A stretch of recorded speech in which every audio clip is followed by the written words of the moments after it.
Hello, I'm Eagle Gardens one on Instagram, and this is fucking talking shit with Eagle, episode 673. Hopefully, you guys have had a great day. I know I have. Good, beautiful start, or I guess we're second day into a holiday weekend. Nonetheless, a great day. Hopefully, you guys have had a great day as well. I've got a great guest Hello, for us amigo. this evening. Mr. Mike B, how you doing? You want to tell us how you're doing and where they can find you, if they can find you? Yeah, I'm good, man. You can check me out. I guess MIk3B33 on Instagram. That's about the only place you'll be able to find me, probably. And I don't really get on there a lot. As I was stating to you before, I'm unfortunately still in a illegal locale, so I don't do a lot of posting. I'm still in one of them red states. God damn, it's hard to believe that there's still red states. You know what I I know, mean? right? It just blows my mind. It sucks, trust me. When everybody around you is allowed to do everything just free and open, and you got to be all concealed about everything you do. But I'm used to it. It's been like that all my life, so whatever. It is Has what it at is. least penalties eased up? I know they may not have loosened the laws completely, but have like penalties at all loosened up? Like most places, I know, like some places around here, like for the amount has changed. Like it used to be, like any amount you could get jail time for or whatever, but now like it's only anything above an ounce is considered like something that's jail time worthy.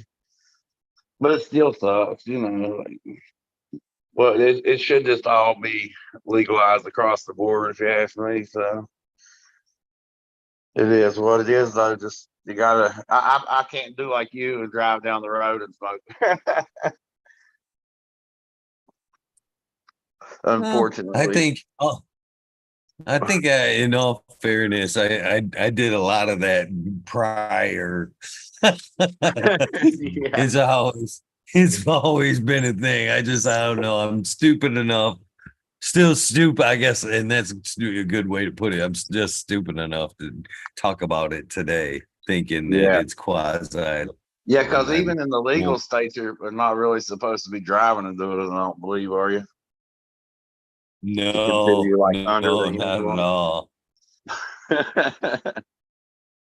Yeah, even though there's studies to say that habitual cannabis smokers, drive safely, much very safely Well, the compared to, police have them beer every goggles, and they try to say that's what it is like for whenever you're smoking cannabis as well, with the beer goggle effect. And I'm like, what? I never felt like that when I was smoking. Like, what the hell? what strain's that? Yeah, let me get some of that. That must be a good one. Yeah, that's that reefer madness they always talking about. Yeah, the reefer madness. That's the beer goggle. That's what they call it, beer goggles. Where you pick those seeds up at, I don't know, but it's the beer goggles. Uh,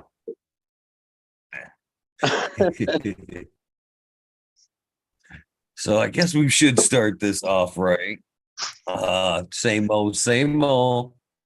When was the first time? When did you either consume or see the plant, whichever came first, my friend? Wow, the first time I consumed, I was very young, probably, I don't know, maybe 9 years old or so, maybe 10 at the oldest.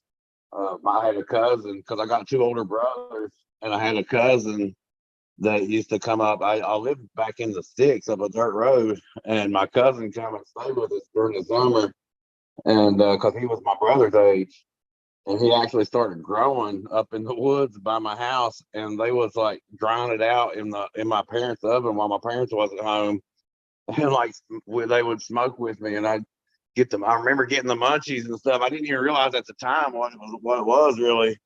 But I remember like my mom would give me like big bags of chips or whatever, and I'd go in the room and be eating chips in front of them. They'd ask me for my chips, and I wouldn't give them any. I wouldn't let them have them because I was so young. They wouldn't take them. They didn't want to get in trouble. You know what I mean? So I was being greedy with my chips and didn't even realize it. I just know I was hungry. Well, from there, it's like when I really realized what was going on, probably because my mom finally found out. Like she come home while he was in the process of drying some out in the oven one day, and they actually called the law on him. And then when the cops come up, he tried to say it was like poison ivy or something as for some science experiment. Of course, they didn't buy it, and they tried to make him take him to where the plants were, and he never did. But I don't think he ever really got in any trouble for it because he was underage as well. But they were probably in their teenage years, you know what I mean? And from there, I probably didn't really mess with it again because, of course, he didn't come up for a while after that. But I probably didn't mess with it again until, I don't know, maybe 14 or 15. And then that's when I really started getting into it more. Of course, all your friends and everything get up peer pressure or whatever. You get around with a group of people and, they smoke or whatever, and you start smoking with them. And I don't know, just it was something that I picked up with my friends, and it ended up being something that made me feel more normal, more like I could actually hang out with people and not have anxiety about hanging out with a bunch of people and being around people. And I don't know, it made me feel a lot better about being me and doing my thing. You know what I mean? And of course, like most people, I didn't have a lot of money when as a kid, so allegedly I might have sold a little bit to get my own. But that's probably how it started, and I probably have smoked most of my life since then. I haven't been smoking lately because where a lot of things was going on and I had to move. I told a few of y'all about that. I just got a new house and everything. So I've kind of been on a break lately, but I'm kind of anxious to get back into it.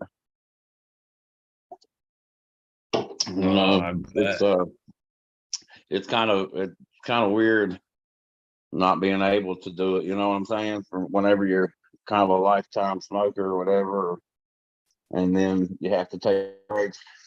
I guess it's good though for your tolerance. I know I used to get to a point to where I could smoke all day long and just I don't know, I never stopped. But then like as I got older, like I can't do that anymore. From taking different types of breaks and different situations in my life, like now I can just hit it a few times and feel pretty good. If I hit it too much, then it starts bringing back anxiety, because it's so strong nowadays. Everything that's out now is way stronger than back whenever we were young. You know what I mean? Like all the mids and stuff, and the rig is like, it was easy to get, but the good stuff wasn't as easy to come by. So now, since I can do my own thing, it's I try to make sure it's always pretty decent, and usually it is, and it don't take it don't take much like it used to. But I don't know. Funny you say that. Go ahead. I was talking about that the other day. I was talking about that the other day with a few other people, and talking about the similarities between like a recovering alcoholic and somebody that's a long-term cannabis user who's, in both cases, it seems like if you're a heavy user and you go back, like alcohol, man, if you were a heavy drinker before and you quit drinking and then you try to start drinking again, I think we all know you'd be tore up. You know what I mean? It doesn't take much to get pickle you after that point. And what I've seen on the other side of the fence with cannabis is not so much that, but the anxiety. I've seen moreover a lot of older smokers Yeah. that, did smoke back in the day, and now that they're, thinking about it again because it's legal, the shit just gives them anxiety. They don't have that experience that they had prior to the quit. So I can't help but wonder, if there's a connection like the same with alcohol. There's just some damage done there, and now your body just is like, fuck that.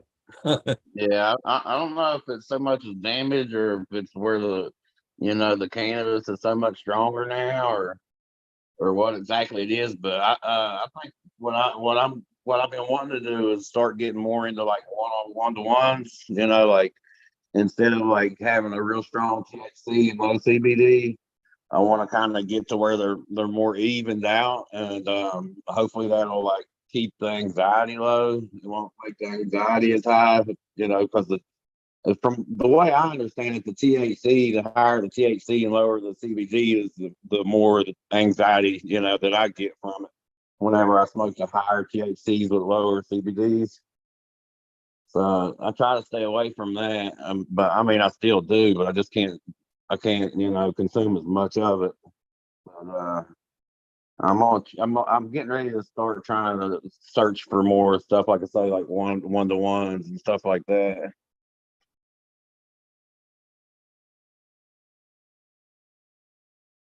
But just Right like on. you've talked about before, just even growing it for me helps my anxiety, and it's therapeutic, man. That's why I agree. Anytime somebody's like, "Yeah, everybody should grow," I agree. Like even if it ain't cannabis plants, like just growing plants in general just is really good for for your soul and your. I don't know. It helps, man. It helps like calm you down and get you centered.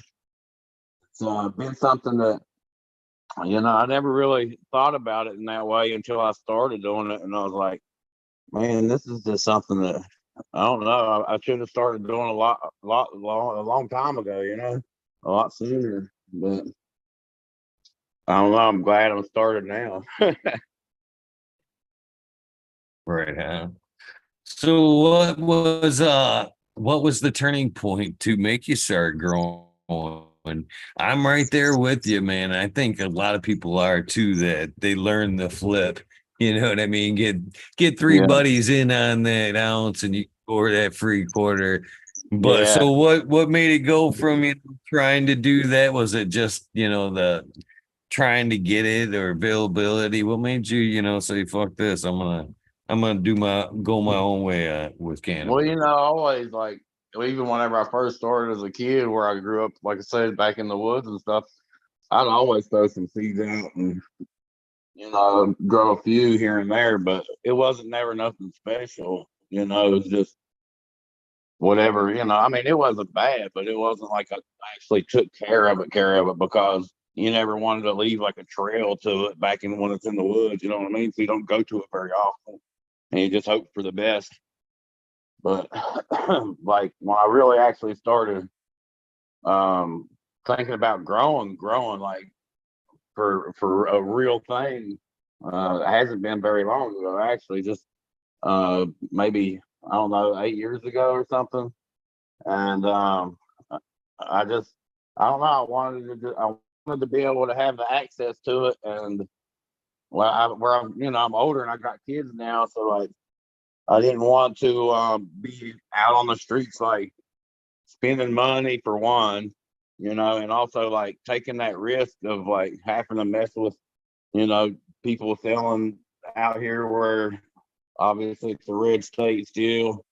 Just it's too much risk involved in messing with other people. So I was like, well, you know what? I just have to start doing it on my own. And my kids, they're like teenagers now, so they're starting to understand what I'm doing, and they know like I don't know, like I'm not like I'm open with them about it because I think that like I said, I think it should be legal everywhere.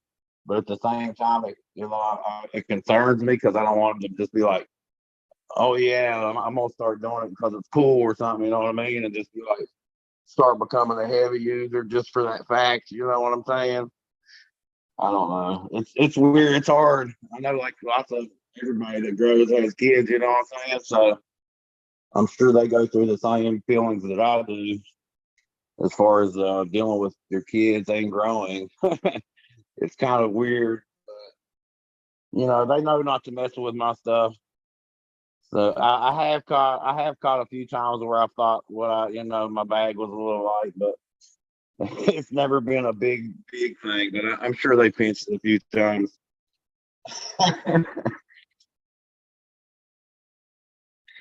I love that. We like to be naive about that. That's for sure. I know I Yeah, did. I believed in my girls 100%. Never, I put it up, but it wasn't like it was under lock and key and, yeah, that. And they always swore, we yeah, ain't never gonna smoke. You smoke too much weed anyway. yeah. Right. Smoke, you know. No, I didn't feel like it was a threat, but then as they grew up, man, they're a little bit older. My girls are, what, 27, 24, and 18 or Yeah, 19, maybe 19. And now it's starting to shake out. Yeah, every once in a while, grab yeah. a We get rose in off there and your pinch tray dad. or what. Yeah, we get in there and pinch dad stash, especially somebody that grows a lot. Like I know you grow quite a bit, like for your patients and everything. So I'm sure it's easier for them to like pinch some out without you realizing it. Right But like on, he'll right never on. notice. We'll take a little bit. He'll never notice.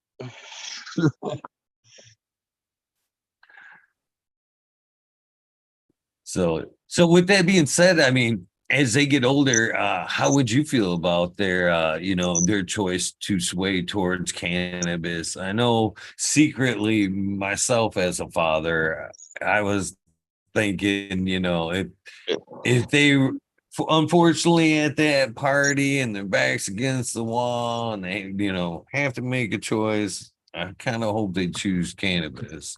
But I I would mean, prefer him choose how do you cannabis. Yeah, I would prefer him choose cannabis over like alcohol or any other of the harder drugs. You know what I mean? That's for sure. Like as far as doing any kind of substances, mind altering substances go, cannabis is by far the safest in my book. And like I say, it's probably got more medical value to it than any of us really even know to this day. Really, I definitely would go with cannabis over anything else.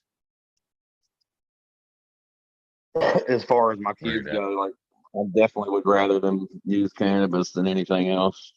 I've always been the type to like never want to put my kids on any kind of like pills or anything. I've never wanted to like have them go to like psychiatrists and be on all these different pills and that kind of thing. How some parents do, and I've always been against that because to me, all you're doing is creating drug addicts.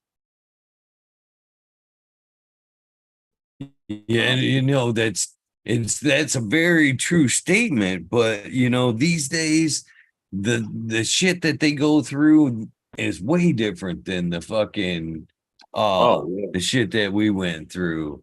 definitely. Nowadays we have a different drug dealer for our kids. It's called Facebook, Instagram, Yeah, fucking TikTok. These yeah, companies are pushing dopamine to our kids and getting them hooked to you know, yeah, digital shit yeah, and also in creating just any other drug will, side effects that we're seeing terrible with these kids, anxiety and everything else, man. yeah, So, and yeah, with that being said, I don't know. I'm almost happy cannabis is around rather than like you said, man. I'd hate to see my some of these kids running around on some of these psycho uh other medications to deal with some of this shit that's yeah, basically lifelong addictions. So I don't yeah. I know. mean, even us as adults are guilty of the the internet thing. You know what I mean? Like we got these computers in our pockets now all the time. And always checking them. And it's funny, like anytime you go out somewhere, like if you go out to eat or something, you look around. And I remember it used to be like you go out to a restaurant and you can barely hear yourself talking to whoever you're sitting beside. And now it's like it'll be like almost quiet in the restaurant because everybody's just on their phones and stuff. You know what I'm saying? Like it's weird. It's crazy. It's definitely Yes. changed. The world's definitely changed with the internet, the digital age come through. You know, it's definitely different than when we was growing up. It is. It is. You know, And I've they're got always actually looking for my that youngest instant right now. gratification. They want that instant gratification, posting pictures and everything, and that's where that dopamine comes in. They want that. They want that gratification. They want to be noticed. Sad but true. Yeah. So I guess let's switch back a little bit towards the cannabis side of things. All right. So I guess uh being in a red state, I'm kind of just guessing here that the growth started out in soil or Yeah. organically. Is that Yeah. yep, It's right on. soil. I use bag soil, but it's not as easy where I'm at to get some of the better stuff like what a lot of people I hear talking about. But usually I can get like some ocean forests and stuff around where I'm at. I use something like that, like maybe that or um, like sometimes if I had to, I've even used Miracle Grow before when I first started. I don't like to use that stuff, because I know it's like a big corporation and all that. But sometimes if you can't get nothing else, that's what you got to go for. You know what I mean? It's like you use what you can get. Uh, yeah, I try to stay away from that. I did, like I say, I found a source where I can get the ocean forest or whatever. I think they also have some of the other lines that they offer. It's like the strawberry fields and the happy frog, but I haven't tried those. Usually I stick with the ocean forest. And I might mix up some other stuff. I might get like, some some extra compost and stuff like that. I've been wanting to get my own compost being going, but I haven't done it yet because of the whole move and everything like that. I knew I was going to have to move because where I was at, I was renting. I did buy a house now, so I'm hoping to start getting things going to where I'm going to have my own garden outside too, and start composting a lot more and getting more organic and start making my own soil now. But I haven't got that far yet. I luckily though, with all this new internet age, there's been a lot of information to help me, start my journey that way. You know what I mean? So that's a good thing. That's a plus with the whole internet side. But yeah, I just started out just mainly like my first few times I just used Miracle Grow, and I just got some old plastic pots and put them in a closet. And the first 2 or 3 times probably didn't turn out too great. And then I started getting it dialed in a little bit better. And then we had a hiccup. Like my my kid's mother at the time. This is a terrible story, but I'm gonna tell it anyways. My kid's mom at the time had a friend that lived a couple houses down away from us, and I told her at the time because I had them in there, and it was like they were getting big and stinky, and I'm like, look, don't bring people in the house. Just avoid bringing people over here. If you want to talk to her, go over to her house, whatever. And she ended up bringing her in the house or wherever, and I guess that woman smelt it, and she got mad because we had the same landlord.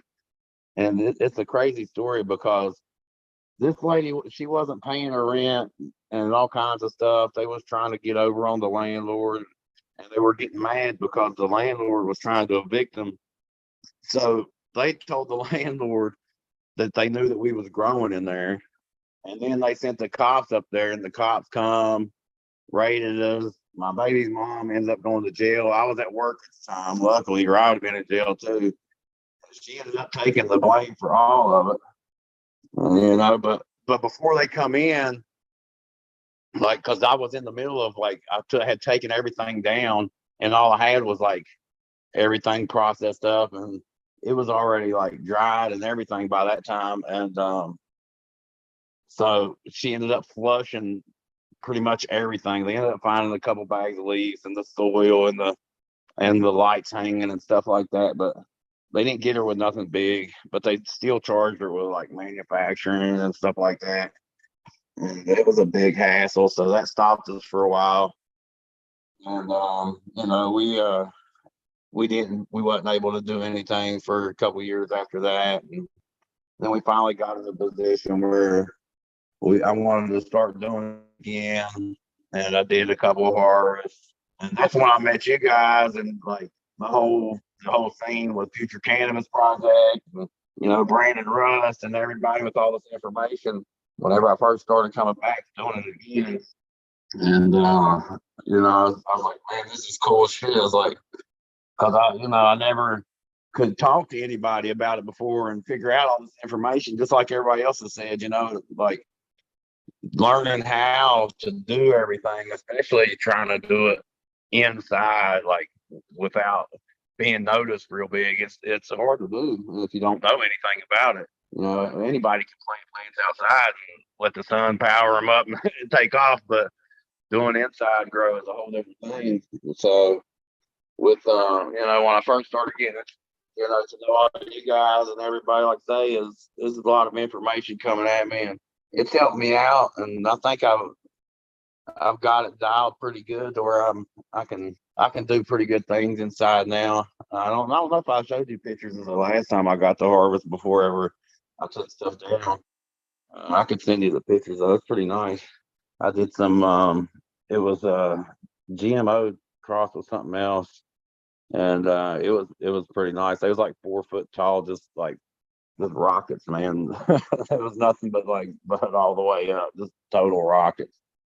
I was pretty impressed with it. But anyways, I don't know where I was going with that now. I kind of squirreled out on that one.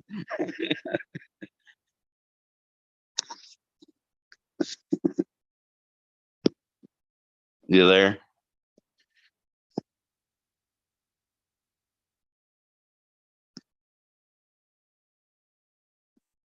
I guess we might be having some technical difficulties. Or you might be muted, Eagle.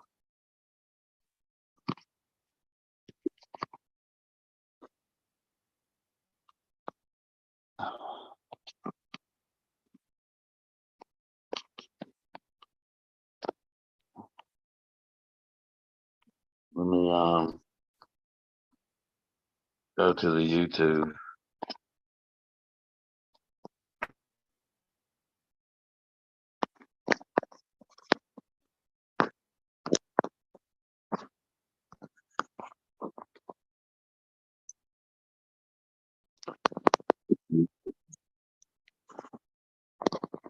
Hold on, guys.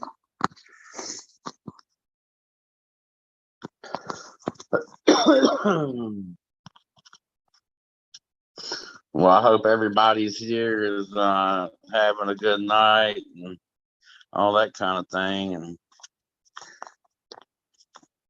I don't know what's going on with Eagle. We all know how the technical difficulties go with him, but I'll hang in here. We'll try to get this thing figured out.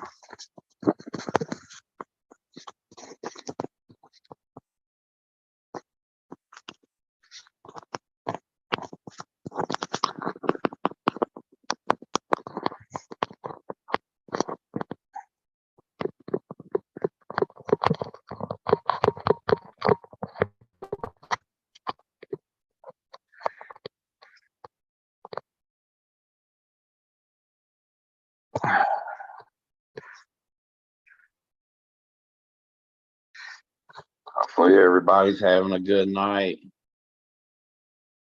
Purple Thumb, what's up? Weedus 207, Detroit River Rat. What's up, guys?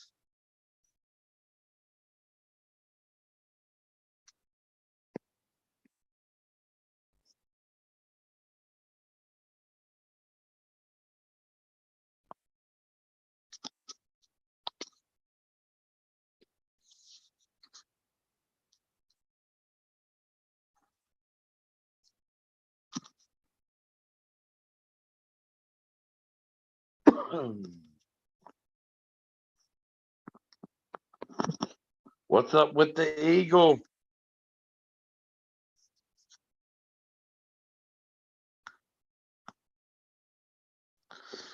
He must be having some technical difficulties, guys.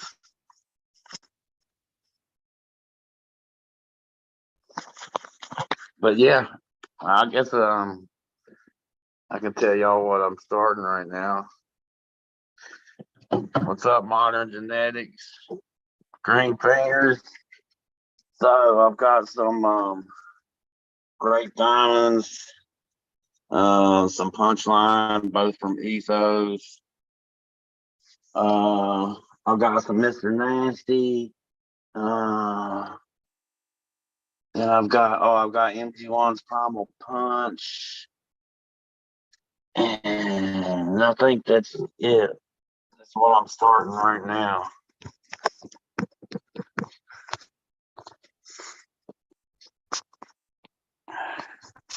Yeah, any questions, go ahead and ask me.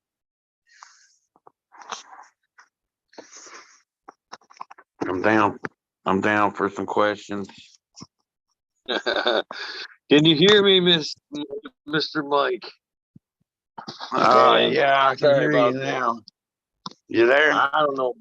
I had to come in on my phone. I don't know what the hell's going on with this computer, man. The audio is all fucked up. Yeah, I knew you was there, but or would be there, but it kind of messes with you leaving me hanging. You know what I mean? I was like, okay, I'll just hang out and try to fill the time. I'm so sorry, my friend. I'm so sorry. It's all good. Anyway, so what kind of strains have you been able to come across through your cannabis journey? I know we've talked about how you've used a little bit, how you've grown, but what have you been able to get? Oh, well, shoot, even back in the day, like even whenever I was, my teenage years, I got a hold of, every now and then, we get some good that would come in. I'm not sure exactly where it come from. I know, like I say, there was some people around me that grew some good stuff. I mean, I lived, like say, in a place where stuff was still grown pretty frequently in the summertime, anyways. But I would get some good stuff like some what's it called, the purple. Like I would get some of that, and I mean, usually we just called it kind bud back then, though. You know what I mean? It was just the kind. It wasn't really a lot of names, but since I really started trying to grow myself is when I've noticed all the names. You know what I mean? Like I've grown some green crack and I don't know, I've grown the magic melon or something. Like no, not the magic melon, the mystery machine. I did that from Daga. That was a freebie. But mainly I just did like when I first started getting seeds before ever I met like all you guys online, it was from Crop King Seeds. And it's kind of like a challenge for me to get them at first. Like I couldn't even find seeds for a long time, but the heck, I only would grow a couple at a time. So when I got the green crack, that was my first 3 or 4 grows. Probably was just green crack. And but since then I've grown a few different things. It's hard to remember all of them. I don't have a great memory, but it hasn't been a lot. But that's why I was telling them. I don't know if you heard me talking. Like I got 5 different things going on now. I got 2 of the great diamonds. and then the end game, the punchline from Ethos Genetics, and then I got Primal Punch from MG1, and I've got Mr. Nasty, and I've got I know I got another one too. It's hold on, let me look. I can't remember what it's called. I swear I wrote it on the cup. Now it's not there. Probably wiped it off. There's Great Diamonds. That's a Nasty. MG1. Game. I got one other one too. I have to look and see what it was. I can't remember. But yeah, I'm interested in trying to do a lot of things. I've got some stuff from a few different people as well in the community. I've got some seeds from Bingus. Haven't got to go do nothing with yet, and some stuff from Tommy Trichomes, and I got some stuff from Purple Thumb OG. I got some different stuff. I just got to get a chance to do something with them.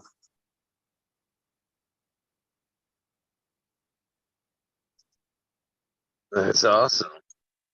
That's fucking awesome. You gotta love this community, that's for sure.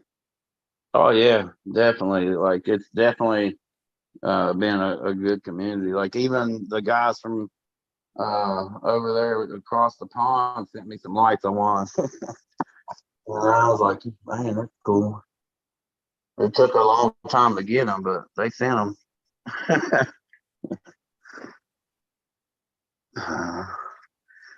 It's nice. It's a good community, man. It's for sure. It's been nothing but love ever since I started hanging out with all the people online.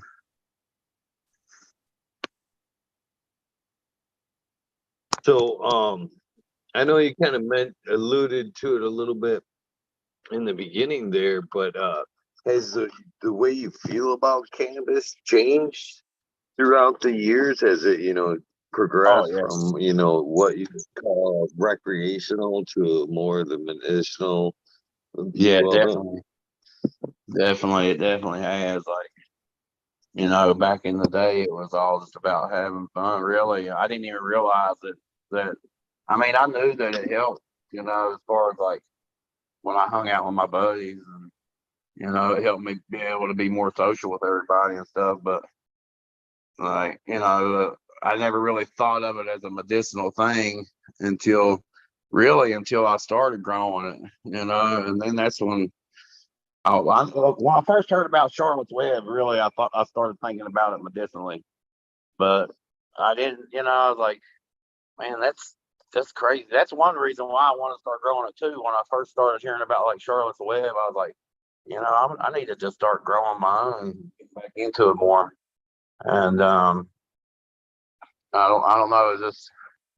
It just made me. It just lit a spark under me that I didn't even realize was there as far as the medicinal side. You know what I mean? Like hearing about how it was helping people, and I was like, I never really thought about it that way, but it's true. Like even the growing, like say, is a big anxiety release. Like just to come and like even like with me, I work during the night, so I'll come home and like in the morning and work with my clients or whatever, and it helps me calm down from the night at work, and get ready for bed or whatever. You know what I'm saying? Like it's it's definitely changed my mind about it.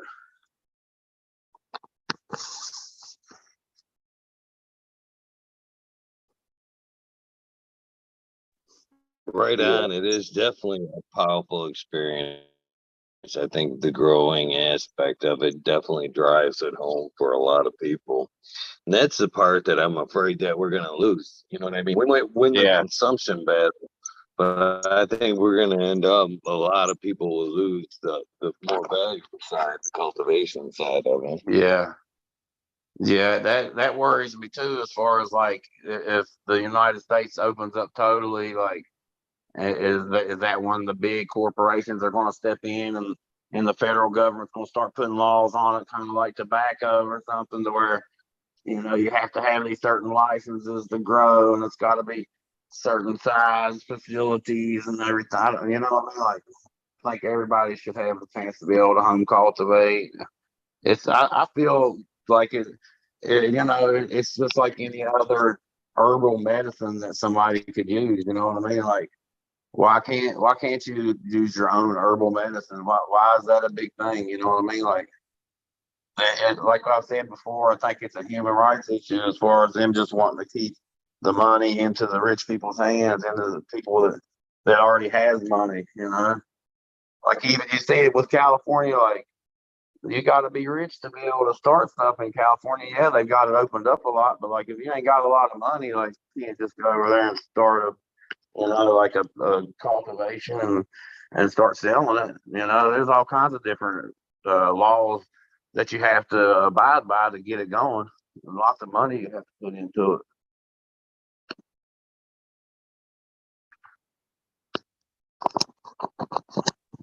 It So ain't right. how long did you say you guys are getting something started in your area as far as medical or recreational cannabis? I think they do have some medical here, but it's like, I mean, you pretty much have to be dying. It ain't the open type of medical to where like you can just go and be like, yeah, I can't sleep at night, or yeah, I got anxiety. Can I get a script? It ain't nothing like that. And they don't have it to where you can do any kind of selling in any kind of shops or anything like that. So I'm sure like if you can get it prescribed, it's going to be, government issue type of stuff. You know, it's definitely one of the less progressive states that I'm in.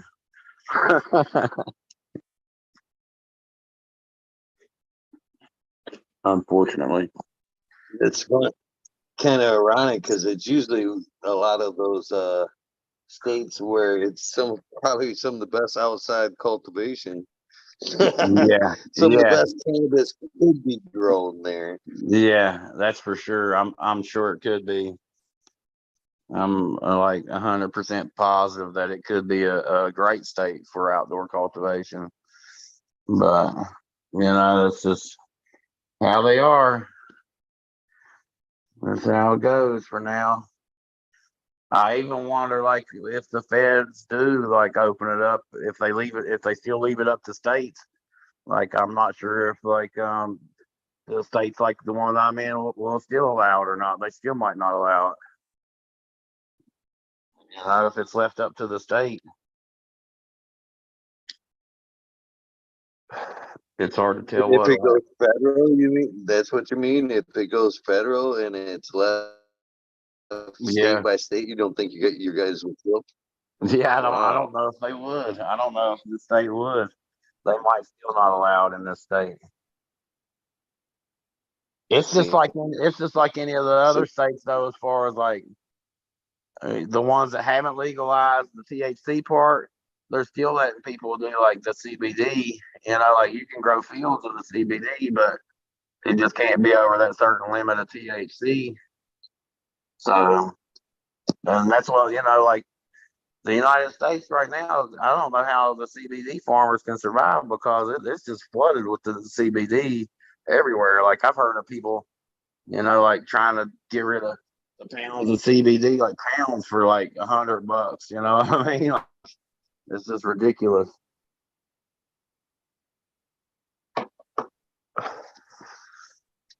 yeah, I've wondered the same thing myself, to be honest with you. Yeah, I don't know how a CBD farmer could stay going. They would have to have acres of that stuff. I mean, like acres and acres. They'd have to definitely have big fields of it, or have like some kind of like top notch CBD. I don't know.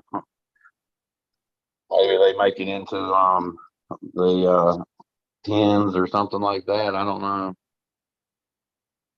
Edibles and pins and stuff. The vapes. Well, that's kind of my next question, I guess. Are you guys that stuff's pretty easy to get these days. Are you guys able to get like even like kind of black market, if you will, these vape pens and shit? Oh yeah, yeah.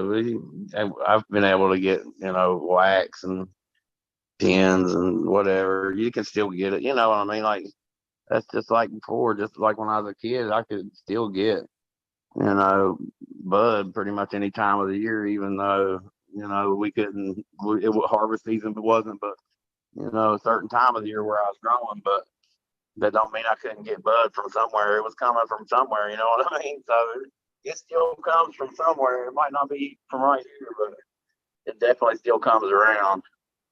It just makes the prices higher here, you know what I'm saying, with it being black market. Right on. Yeah, I know.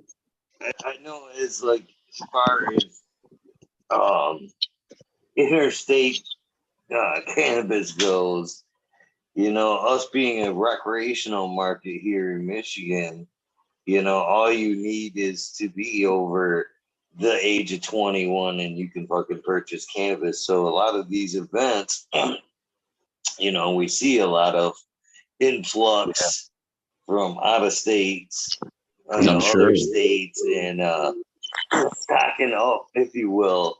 And I just kind of smiled. Hell yeah. Yeah. You know what I mean? Yeah, you know what they're doing. Heavy-handed, my friend. Heavy-handed. Spread the word. Spread the love.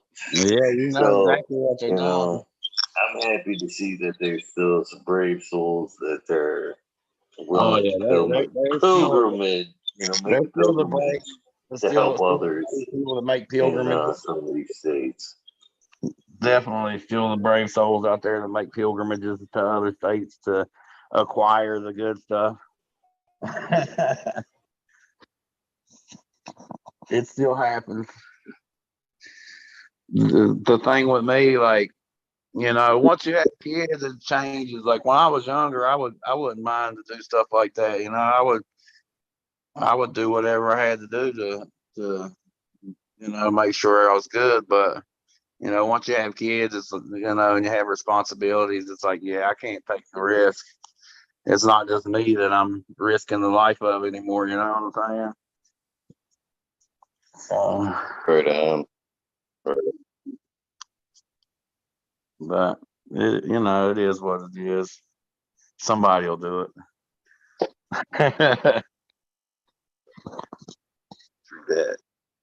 True that, sir.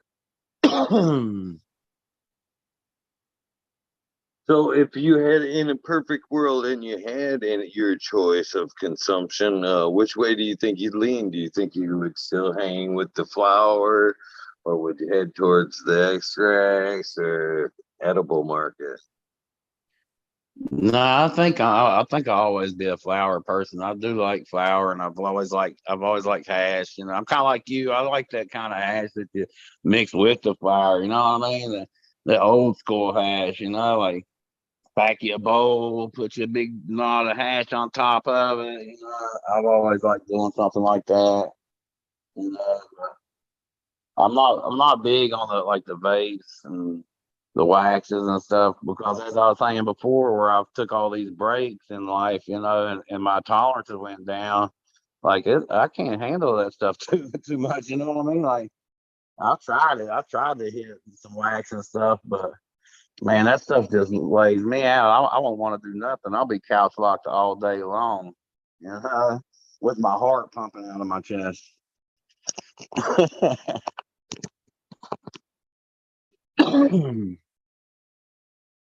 So I'm probably gonna stick with the flower. I'm a flower type of guy. I like the good, clean, like old school, like piney and smooth, earthy taste. I'm not real big on the gases either. Like I know lots of people love the real gassy stuff, real heavy hitting stuff. Like I'm more of the smooth type. I like the smoother. That's even why I was saying like I'm probably gonna try to start going more of a one-on-one. Like what I've got now definitely isn't one-on-one, but in the future, like that's probably if I buy anything, like buy beans, buy seeds from anybody, I'm gonna start trying to buy more like the one-on-one type strains.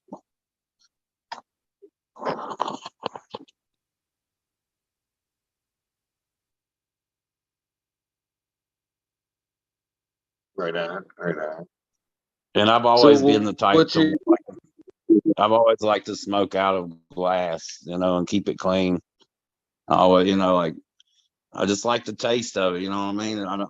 I'm not big on blunts at all. I don't like smoking the cigar. It's just I never have. I'd rather just keep it clean in a glass pipe, get that good flavor, and that's I don't know. I've always even even whenever before I ever like got big on as far as thinking about it medically or anything. Even when I was young, I was always like, I would be that one guy in the crowd that would be like, "Man, look how good this looks," and you know, just look at all the crystals on it. And, you know, I'd be like wanting to examine it. You know, like I would always be the one that always wanted everything like fresh and clean and all that. I don't know. It was just people call me picky, but I don't know. I like it smooth and fresh and nice. I don't like the dirty taste of like a cigar or anything behind it. I always told everybody like smoking blunts is for people that smoke cheap weed because you got to have a lot to get you high. That's funny. I can see that. I can see that angle. I can see You know what I that. mean? It's like that's for reg weed. You know what I'm saying? That's for the reg. You want to smoke a big old blunt because you got to. You got to smoke a big blunt to get high. 'Cause it ain't no good. If it's good weed, you don't need but a couple of hits. That's the way I always felt about it. Unless you're smoking good weed all day. Yeah. But even then, like even like with if you smoke like a person that still smokes constantly, like all day, like you ain't gonna smoke constantly. Like you'll hit it, you know, and hang out with your friends, and you know, an hour later hit it again or something. It's not something that you just like you gotta be. You know what I'm saying? It's not like a constant thing. I mean, if it's good, you know. Unfortunately, I cannot relate. You're like I can just have it sparked all day long. No, I've definitely always been like this fucking sublime kind of guy. Fucking roll two joints before I roll two joints before I Yeah. fucking roll two Roll joints. 2 joints in the morning. Roll 2 joints at night. Yeah. I used to be like that back in the day when I was young, man. I'd go through bags, well, especially once I started getting into where I was allegedly selling. Because you always had a big bag because, you know, it was like, it was always free. And I was, you know, I was turning over lots of it, lots of it. So, I mean, we always had a bunch of it. So it was just constant. Like we'd be smoking all day long. Because plus you're always going to somebody else's house and they're like, "Oh, fire one up," and you're like, all right, you know, just keep firing them up. It's funny that you say that because that was pretty much what you'd hear or what you'll hear coming through the door here and have for years.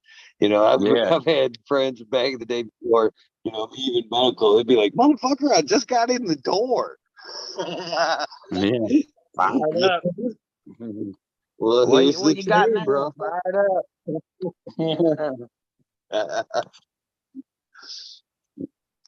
The old Yeah. match. Do you remember the match? The Hey match. man, you want match? Yeah, definitely, Yeah. definitely. Yeah, we used to always match. Like, what do you got? Oh, you got something different? Oh yeah, let's match. I want to try yours. Let's match a bowl or let's match a joint. Yeah. If you're real broke and don't have a lot, you know, or like you couldn't get a lot of time, you might have to go in on one.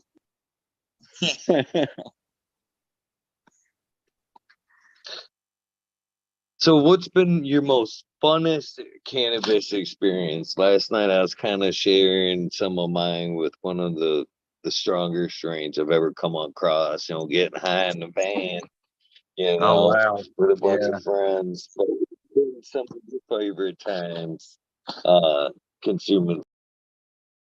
Yeah, that's a hard thing to pick out because usually it's always a fun time.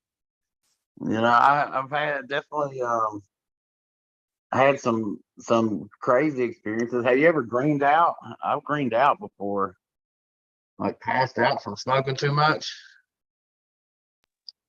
No, I have not quite there, but I have Yeah, hit me where I've had to puke real quick and yeah, like, whoa, shake it off and go right back again. And myself and a few of my friends have all puked, you know, from a quick adrenaline rush or spike of blood pressure or whatever it was. Yeah, but yeah, I've yeah. I actually greened out before, like back whenever I was, a heavy consumer, like because we was out and it's like summertime, we was outside and it was like, blazing hot and we was smoking all day long and the next thing you know, you just get dizzy and everything goes black. Next thing I know, I'm waking up on the ground. Yeah, that was crazy.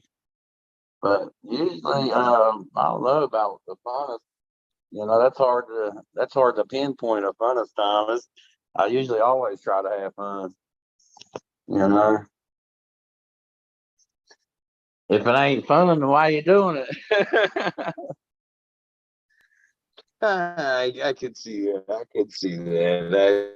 It's just, I guess what I'm fishing for is maybe there is like a particular event where you guys, may smoke it and it stood out, I guess.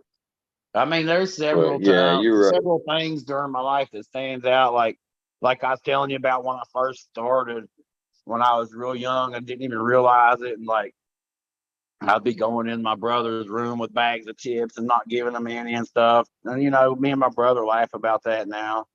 It's something we can look back and laugh on because he's like, "Yeah, you was greedy." I was like, "Sorry, I didn't even realize I had the munchies." I was so young. I was like, "Y'all the ones that was feeding me pot when I was freaking like 9, 10 years old. It's y'all's fault." Like, dang.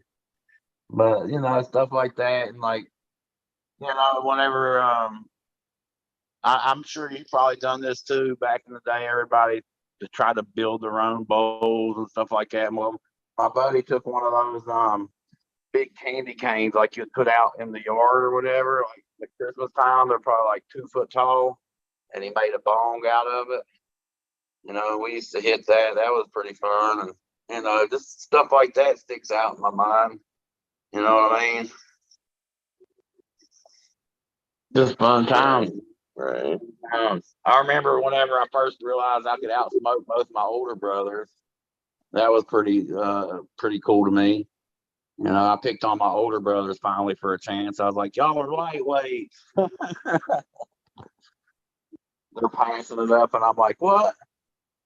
Y'all are lightweights. I can outsmoke y'all." I was pretty proud of it at the time.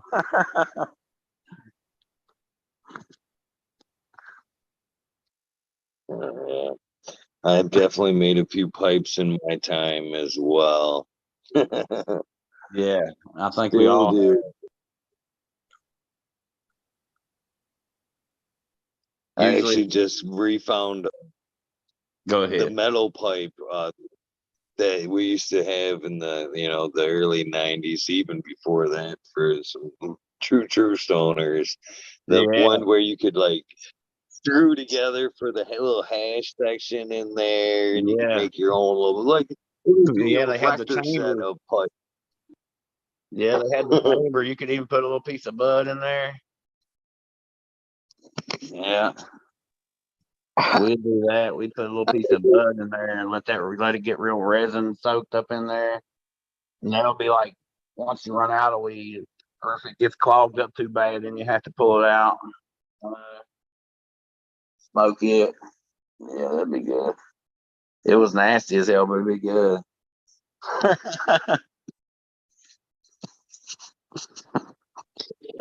Shit, for me back in the day, if I fucking, you go over to somebody's house and you like turn on the water and the water go all crazy because it was missing the screen out of the faucet. It was Oh, yeah. always a telltale, possibly a smoker in that house. Yeah, or has been at one time, anyways, huh? Yeah, somebody I took know the I get screen. a screen. Somebody took the screen.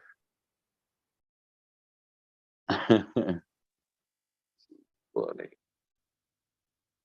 So, do you make any edibles or anything like that with your leftovers from your alleged growing experience? No, I haven't journeyed into that yet, but I do want to. I do want to start trying to do stuff like that.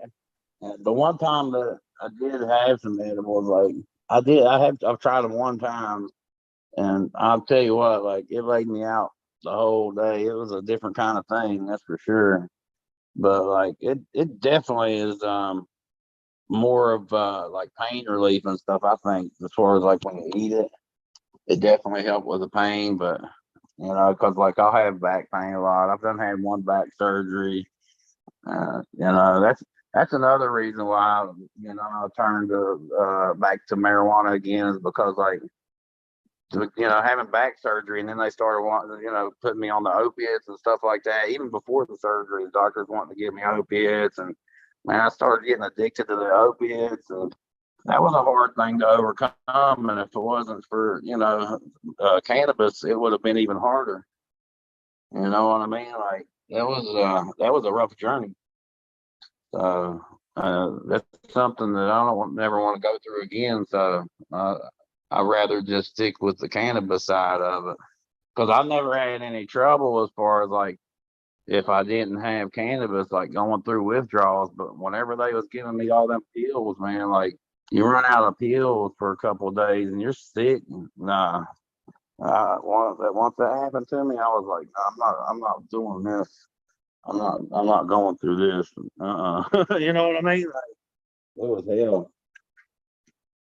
I don't never want to feel like that again.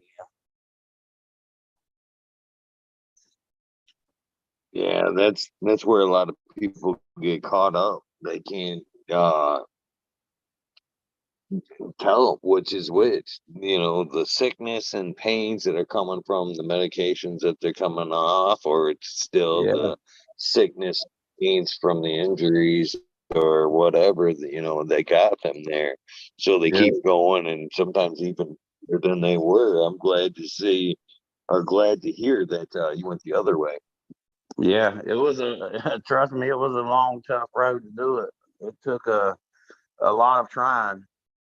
That's for sure. It wasn't just like a overnight process to get off of them, and it almost ruined my life. But I couldn't, you know, I mean, I couldn't let it do that because, you know, just like I was saying before with having kids, like that's one of the big things that pushed me through that too. Like, man, I can't be one of these people that end up, you know, selling everything I own and, you know, losing my children and all that kind of thing. Like, I've always had my kids ever since they were born, they've been with me. And even if, like, me and their mother hasn't been together, like, I've had custody of them. Like, we've tried several times to work things out, get back together, but even through that, like when we split up the first time, I got custody of it, and I've had them ever since. You know what I mean? No matter what. So I've always had to take care of them and think about them, and that was a big motivation for me too to be like, I can't let something control me like this. You know what I'm saying? It's fucking super honorable, brother. Yeah. Super honorable. I mean, that's just what any good person does, really. Everybody always is like, "Man, you're such a good person." I'm like, no, I'm just a person. Like that's what any parent's supposed to do. I mean, I'm sorry that everybody's not this way, but I'm nothing special. I'm just what you're supposed to be. You know what I mean? Like, I mean, I know lots of people, and I appreciate you saying that, and I appreciate other people saying the things they say, but that's just how you're supposed to be. You know what I'm saying? Like that's how I was raised. Like I didn't want me and their mom not to work out. Even whenever I was younger, I always wanted a family and wife and everything like that. But I mean, it just didn't work out with us. She's not quite the same level of responsibility that I am, and it just didn't work out. That's why I ended up with custody because she can't keep her shit straight. To be honest, It's not an easy process. Though. I think that's why a lot of people, myself included, give you yeah. props. You know what I mean? Oh, it's rough. Because it's even It's though rough. that there might be a reason why it's not an easy ride to get them kids in your possession. So I think that's where a lot of the respect comes from Yeah, going through the battle with everything that you have to do to get them kids. And yeah, hats off to you. Not for that, being a single father isn't fucking easy. So more right. respect there. You Yeah. know. It's been tough, man. Not, But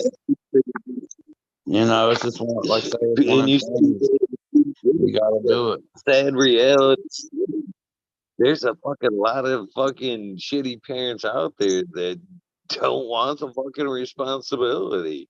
You know what I Yeah, mean? And it's sad. It's truly, truly sad to see again what a lot of these kids go through. So want it or not, I give you props for being an amazing parent, stepping up to the responsibilities and doing what you yeah, I got to do appreciate to make it. sure those. I appreciate it, like I say, but I don't feel like a superhero. Just I just feel like it's what you're supposed to do. You know what I mean? It's like I just been a dad. That's what I wanted to be, and that's what I am. And it gets tough, especially being a single parent. But luckily, I have a pretty good support system. My family's pretty good about helping me when I need it. So they have been through the whole process, through the whole journey of when me and their mom split up. They helped me from day one. Like they've always had my back with anything I've needed. So it's not just it hasn't been me and me alone. It's been me and the help of my family. So, but they say it takes a village. You know what I'm saying? I've had them though the whole time. That's for sure.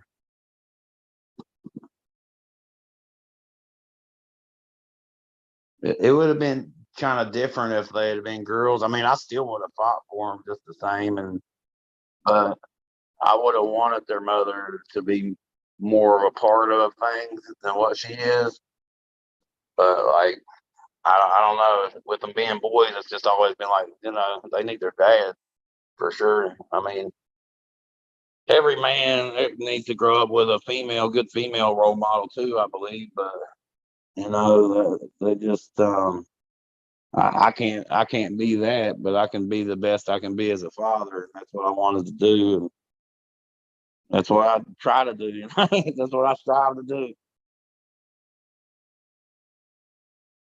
Anyway, let's get back to something else, man. You got another question, I'm sure. True that. True that. So I guess do you how do you grow? How do you allegedly grow your plants? Do you like to let them grow straight up? Is there a training process you put them through? Are you one of the scroggers? I How do you don't. like to allegedly? Yeah, I've thought about trying to scroll, but I haven't done that. Uh, but I do some training. Like I will do some training. I definitely will clip them over. I like to try to branch them out to 4, 6, 8 branches or something, and let them grow up from there. I definitely don't just like to let them Christmas tree up because where I'm limited in space, I like to try to get as much for the space as possible.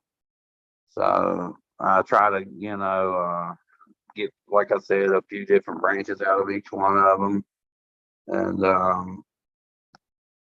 try to it's it was like I say, it was a learning process to begin with. I definitely messed up a couple times, and I broke some branches off trying to train them. I mean, we all do.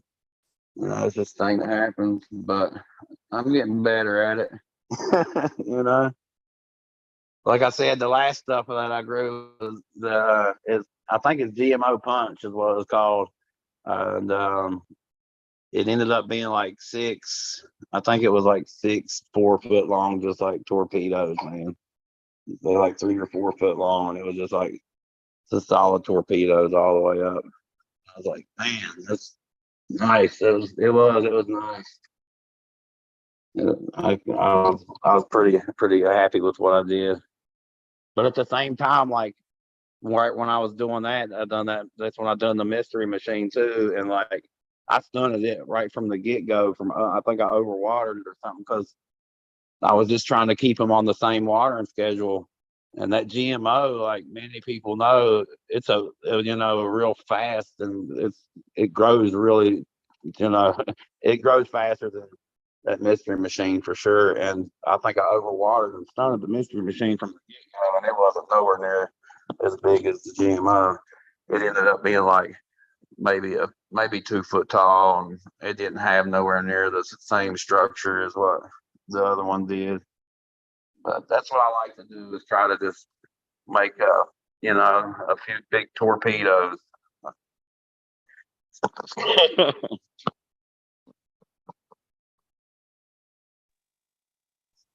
Definitely a good way to enjoy, that's for sure. Um, so yeah, that's been was that your best yielder so far? Was the GMO Punch there, or which one's been your Um, best for yield and flavor? it was definitely a pretty good yield off of that one. I think I ended up with probably, I don't know, maybe 6 ounces after dry off of that one plant. It was pretty good, but and that's being in a closet too. You know what I'm saying? Like it was pretty good. But I did have another time whenever I was doing the green crack that I had a pretty big yield too, and I got probably 6 to 7 ounces out of that one too for just one plant, which to me seemed like a pretty good harvest. I don't know about everybody else, but for one plant, that's pretty good to me. And I know people grow them outside and grow like 10-pound plants in California, some of these big old plants you see, but when you're going indoor in a closet, I think 6 ounces is pretty good for a plant. I would definitely agree. You know, so I think I'm starting to get the hang of it a little bit.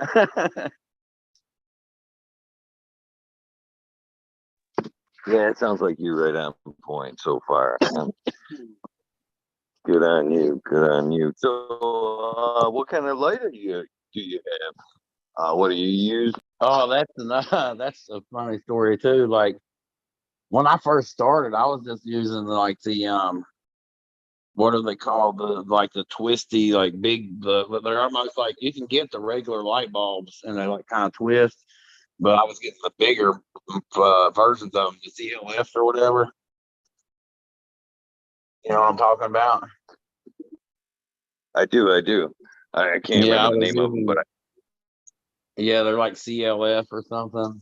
It's just like a regular light bulb, but you can get them in the different spectrums and stuff and get bigger ones like as far as like it's kind of like how you can get the fluorescent, the tube light.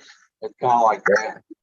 But like the T5s and stuff, they kind of do the same thing. Like as far as you can get the different like daytime or more blue or more red space water or whatever.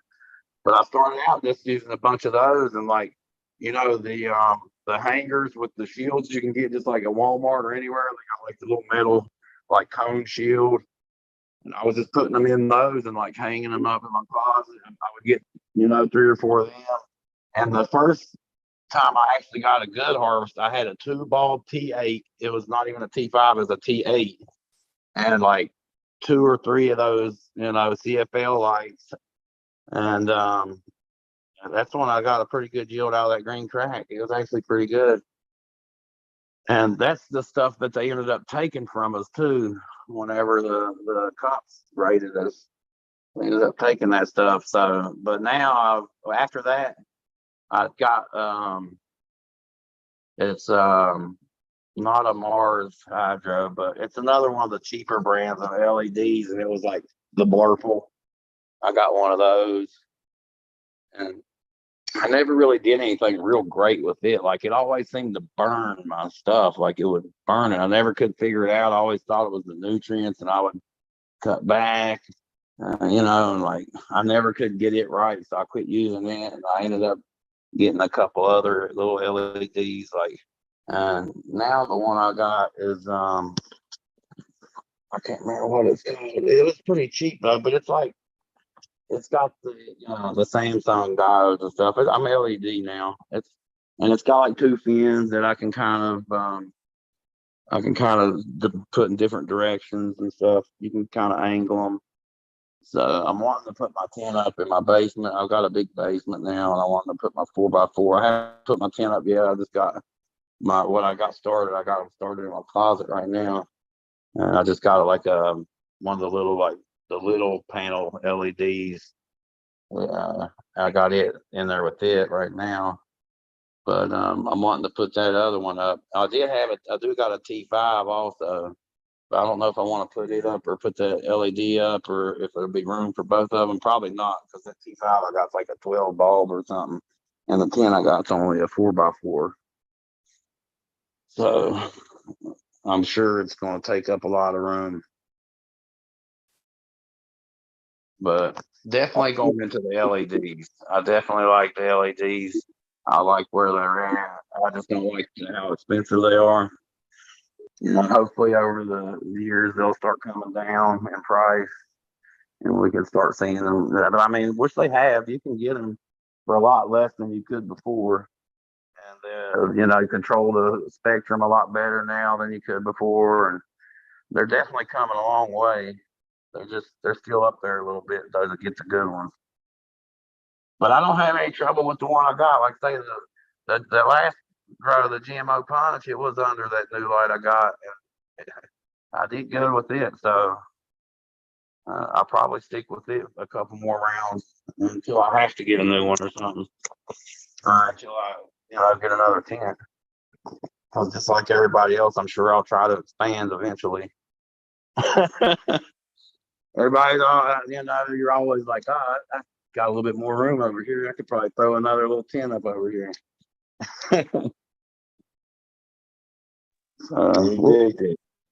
Tents are addicting, that's for sure, man. I'm in Tent City, or was a Tent City at one point over here for sure. Well, they're easy to control the environment in, It's like it's a lot easier to control the environment in a tent than it is just in a like open room or whatever. Or especially like in a closet. Yeah, I agree. And the other part of the benefit to that is if one area starts to get to be a problem, it's hopefully and usually contained to that one area before it's a full scale problem. Yep. What's the chances on? I think a lot of it at one what's point the chances on a bathroom break? Pardon me, brother? What's the chances on taking a bathroom break real quick? Can we do that? Oh, absolutely. Yeah, give me 5 minutes. Let me run to the bathroom real quick. Yeah, no problem, man. All right. Cheers, everybody in chat. Mr. Chad Westport, 710 Cannon Sword, Jeff Popala. Who else we got here? Rob Clamp. Detroit River Rat. Cheers, everybody. Wheatus 207. How you doing? Angus Beckett just popped into chat. Fuck tents, 2x4 Panda Film. Man, tents aren't that bad, Angus. Justin Bean, cheers to you as well. Yeah, I had to even it up. No camera. You know, he's coming from a red state, so fair and fair. I hate to be the only thing on screen, so I decided to do an audio only this evening. So cheers to all you guys. Hopefully you guys do that fine. How you guys doing? Cheers to CJ Apple. I just see pop up. How you guys doing? What are you guys smoking there in chat? Do you have any questions? Now is the time to go ahead and throw them up in chat. Here's Bruce Jenner's spam can. Jeez, you guys and these names. What the hell? How you guys doing? How you guys doing? Anything special this weekend? Cheers, Red Pill, smoking that blue line pie. How you doing, my friend? Shove a rocket over your head. Ah, all right. Cheers to you. Gotta love some of these folks in chat.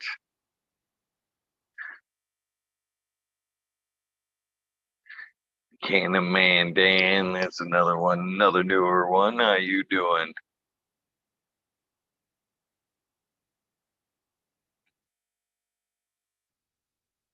Hillbilly Grower, cheers to you. He's smoking some G13 times Triangle Kush. Sounds delicious. CJ smoking on that platinum cake. Also very good choice. Angus, Jelly Bean, 45 micron. Sounds good as well.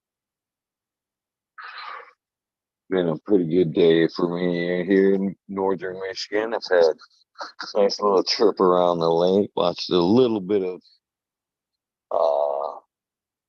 fireworks earlier in the evening, just before the show. Aldridge 25.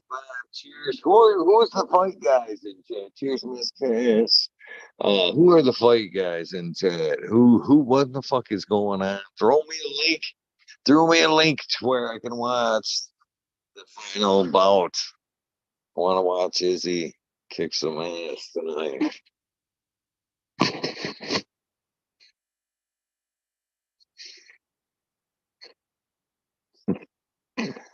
What's up, Captain 420? How you doing? Southern BT grower.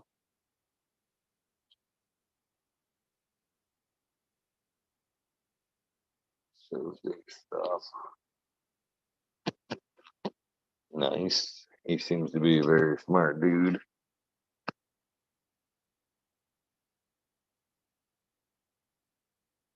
Kind of reading chat here a little bit.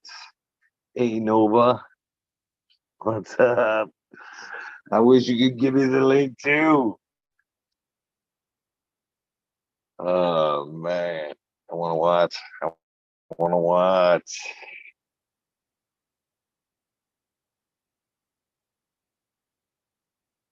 All right, I'm back. Sorry about that.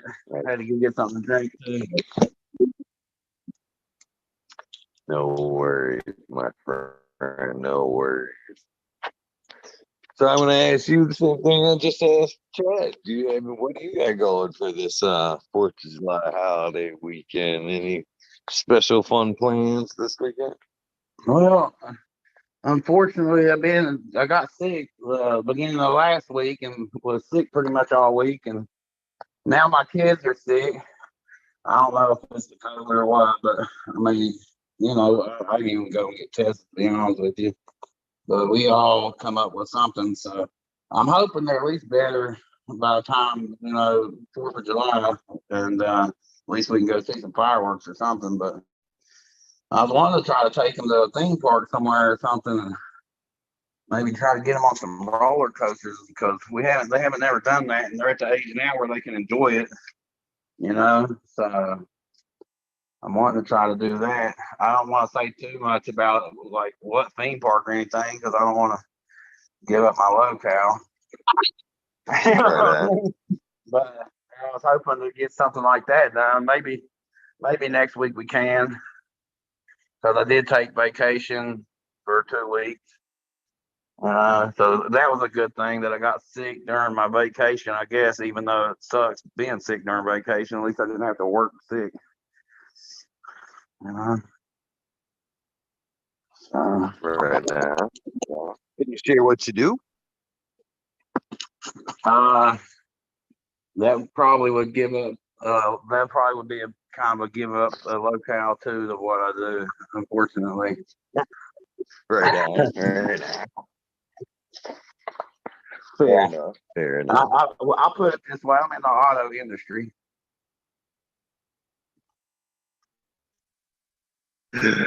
What's your Detroit? Huh? I said, what's your Detroit? No. You know, the auto industry up there anymore. Shit. They gave up on Detroit.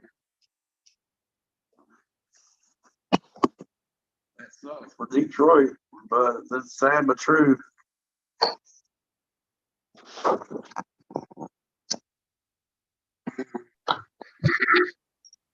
Is there still any manufacturing that goes on in Detroit? I don't know, man. I don't know. Maybe I think the Ford headquarters is still there, but I don't know. I doubt it. Yeah, I don't know if they would build anything around the headquarters either, if that's just like their main offices. You know what I mean? Right. I know. I've lived near most of my life there, and what was the automobile industry has just left empty parking lots and Yeah, empty skeletons of buildings. old buildings. Yeah. Well, I guess there's places for all the homeless that they've left behind to crash in. People not having jobs, becoming homeless. It's a damn shame. They send everything overseas, and it's or even like up to Canada or whatever. Take the job out of the U.S. to make it cheaper. Ain't anything cheap now though, so I don't know. I know Trump was trying to bring businesses back, is what he kept saying. Like he was trying to open up the steel production back in America and stuff like that. But I don't really get into politics because to me, it's they're all just puppets and just do what the rich people want them to do anyways. And like, I don't even know if our voting even matters. Like everybody says, well, you got to vote or it definitely don't matter. And then I'm like, well, did the majority of people really vote for Biden? Like, really? Like, this guy can't even talk. But we didn't have any choices. That was the thing. Like, who do you choose when they give you no choices? When there's no competent choice to choose from, what do you do? Like, flip a coin. I don't know. Politics and government just frustrate me. Me too. Me too. That's for sure. So, do you grow other things? Do you grow a veggie garden? Are you honing your skills in another way until you can throw some plants out there? You grow a veggie garden? Yeah, I have grown some vegetables and stuff. Like I'm growing peppers and tomatoes and stuff. And like I say, I want to get a bigger garden. This year I don't have much. I got a few plants, but I want to make a bigger garden next year since because where I just moved into this house, and I want to plant a little bit bigger garden. I want to maybe try to do some hugelkultur beds or something like that. You know what I mean, outside, and start getting into something like that for my to grow all our own vegetables and stuff like that in at least enough for me and my boys to eat on and throughout the year. Start getting into canning and stuff like that. But, like back in the old days, like I remember when I was little, like if you didn't have a cellar full of like cans, like you know what I mean, like the mason jars with everything in it, like you wasn't doing it right. Like everybody I knew back in the day had cellars and full freaking, it whatever. They had potatoes stacked in the cellar and cans, tomatoes, cans of corn, cans of peppers, everything. You know what I mean? Back in the day, everybody always done that. We got out of all that because I guess where societies went to needing two people to work most of the time, and it's harder for families to do stuff like that. You know what I mean? Like, so people just got out of it, and it's easier to just go to the grocery store. If you work all the time, it's easier to just go to the grocery store and pick up everything already ready for you, or just buy food out to eat. So lots of people just turned to doing that, and everybody's lost the ways that it used to be. But at the same time, all it does is hurt you because then you got to spend more money doing it that way than if you just grew it yourself. So that's what I want to do is start to grow stuff myself and save money that way. Being a single parent will definitely help me out. Hell yeah, I definitely agree, and I like your approach. To me, even if in the scenario you described where, everybody's running in different directions and working because everything's so expensive these days, it would be nice, especially with all the digital bullshit that we've kind of hinted to just, at that time they would go, well, you know what? This weekend we're canning. Yeah. The families together, we're gonna be together, throw your cell phones down, we're gonna be cooking and canning. Yeah. It's a family weekend. So it's Popping nice to, beans, see you. Yeah. You remember doing that? You ever have to pop beans and shuck corn and stuff like that? Oh hell yeah. Oh hell yeah. Yeah, we used to do that. Definitely. Be popping beans, shucking corn. Yeah. My kids used to hate corn, but man, as far as popping beans, man, green beans are the fucking best out of the garden. That's my favorite Oh yeah, garden food, right? Fresh definitely. green beans. Fresh green Maybe beans ain't nothing like it. Put some big old piece of bacon in there and fry them up with the bacon grease. Mm-hmm. Yeah, that's the way I like to do it. I guess run for their money. I like some fresh out of the garden cherry tomatoes too. They barely make it into the house. Yeah. Yeah, I got a bunch of those growing right now too. The grape ones, the grape tomato cherries, they're all about the same, I guess, but they do have different names like cherry and grape. But they're all pretty much the same, the little tiny ones. I don't know what the difference is, but they do have different names for them. They do taste a little different. I think the grapes are a little bit different shape, obviously, but a little bit sweeter. Yeah. Of a tomato and like. Yeah. And I've got some Carolina Reapers growing and some habaneros growing. So I'll use that for some chili, make some big old spicy pots of chili with that. That'll be our wintertime food this year. This coming winter. With some nice peppers for the chili.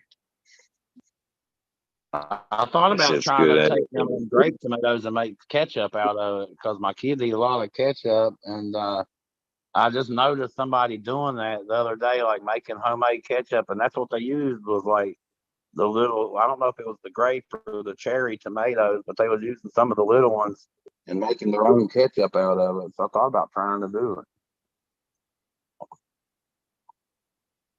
Maybe that'll be something I'll try to do with some of them. Oh yeah. I dig it. I dig it. It's fucking one of the things I've been trying to tell my kids too, man. My oldest trying to get me back to the city. I mean, I keep telling her, man, you're going ass backwards. Everybody else trying to get the fuck out of the city. Yeah. You're trying to lure me back. Yeah, buying a house is hard right now, man. Like everybody wants to go to the country, and the house market's crazy for anything like in the country. Any kind of acreage and anything like that, you're gonna spend a lot of money right now. I think it's very true, this statement that we're talking about there, people trying to get out to the country. I think it's really coincidental. The more push that, the powers that be try to push us more and more to the digital age and the hustle and bustle of, Wi-Fi and just everything that goes with, the digital age. So Yeah, many people are pushing back, going, man, I just want to be out in the country, yeah, pushing back against self-sufficient.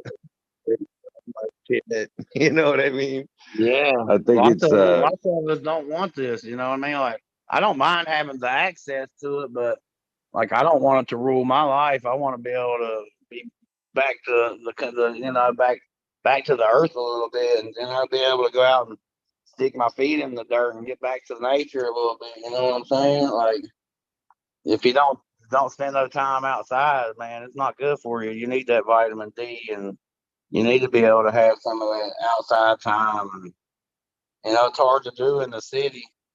You know what I mean? Like, you can't really, when you're in the big city, it's not the same. You know what I mean? Like, it's not the same as being out in the country. It's a whole different life. Putting your feet on the pavement or on the concrete ain't like putting your feet in the dirt. not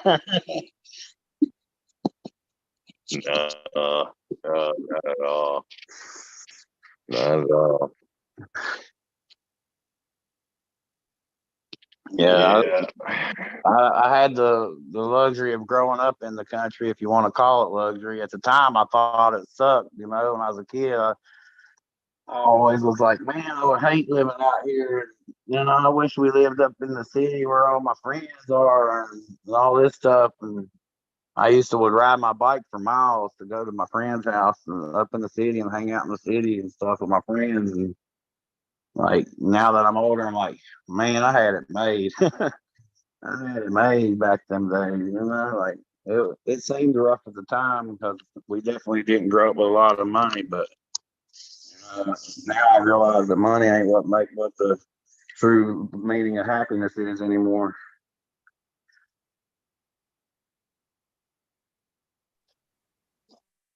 Yeah, very true. Very true. It's just a sad part of life, some of the money aspect of life. I'd Yeah, yeah, much rather barter for shit that I need and live a simple life. yeah.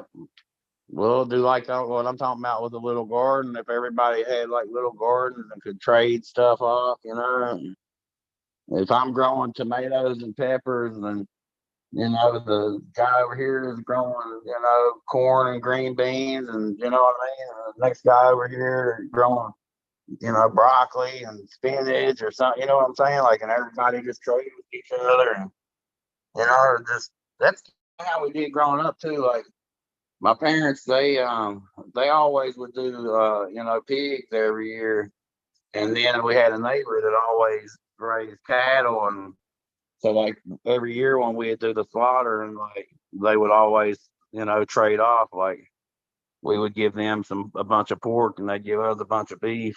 It was it worked out that way for us. Uh, I don't know. It's just a different time, man. It's a different way of life back then.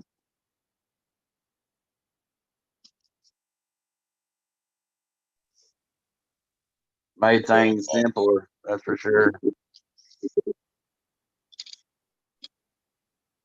Yeah, I definitely, again, back to the kind of kid things. I feel sorry for the way they grow up in these age. I grew up in the same type of setting out in the country where fucking my parents, they gave a shit, but they didn't give a shit. You know what I mean?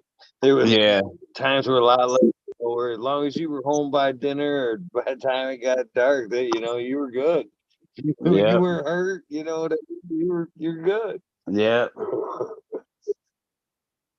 yeah. I know. Like, once I got to a certain age, like say, like they let me do whatever I want pretty much. I don't know if it's because I had two older brothers and they kind of wore them out or what, but like once I was up like 15 and 16, as long as they knew I was safe, as long as I would call them, and be like, hey, I'm good, I'm here or whatever. And, you know what I mean? Like as long as I check in with them, heck, sometimes I'll be gone weeks at a time.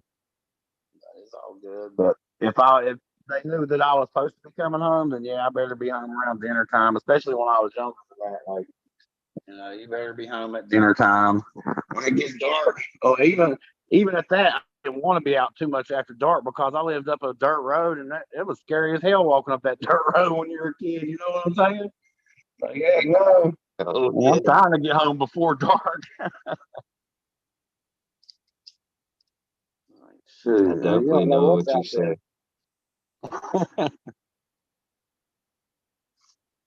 Look, man, I just walked live, not necessarily live on air. Everybody else was live on air, but I went out to my truck to grab a photo book there. I walked right into this fucking thing I had set out there. It was so fucking dark, I didn't even see it. I didn't even see it. And fucking ran into my truck. Just walked right into your truck, huh? Oh yeah, it gets black dark out here. I mean, like no, nothing. You can't even see your hand in front of your face out here sometimes. Oh yeah, definitely. If like, especially when it's cloudy out in the woods, if you live out in the country and it gets like cloudy at night, or the moon ain't out or nothing, shoot, it'll get pitch black. Or if it's like real country and it's like where I grew up, like my road, it was covered with trees. Like once it was summertime, there were if the moon was out, it was still dark going up the road because it was so much trees on both sides of the road that it covered everything. So like I got real good at like knowing where I was at on the road and like dodging the mud puddles. You know what I mean? Like I know I'm coming up on this big mud puddle, so I got to get over on this side of the road. It, it was definitely it was a challenge to get up through there without getting my feet muddy or not trip over something. Stumble over your own feet in the dark. Yeah, I can relate. There's a large piece of land behind where I lived, and I had nothing, nothing back there except there's a nice sized pond where we could fish and shit like that. But as long as we were seen headed down that trail, you know what I mean? We were good for the day. Yeah.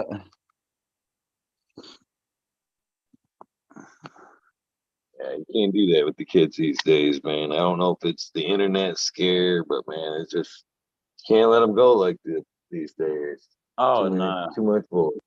Yeah, it's crazy out there now. Like I worry about my kids still, and they're like, like I said, they're teenagers now. Like it ain't gonna be too long before they're adults. If you consider 18 an adult, but it ain't gonna be too much longer, and they're gonna be adults. I don't know if now that I'm older, if I really consider 18 adult, but that's how society looks at it. When you're 18, you're an adult now, I guess. So, Depends on which end you're on. Because I remember, exactly. Depends on which end you're on. Nowadays, I'm like, yeah, 18. Yeah, no. But you're on the other side of that. You're 18. I'm a fucking adult. God damn it. I know everything. Yeah, exactly. I used to couldn't wait to be an adult. Now I'm like, man, adulting sucks. I wish I was a kid again. They don't know how good they got it when they're kids, None of us did.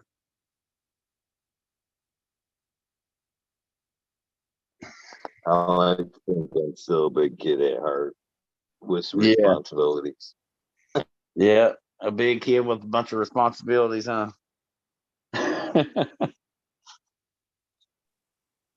I try to stay in at heart. Yeah.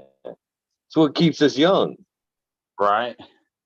I was just talking to a guy at the gas station today, like just a random stranger. I started talking to him, and he was talking about he was getting ready to go to his neighbor's 90th birthday party. And I guess he's got a big farm or whatever. And he's like, yeah, he still gets out and works the farm and everything. And he was like, yeah, that's what keeps you going, man. Like if you gotta stay in that mentality of go, go, go, and keep working and all that stuff. And if you don't, that's when you die. You know what I mean? Like he's 90 years old and still kicking it around. Still taking care of the farm.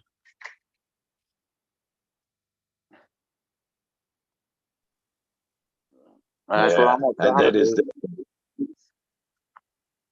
I agree with you. That is the key, man. Once you stop, it's time to die. I think that's in a few songs, man. Yeah, yeah, yeah,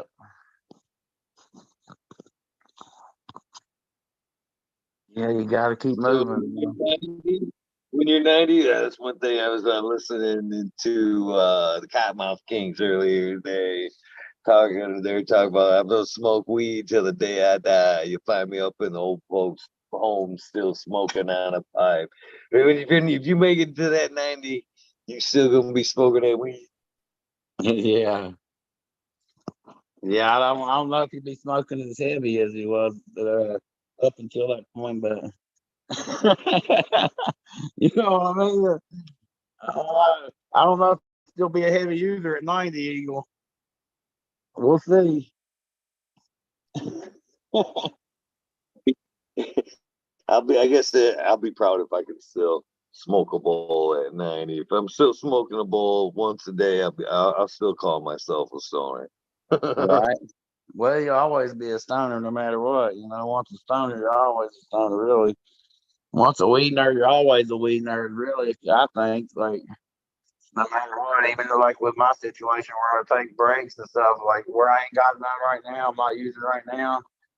Like, I still consider myself a weed nerd. It's not that I've gave it up. It's just I've had to take a break. You know what I'm saying?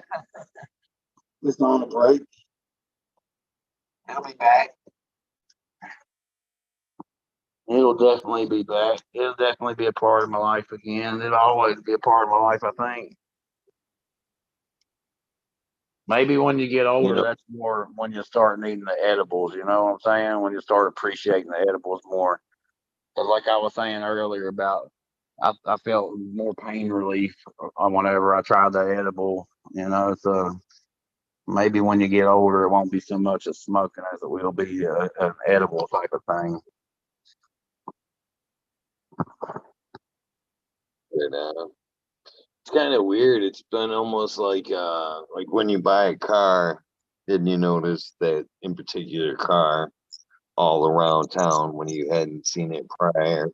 Yeah. And I think that same situation's going on with me and cannabis right now. Now I'm having to slowly shut down the grow and going through that transition phase. So I'm hearing more and more stories of other people like you, me, myself, myself, and others. There we go. That are having to, shut things down temporarily too. And it's been, in a small way, very comforting knowing that I'm not the only one having to turn off some and, and go Yeah. through the transition. It happens to the best of us. You make plans. That's whenever you mess things up. When you make plans, Eagle. That's how it works for me. When I make plans, it always ends up messing up. So I just go with the flow. So I'm trying not to plan too much out. I just end up going with the flow. Every time I make plans, something ends up messing them up. Or every time, like when something gets to where it's too good, you know, back in the day, you get a real good connect, and you're like, man, this is the best connect. Man, he's got the best stuff with the best prices. But in the back of your head, you always like, well, it ain't gonna last forever. You know what I mean? Every good thing comes to an end sooner or later. It seems like one door closes, another one opens.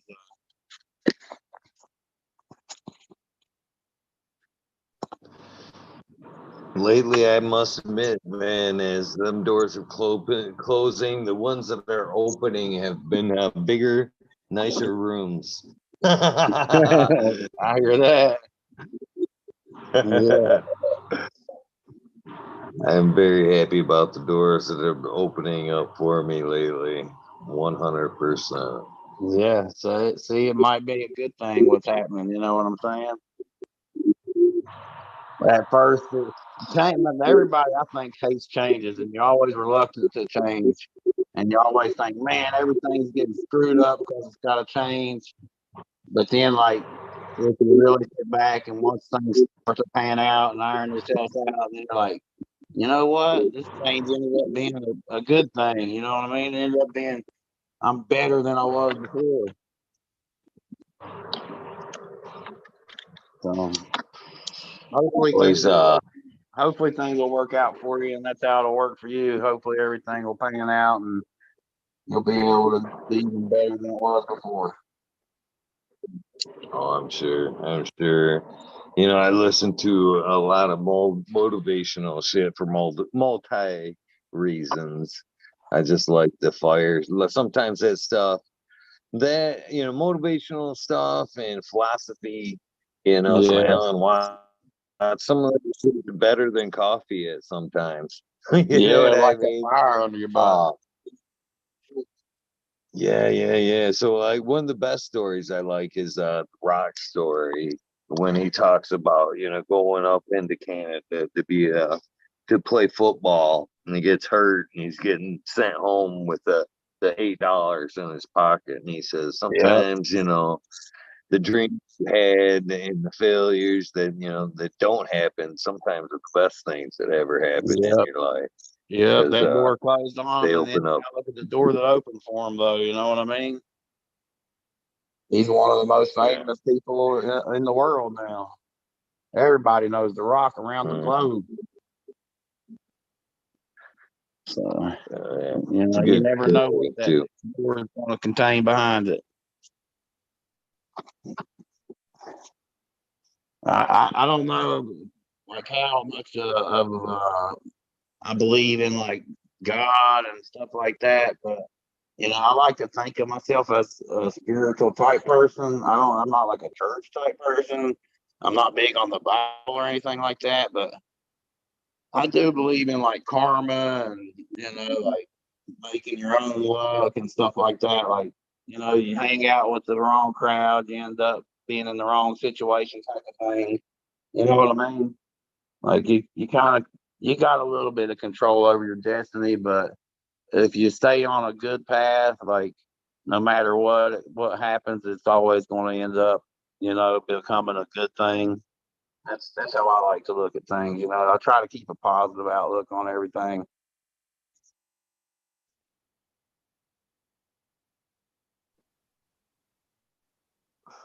So, yeah, you seem like a very positive person, and I gotta give you some credit for that again as well. Through this conversation, you definitely had a positive outlook on everything you talked about. So, if things change, do you see yourself ever trying to make a move into cannabis in one way or another?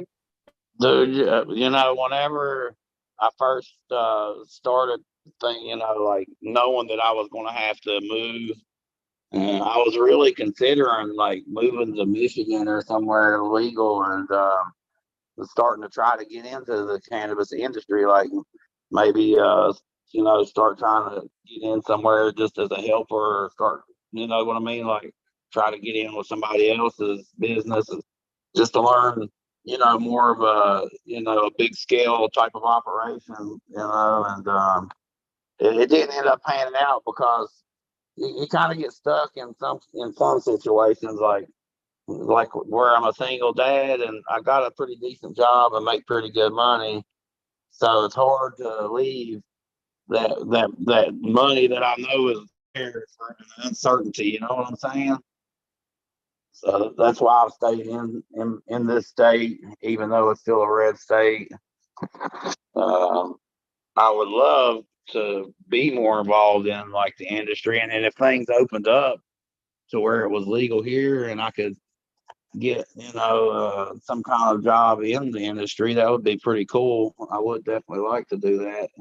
But as long as I can keep myself happy, it's nothing that I have to do. You know what I'm saying? As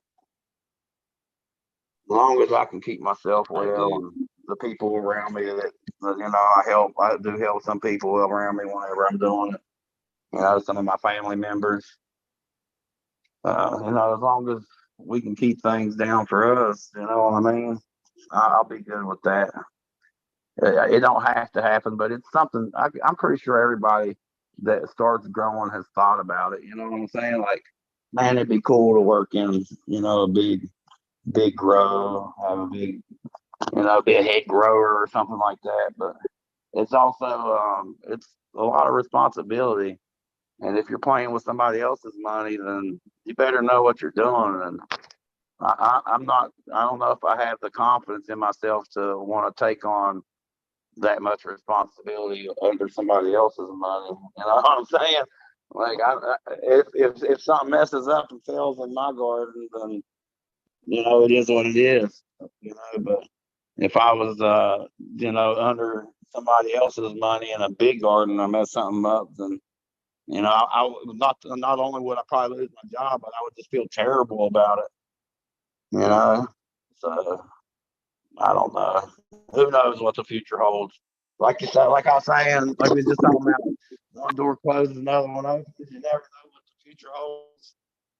But I'm content where I'm at, though.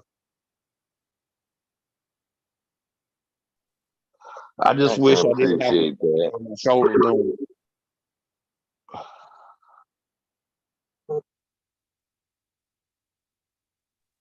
I didn't mean to cut you off, brother. No, you're good. I just said I just wish I didn't have to look over my shoulder doing it, Yeah. I hope them days are very limited for you, my friend. Again, man, in this day and age, man, I can't believe there is even red states in the United States. You know what I mean? I know. It blows. Yeah, especially with all like the new evidence coming out as far as how it does help people medically. Like, you think that they would at least make the DEA put it to the level 2 or whatever, to where they could do medical testing on it, out in the open. And you know what I mean? Like, you think that they would make it a little bit more lenient, but I don't know. Hopefully those days are coming. I know there's always bills getting put in the House and the Senate and everything. People trying to get it passed, but hopefully sooner or later it will. There's just a lot of big money pushing like against it. I think once the big money gets behind it, even though, like I said, I'm worried about what happens with that, but I think once they figure out how big corporations like Marlboro and stuff like that and the pharmaceutical companies can get more behind it, I think once that happens, it's going to open up more. I'm just worried about the home growth situation when that happens. Me too. Me too. And I think that's why the lack in scheduling right now, to be honest with you, I think it would give us too much time to organize and prepare our dreams as little guys, to where I think the big cash people would rather see it instantaneous. Yeah. And no surprise to them. Probably already half set up, just waiting for it. You know what I mean? Yeah, I've seen reports about where Marlboro, I think, and a couple other big companies have already like started investing money into, going towards the market. I don't know what states or anything like that, or maybe if it's a Canada thing, because I know where Canada's legal, but I don't know where at. But I know I've seen like some kind of articles where there's some big corporations like that are starting to put money into it. So once they get to where they can do it, then I think they'll push for the federal government to open it up more. what, like I said, I'm just don't know if they'll push it towards the side to where that's got to be, the big corporations that are allowed to do it, and not so much the home grower. Oh, you bet your ass on that. That's they've Yeah, lost too much money. yeah, they don't They want, want they to ain't gonna start want everybody to be able to do it themselves. right on. Which I mean, Yeah, not there's another everybody guy. wants to, though. Not everybody wants to do it. Lots of people like the convenience of being able. If it was like cigarettes, there's tons of people I'm sure that would just love the convenience of just being able to go and pick up a pack of 20 joints. You know what I mean? And not ever want to grow. But I'm sure there's also a lot of people that would be like, well, if it's legal, then I'm going to start growing.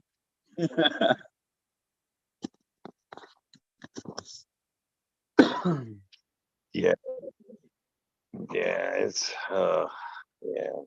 I've heard that too. Mr. Ken Trooper, who hangs out around the show and the Yeah. chats and stuff, was on saying that I'm pretty sure it was Marlboro he was pointing the finger at, was Yeah. trying to buy the grow stores in his area because they like the vibe. You know what I mean? Yep. And yeah, vibe itself, I don't think you can buy. You can buy the you can buy everything else, but I don't think the vibe comes with it. So Right. Yeah, I know they're trying to get into it. There's lots of money in it, and they know it. So, and I mean, they're already set up for it. Really, I mean, they already got all the mechanics to do pre rolls. If they got the okay to make it, cannabis instead of tobacco, all they got to do is switch the product they're putting into. You know what I'm saying? Like it would be an overnight thing for them. They'd be like, well, we're going to take this facility and this facility and start processing cannabis instead of tobacco. Boom. There you go. It would be an easy transition for them. The only thing that would be hard for them, I think, is having the quality, product at a large scale. That's another thing that I think they're looking to, as far as getting into the business. Like they want to make sure they can have a consistent large quantity of product, and all of us know that marijuana probably, cannabis is not as consistent as tobacco when you go to grow it. It's not the same.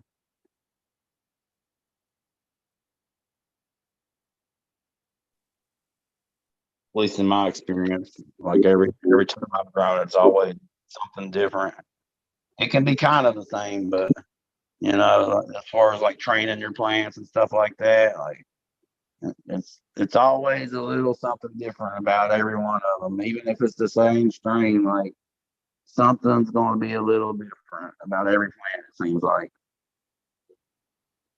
isn't that why tobacco or cigarettes are a blend these days to kind of for consistency purposes? Probably so. Yeah. That way they just get everything and blend it all together, huh? Yeah. So there's no difference in batch to batch. I think they blend Yeah. for that reason. Uh, dark days when it comes to that for cannabis. Dark Yeah. days. Yeah. Who wants just a bland blend? You know, like no, I don't want that. On the funny side of that, though, uh, we did that a little bit here in Michigan, uh, back in like 2008 when we first became legal. I started, helped start, what we called at the time, the CRI, the Cannabis Research Institute. And we were pretty much one of the first dispos to like spark, open their doors. And we actually had like a farmer's market even way back then. The whole dream the city of Clio shut that shit down Quick. within a year. Yeah, within a year, there was town meeting after town meeting after town meeting.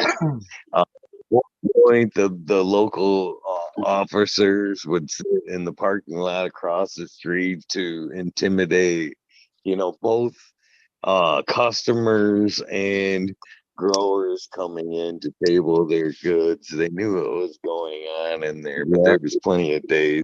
And we left that place thinking, man, they watched us leave with our backpacks and shit. You know what I mean? We were like, oh, today could be the day.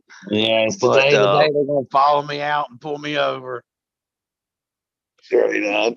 But what I guess I'm getting to is back when we were doing the farmers market there, we would do what we called the Turkish blend or the house blend, and that would be like as we sold our jars, because it was made basically more grams back then. You know what I mean? People coming in, a couple of this, couple of that. So you'd end up with, little bits of, shit in the bottom of your jars, little nugs, and we dump those all into the bigger jar and give it a shake, shake, and call that the Turkish blend or the house blend. The house blend. Yeah, we used to do at that. 9 times that jar would empty before a lot of other shit. Obviously, and it's marked down, but people didn't mind. People loved that shit. I couldn't believe it. Yeah, we would do that too. Like whenever we would, get large quantities, and then you end up with like a bunch of like little tiny buds and like a lot of shaking the bottom. You end up keeping that. You know what I mean? Because everybody, whenever you're getting rid of it, people want the nice nugs and stuff. So you end up collecting like 2 or 3 of these bags of little tiny buds and a bunch of shaking. You just put it all together,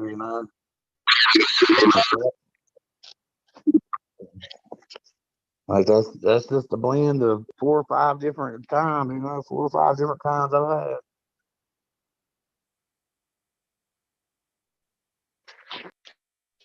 I miss those days. I really do. The backpack days. You could, see somebody like my age back then with a backpack. You knew, give them that caregiver nod, especially if you could hear the clink of the glass. Always would bring a smile. Like I know what he's got. Like I know that old guy ain't going to school with that backpack. I remember at one point dropping my truck off to the transmission shop and having to pulling my backpack out and fucking sitting in the waiting lobby there and seeing another guy. Same shit, man. Sitting there with his backpack. He goes up and throws it next to the fucking in the chair next to him. That's all you hear is clink, clink, clink, clink, clink. What you growing, brother? Yeah. What you got? Do a little trading. We sat there in that fucking 2 hours just talking weed in that fucking lobby. It was a pretty fun day. It's crazy, like the people that you meet throughout your lifetime that you never would expect either. Like, you know what I mean? Like, that's sort of like if you met Bingus, like outside of the chat rooms and everything. Like, if you met him out in the world, like you might never think that he would be that type of person. You know what I'm saying? Like, he don't look like the typical stoner. You know what I mean? And so it's just crazy, like to think about it, and then you realize, like, I bet you there's so many more people that enjoy cannabis than anybody realizes. It's crazy.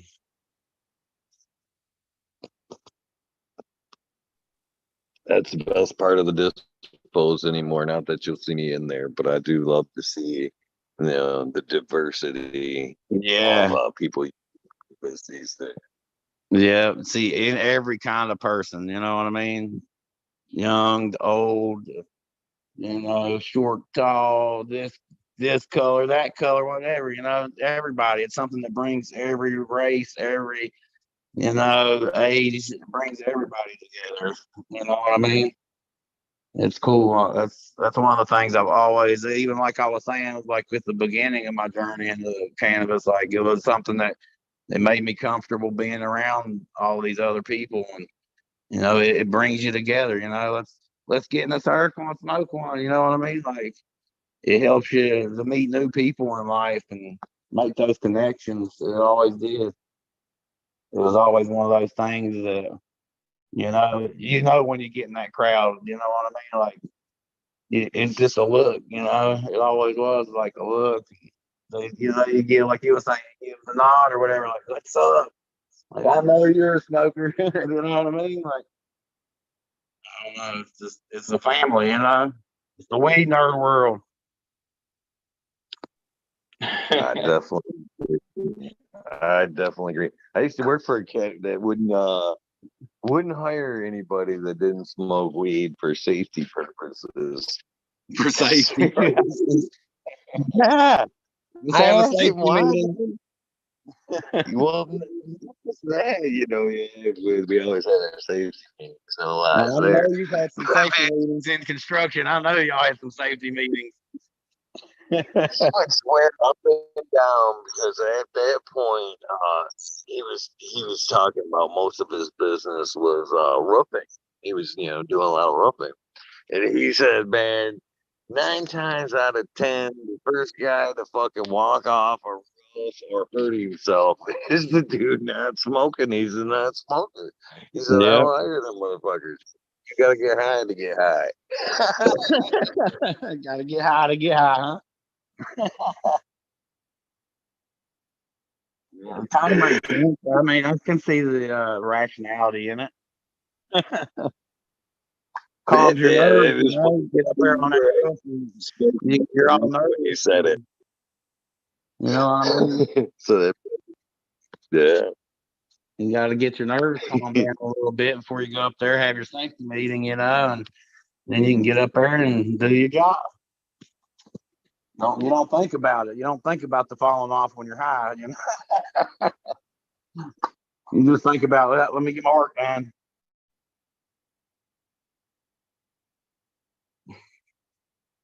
Yeah, I've done some of that stuff too, the construction work. I never was big on the roofing, but I definitely been on some roofs. I definitely have.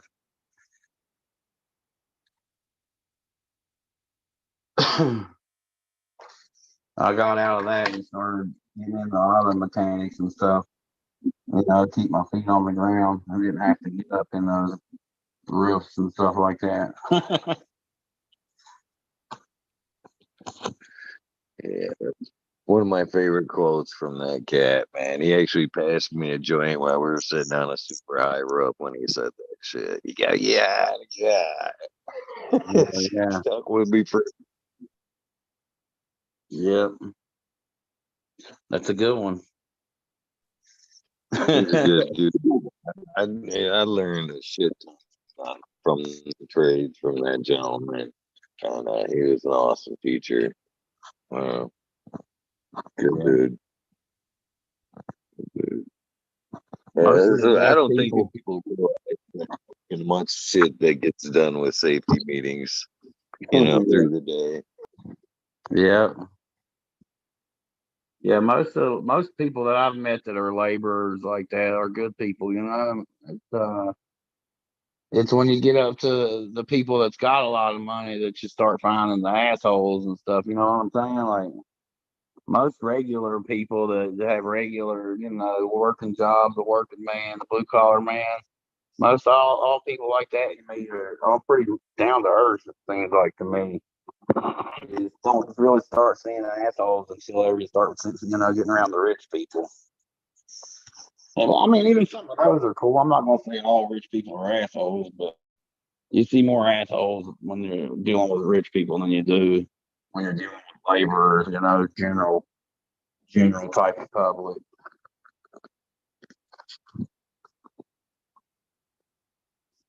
least in my experience. Oh no, you're dead on. You're dead on. That's the way I've seen it as well, and it really gets to me in a lot of aspects because of the people that it's easy for them to put you off. Oh, I was busy. You know what I mean?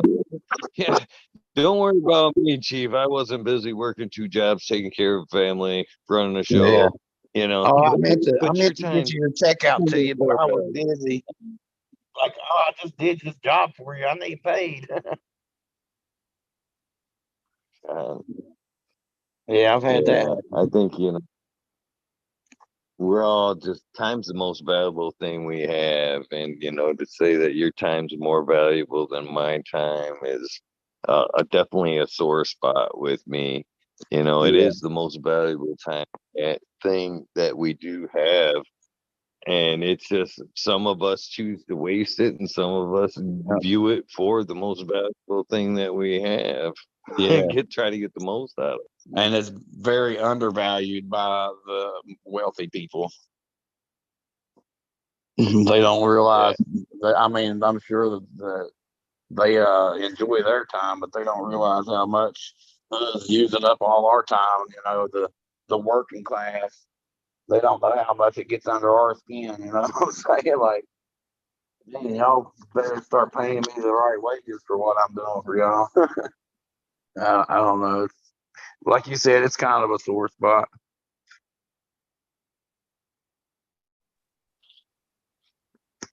Yeah, as I get older, that sore spot's more and more. Yeah, because your body's area. hurting from all the work you done all your life. You know what I mean? You get older, you're like, Yeah. I've been working for other people all my life, wasting all my time doing stuff for other people, to survive. Yeah, I know the feeling, brother. That's just how it goes, though, I guess. Live and learn. Live and learn. Good advice. At least now you're in a point of your life where you know how valuable your time is, and you can, like, I've heard you talk about it before. You can kind of work when you want to, and you know what I'm saying. Like, you don't have to put as much work into, getting by. Of course, I don't know your current situation totally. I know you've been going through some stuff with your house and everything, and so did I, which makes me have to worry about working more too. But that's what everybody wants, is to get to a point in life to where they can choose when they work. You know what I'm saying? Right on. Right on. Yeah, and that's another thing too, is I've come across a lot of this shit and gotten older, man.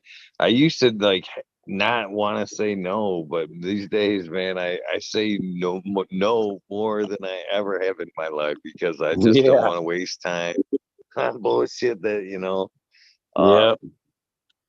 isn't as important as I thought it maybe once was, or I just Yeah. don't see the value of shit anymore. Like, no, I'm not doing that, wasting my life doing that no more. I'm not hurting myself for that no more. I'm not doing that no more. Yeah. Agreed. Like I say, live and learn.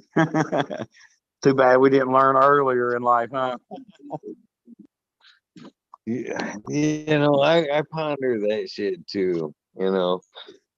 The same thing. We're back to the, us looking at the 18-year-old and going, "You're not an adult yet." Do you think, if you knew everything you knew now at 18, you know what I mean? It would change the course of some things. Some things I think we're just made to learn the hard way. Yeah. So it has a bigger value to it when we learn it. Here's the problem. Like, when you change one thing, though, what else is it going to affect? Like, because I don't want to change the fact of my kids. You know what I mean? Like, I love my kids to death, and I don't, as much as a headache they can be, like, I wouldn't never want to change the fact of having them. And I just don't know if I changed something before that, would I still have ended up being in the position I was at that time and having the children, So it's like, yeah, could you really go back and change it and not affect the other things in your life that you're proud of being who you are now? You know what I'm saying? Shit, it was the kids that showed me the value in life, man. Up Yeah. until my first child, man, everything was reckless. I don't give a shit if there was a Yeah. tomorrow, Yeah. fast. I had to hold that first baby in my arms, and I wanted to slow everything down. Learn Yeah, that bro. value. You came full circle, brother. You know, with the Yeah. grandkid. Setting that fucking holding that grandkid, chasing my arms, man, definitely kind of made me reevaluate and appreciate. And same thing, I want to slow everything down. Yeah. You're like, Days damn, and years, grandpa. enough to make it to 80. Holy shit, I don't like these numbers. You know what I mean? Yeah, that's gonna be a big one for me. I haven't experienced yet the grandpa thing. You know, I do have like my kids do have some older siblings, and one of them does have a kid. So, but I don't get to hang out with them a lot because of the whole situation with my kid's mom and like I don't know. It's a tender situation. You know what I'm saying? So like. Well, I don't know. It's weird. It's weird. It's rough. But one day, I'm sure with these one of these boys will make me a grandpa. So I'm sure it'll happen. Yeah, I'm interested a little bit. You're rolling the complete opposite of my life there. The boys. I had all girls there, Yeah. and the boys, man. Oh, yeah. Is the worry for kids? Is deep on the boys' side as it is on the raising girls' side. I don't know if I could say that because I didn't have a girl, but like I don't know. I'm pretty hands off with them. You know what I mean? Like I don't get into their life too much, especially now that they're older.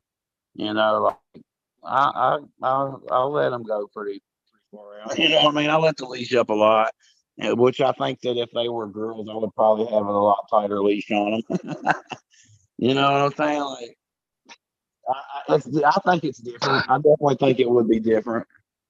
You know, because I'm a guy, so I know what guys want from girls. Yeah, that's what made my job all the harder. Shit. Yeah, exactly. Yeah. Well, you know Every what the little guys thing. want from the girls. I'm sitting there listening to a lot of these conversations from the boys. I'm like, yeah, don't listen to that. Fucking lies. Well, yeah, they're Quit lying, saying dude. Don't believe that. They're lying. it. Yeah, Yeah. Yeah. I'm sure it's a little different. But like I say, once they get a certain age, man, even with the girls, you're gonna have to give them some room to run. Because if not, they're gonna do it anyway, and they're just gonna do it behind your back. So you know, you got to let them have some freedom, no matter what. I've always tried to, like I was telling you before when we first was talking about my kids, like I just always have been open with them, and I want them to be open with me. I want them to know they can talk to me about anything, and I think that we have a pretty good relationship like that. And you know what I mean? Like I'm pretty sure that I know pretty much everything they do. You know what I mean? I'm sure they're going to do some things behind my back. Yeah, all teenagers do. They're not going to tell their parents everything. But as long as you're raising good kids, uh, which hopefully I do believe mine are pretty good for the most part. They just give me hell. But as long as you do the best you can as a parent, raise your kids as good people, and raise them to respect others and all that kind of stuff. I mean, what else can you do? You know what I'm saying? Like that, just do the best you can and hope for the best, I guess. Just be there for them.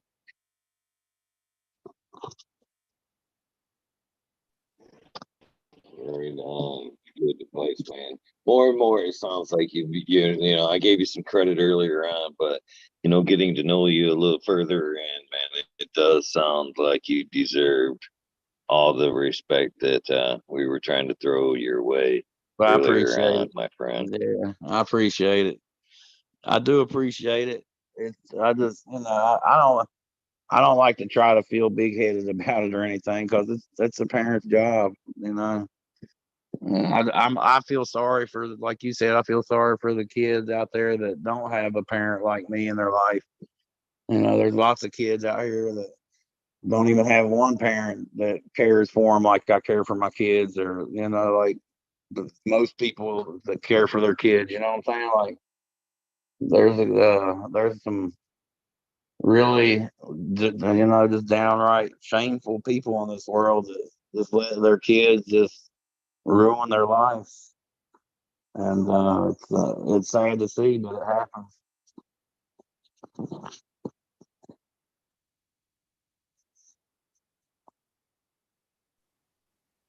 It makes you want to like try to help other kids and stuff too. Even like some of my kids' friends, like I know, like they'll talk about their parents, like being on drugs or something, and not doing this for them or doing that for them.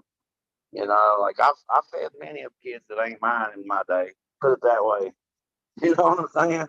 I've gave many kids meals that wasn't mine.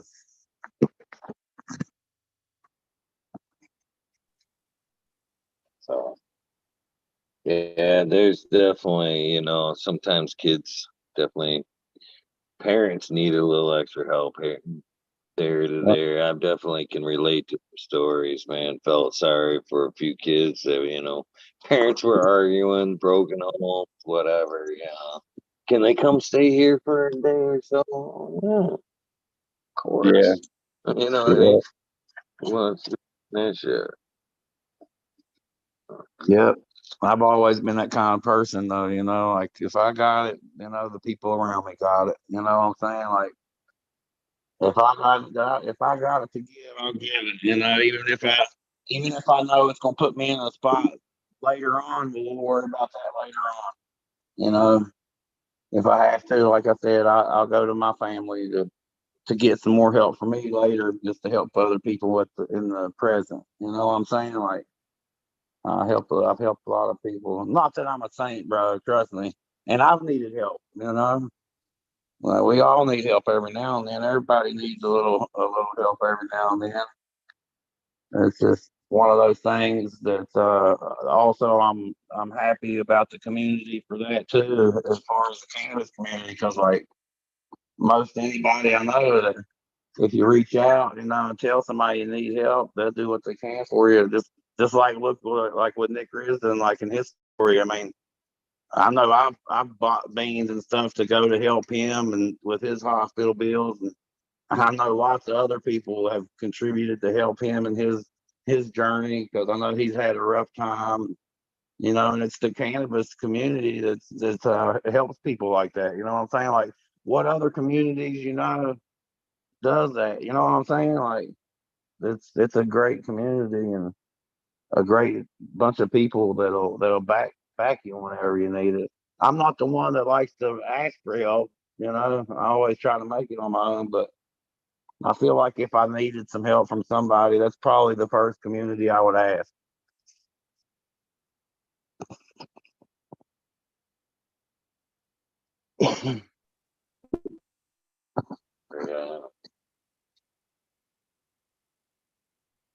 Yeah. Yeah. I had somebody point out to me as far as like letting people do things. Both, man, me and my daughter had this.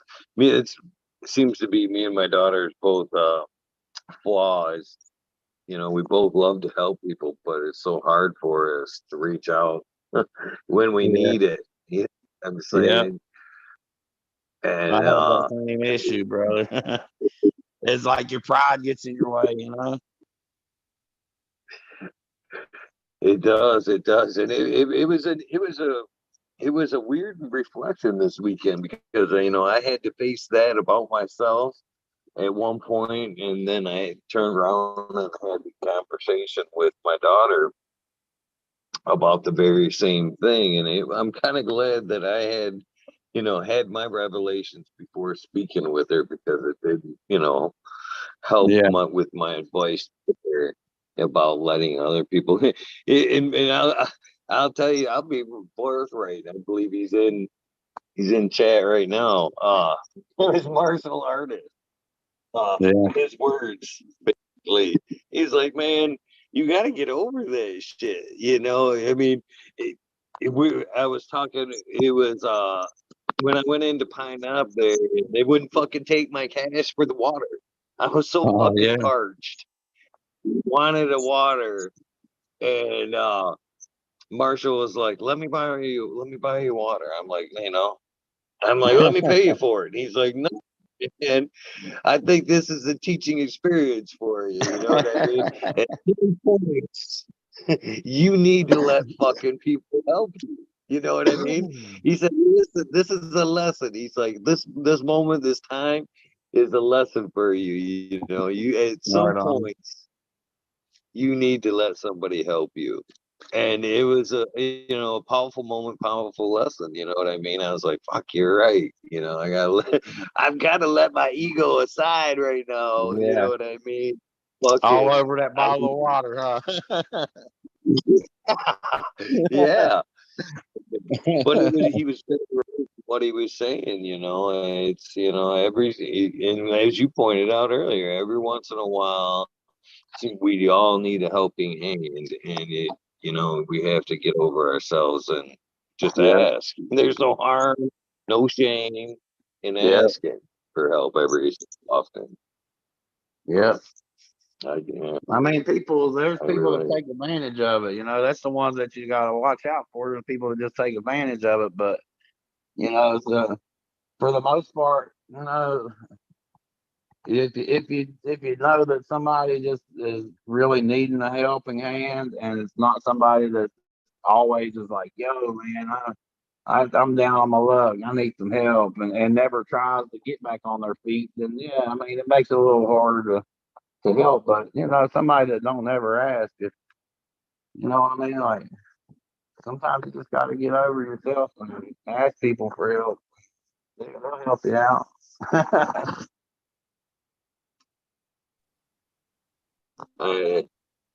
Usually I just go to my family. It's a little easier to ask family than anybody else. True that.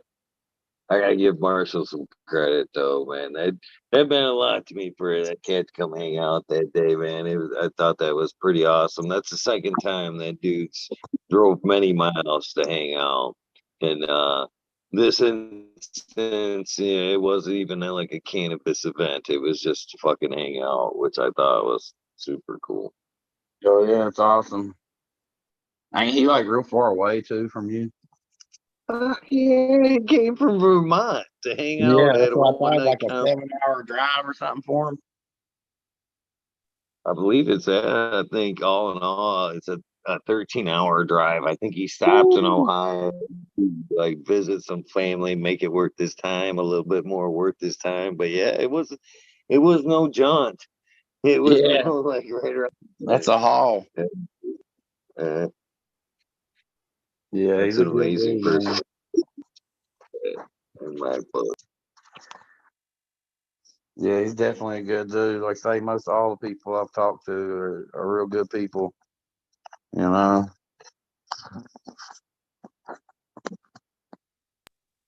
of the best people I've met. In fact, the best people I've met. Not some. The best people I've met in my life have either been cannabis related or straight from I've met through the cannabis community. That's for damn sure. Right on. Yeah.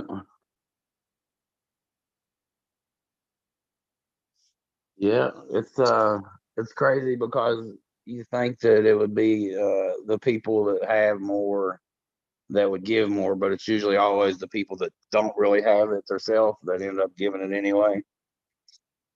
You know what I mean? It's like, well, I'll do the best I can, you know, and I'll help you out what I can do, but you know, it's crazy how it works out that way.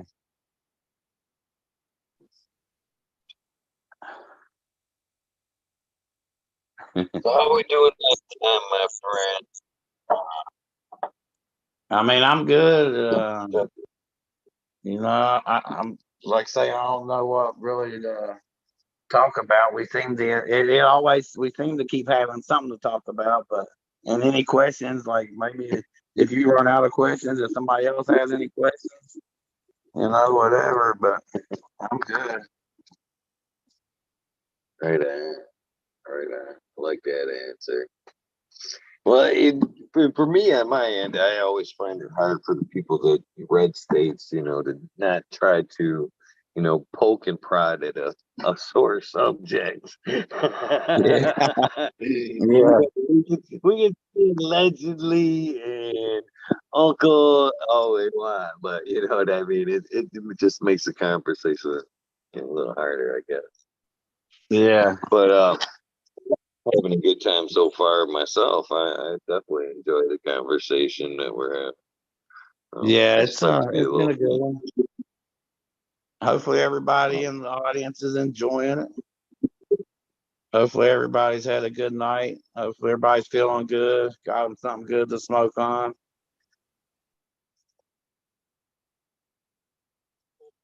So have you ever made it to these events? Speaking of like cannabis events and stuff like that, have you ever made it to any of these No, cannabis fun I times? haven't. I haven't even went to a state that had that's legal. I mean, I've never really needed to. You know what I mean? Because, like I said, it's still I can still get pretty much whatever I want. It's just, of course, the prices are a little different in my state than what it is in a legal state. But I never wanted to have to travel. You know what I'm saying? So. Not that I wouldn't like to. I've thought about it. I thought about coming up to Michigan a couple times for a couple different events, but I never ended up doing it. I was like, man, I could go up there and see Eagle and everybody up there. Yeah, that'd be cool as shit. Yeah, it'd be cool as hell to come and hang out with all you guys up there. Maybe one day I will be able to. I don't know. Maybe next Yeah, year. we'd love to have you. Maybe next year I'll be able to These make it up camping there. these camping events are making it a little bit more easier for that type of shit to happen. You ain't got to necessarily worry about hotels and all that shit. You Yeah, can bring your camper or tent, fucking come party. yeah. That's what I thought about doing is coming to one of those events where they is like where they had the campgrounds and coming throwing up a tent and hanging out. You know, it'd be cool as shit. See the Grow Bros or whatever, Michigan Grow Bros. See everybody. Right now, right now. There's definitely a lot of cool cannabis folks here in Michigan. Hell yeah, man. That's one of the best states now, I think. You know, I'd rather be up there than in California, I think, the way the laws are and everything, especially. You know, I think it's a better system they got up there with the caregiver system and everything. I know they keep trying to mess with it though, but I don't know. Hopefully they won't ever be able to take it away. Y'all got to keep fighting for that shit. Detroit River says you need to come in September to the Big Cloud event. I know I've heard Mendo Dope will be back for that event there in September at Big Yeah, that Clouds. would be awesome. So, That'd be awesome to go and see Mendo Dub. That would be a good show. them fuckers are just as real as anybody else. You know what I mean? Yeah. That's one of the things I loved about Mendo Dope. They they hung out and fucking smoked weed. Didn't no, I don't want to hit that. I don't want to hit that. They fucking get that fucker here. Yeah, hell yeah. Shit.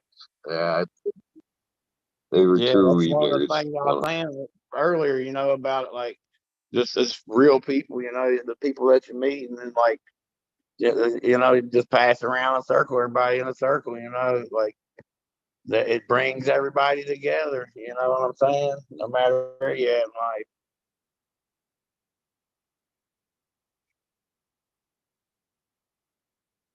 I would, as far as like, I do believe that Michigan's probably one of the better states right now. But a little biased, seeing I'm sitting here, right? But I would like to see you go out to the West Coast and see a little bit of, some of the original, what made cannabis, like I'm that type of guy. When I travel through cities, I like to look at the old buildings and see some of the historic shit. So Yeah. I would like to see some historical cannabis sites of California, the Emerald Tribe and shit like that. Yeah, go up in the Humboldt and stuff like that. If you don't get shot, man, up there on Murder Mountain.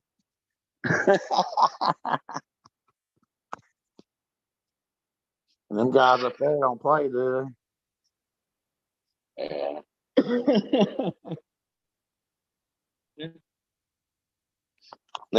So that's funny subject too, because I've talked to some folks that were up there, and some say it was that, and then some of them say, yeah, that's so exaggerated.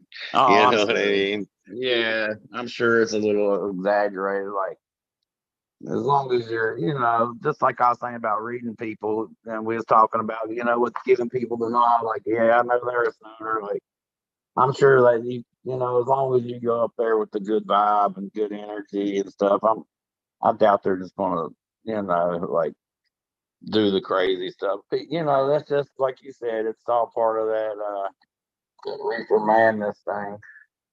That's just the new age reefer madness movie, Murder Mountain.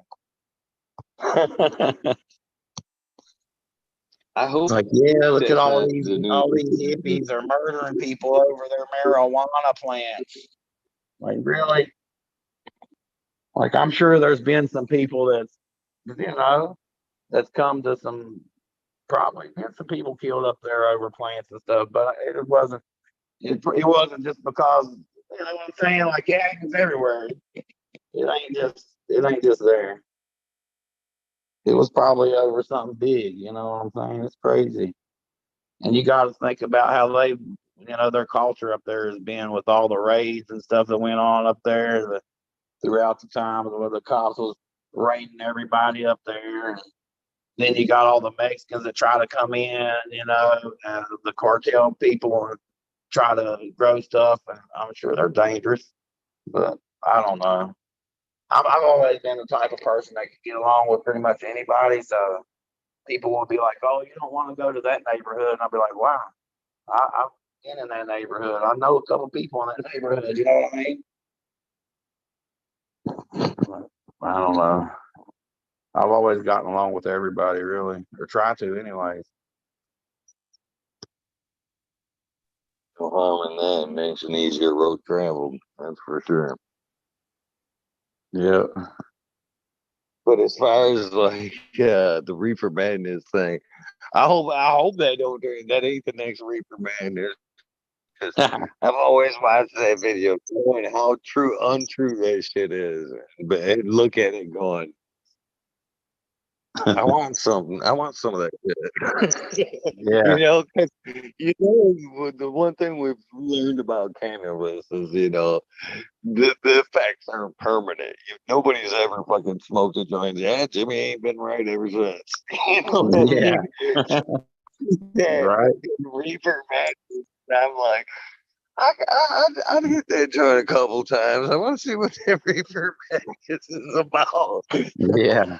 What exactly was they putting in that stuff they was giving people? So Yeah, that must have been something besides this marijuana and the joints they were smoking.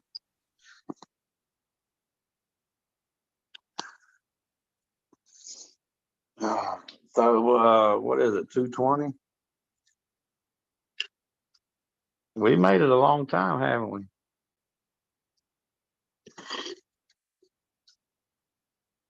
I'm surprised I've made it this long, to be honest with you. I didn't know what I was going to talk about.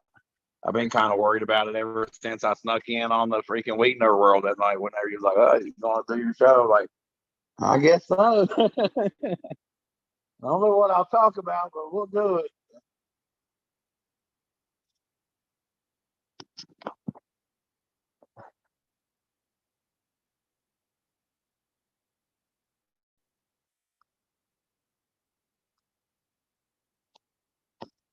How do I I? just was talking with it fucking all muted and shit. Yeah, you fucking. Good. I got to give you a lot of credit, man. You're a man of your word, man, and I respect that shit. You said you come back and hang out. And, Oh you yeah. know, sure shit. And you I've been thinking about it before, anyways. Like even like whenever I was living at my other place and I was getting to know all y'all, I was like, man, I wouldn't mind going up there and giving my story, but I don't know what I really talk about. But it usually always seems to work out with your guests somehow. They always end up, you always come up with something to talk about, it seems like. So I was like, why not? We'll do it.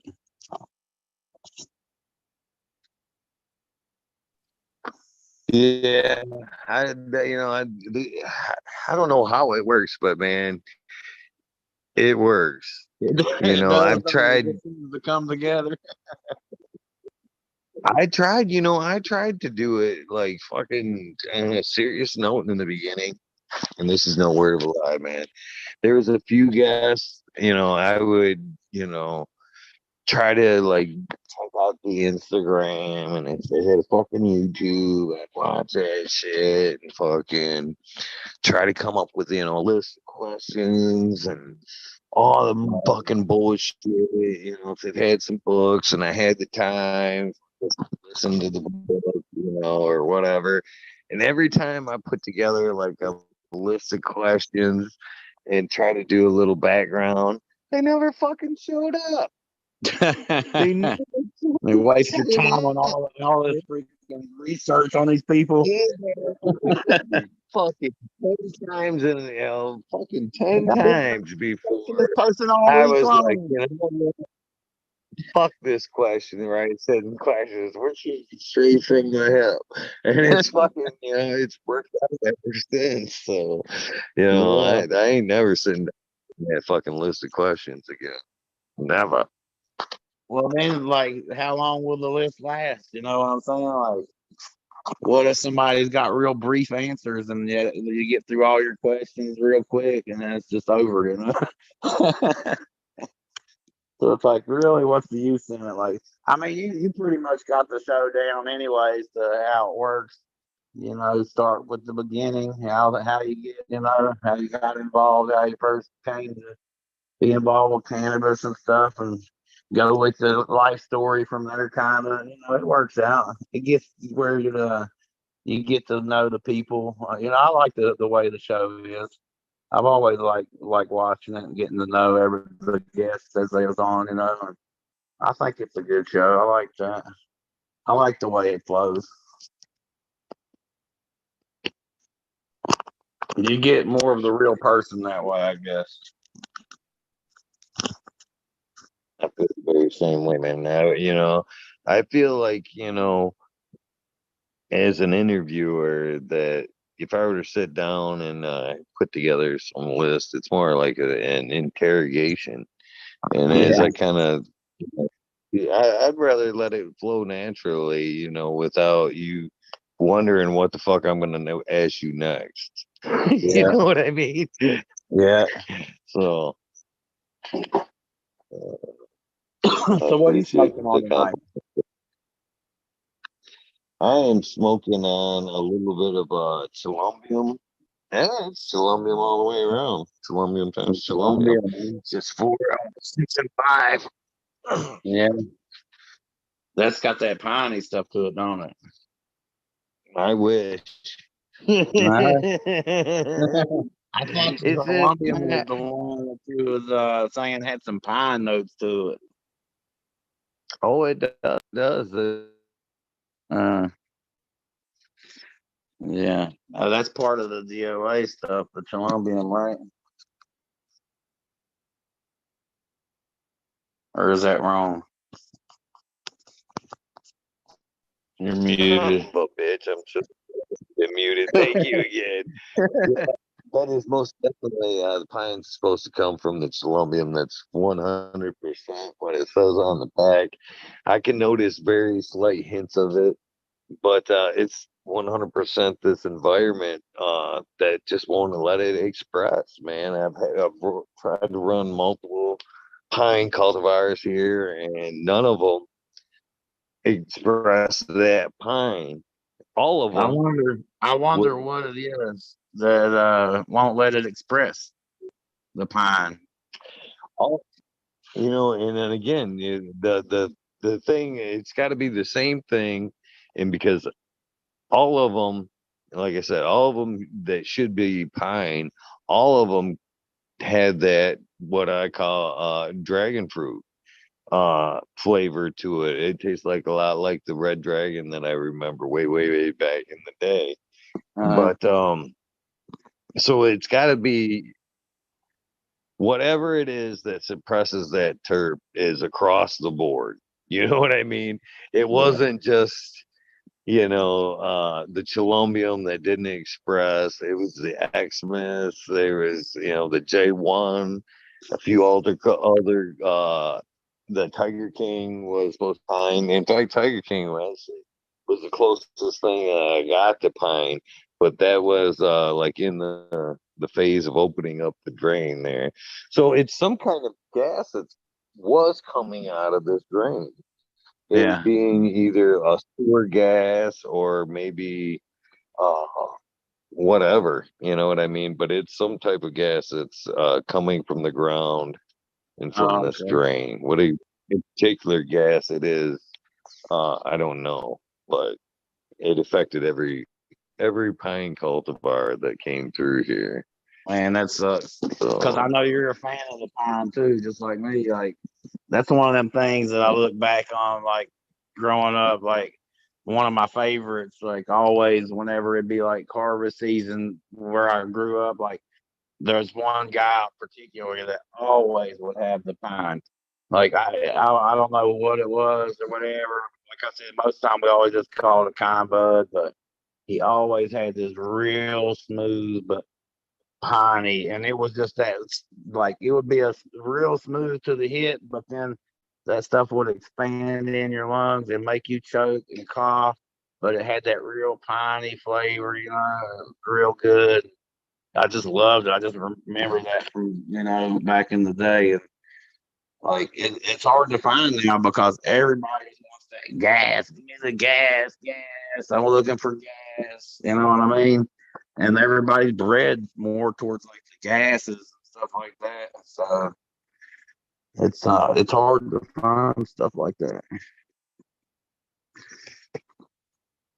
Like I know it's out there. I guess you just got to get the right stuff. I think it's out there too. That's why I kind of would like to see a terp cup. You know what I mean? I've talked about that a few times. Just flat out. This year it's lemon. You know what I mean? Next year it's fucking whatever, fucking skunk.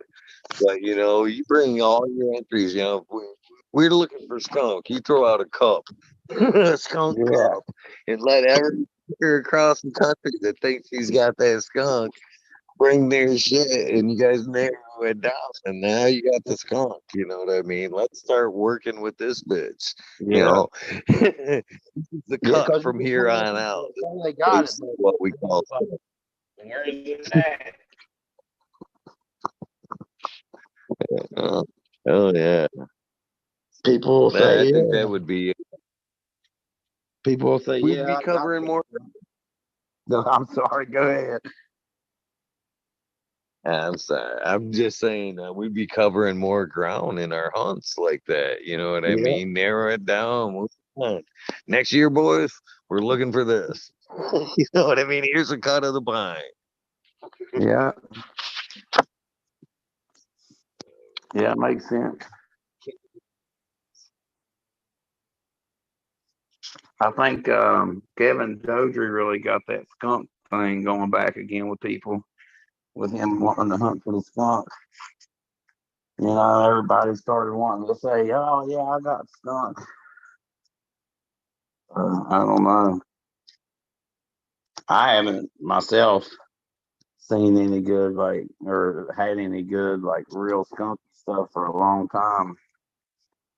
But I do remember back in the day, like I remember you could smell it just even whenever it's growing, just smell straight up like the skunky smell, just like you was coming up on a skunk in the woods or something, and it was just loud, very loud.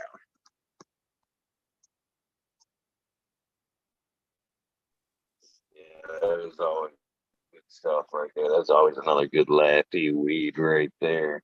I've got some stuff. Well, I have some seeds that Cat sent to me again. The same, same saying. I got the skunk. I got the skunk. This gentleman was very adamant that he had the skunk. You know what I mean? And all he wanted in return was to tell him where the fuck you got it from. When you pop them things and you find out it's the skunk, all I want is for you to tell him where the fuck it came from. I was like, deal. Deal. Yeah. I'm hoping. Fingers crossed, my friend. Fingers crossed. Yeah. So what's your favorite profile? Obviously, you probably do enjoy the gas on some levels, but if you had your choice, what would you like to pull out of that jar? But probably like I say, that smooth piney flavor. Man, I really like that. I like that smooth piney flavor. Or that I like fruity stuff too. Don't get me wrong, but I just like even back in the day with the fruitier stuff, it don't hit as hard. Which nowadays I don't need it to hit as hard. So like that mystery machine, whenever I did it, that stuff was really fruity. You know what I mean? It had I don't know, like a tangerine to it. You know, like a tangerine smell, and like a real fruity, like orangey tangerine taste or something. You know what I mean? And it was really nice, but it didn't hit like that GMO hit. You know what I'm saying? That GMO smack. I was like, bam.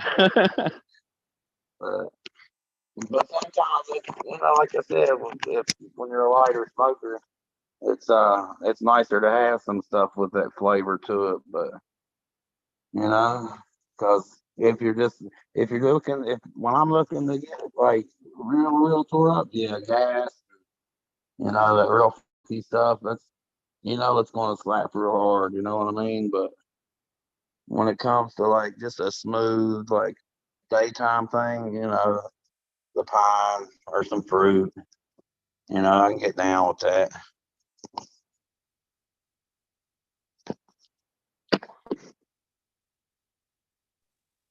So I guess my next question is, can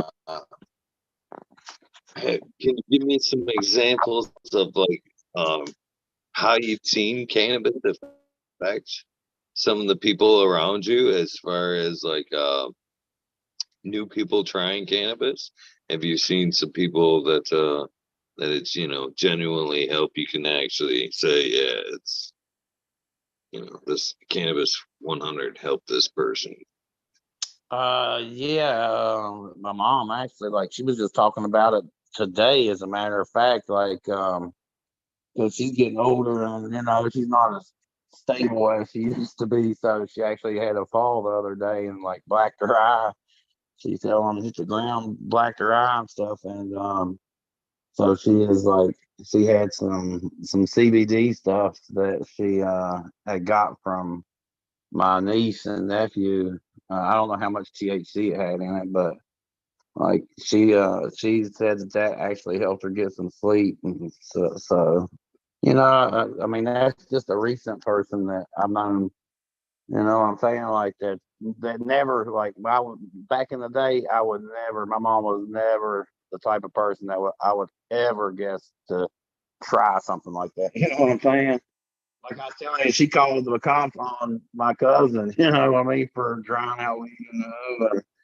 So, like, I never would think that she was going to be the type of person that would try it, but she said she liked that stuff. So, and she's in her 70s. It was an edible that they gave her.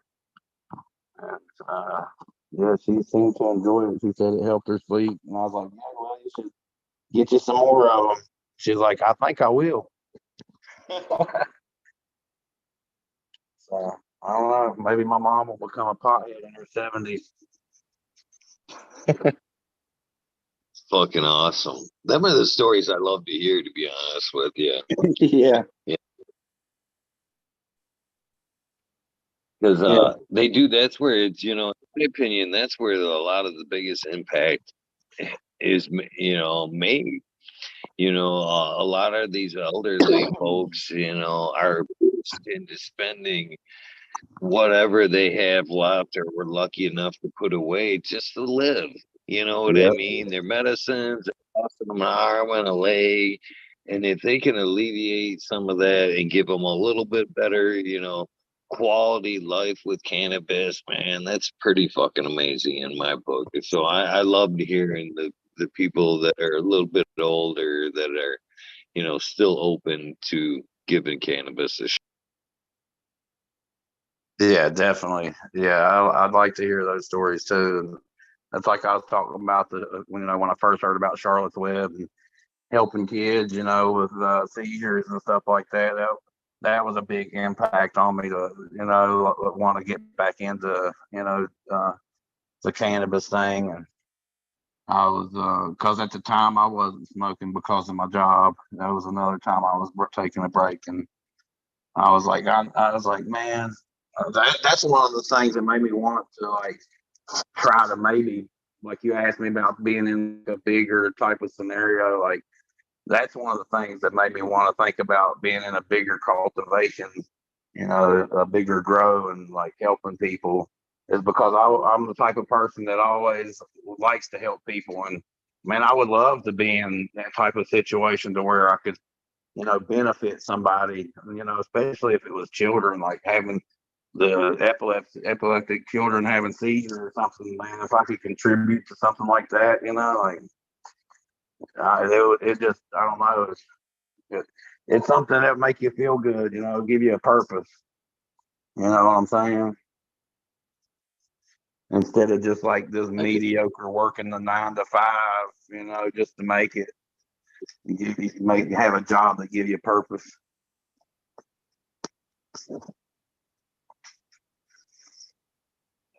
I definitely can relate to that.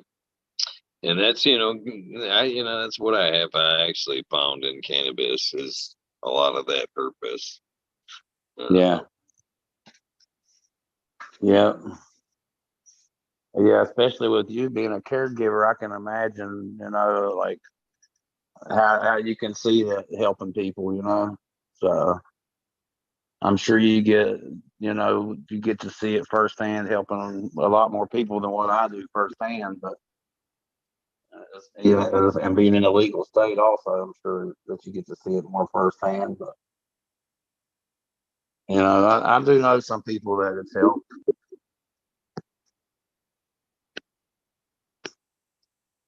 You know, It does help in a lot of ways. I mean, more and more as I went through my journey, I've become more and more of an advocate for, the cultivation side of things too. As we've talked about, man, that it has really opened my eyes up to the power of the plant. It consumption end of it, it is a super powerful medicine.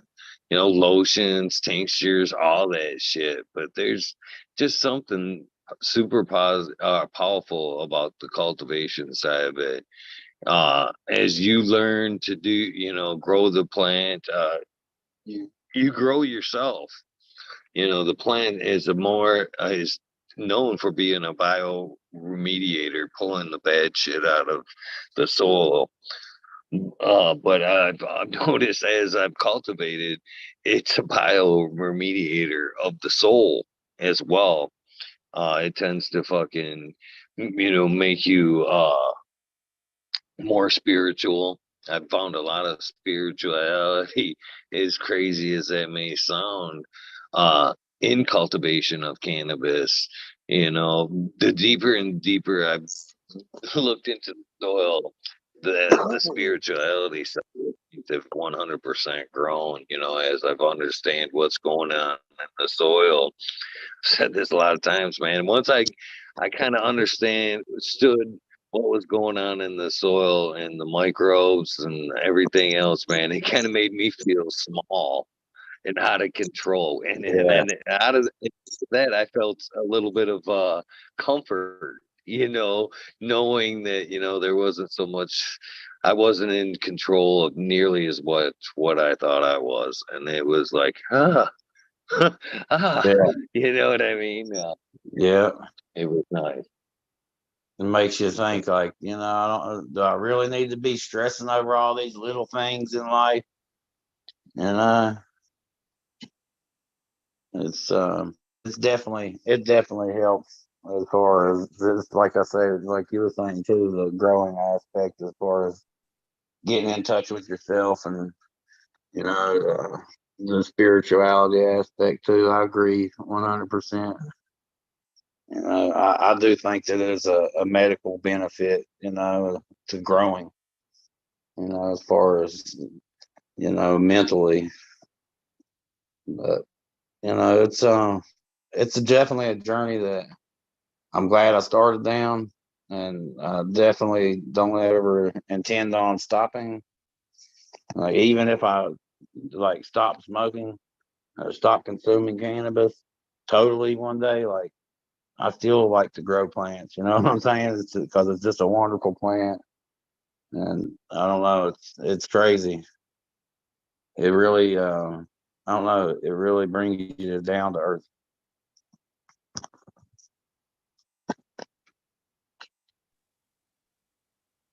It does. It does. I I I chuckle to myself a lot of times because you know, I come from a somewhat rough and tumble, childhood. Uh, fight, typical boy shit, I guess. But I think it's kind of fun.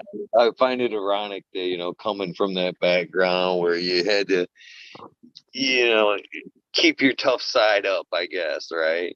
Yeah. That I ended up in the world of people growing flowers. Yeah. And having It's showing this. Yeah. having a bunch of girls to raise made you a softy, didn't it? Growing flowers and raising girls. Brought out your soft side, huh? Yeah. Wasn't a bad thing though. Wasn't a bad thing. The transition, I guess. It brought you to a more even place in life, probably. Got the bad out of you. All those bad fighting vibes and shit out of you. Bring you down to earth, and you know what I mean? Level you out. That's what it always did for me, is just level me out. It's always just been the thing that kind of I used to level me out, help me sleep, help with anxiety. You know, But like you said, getting older, like I gotta watch because if I smoke the wrong strain now, too much of it messes with me and gives me anxiety because my tolerance ain't like it used to be. You know what I'm saying? So you got to be careful whenever you get older, and that's one thing that worries me with like the legality of it and stuff with everything opening up and the older people being able to just go to a dispensary with somebody that don't even know what's what, and they just, oh yeah, this is the strongest, you want this, get this, and then they take it home and try it and it's too much for them and then they don't want to do it no more. You know what I'm saying?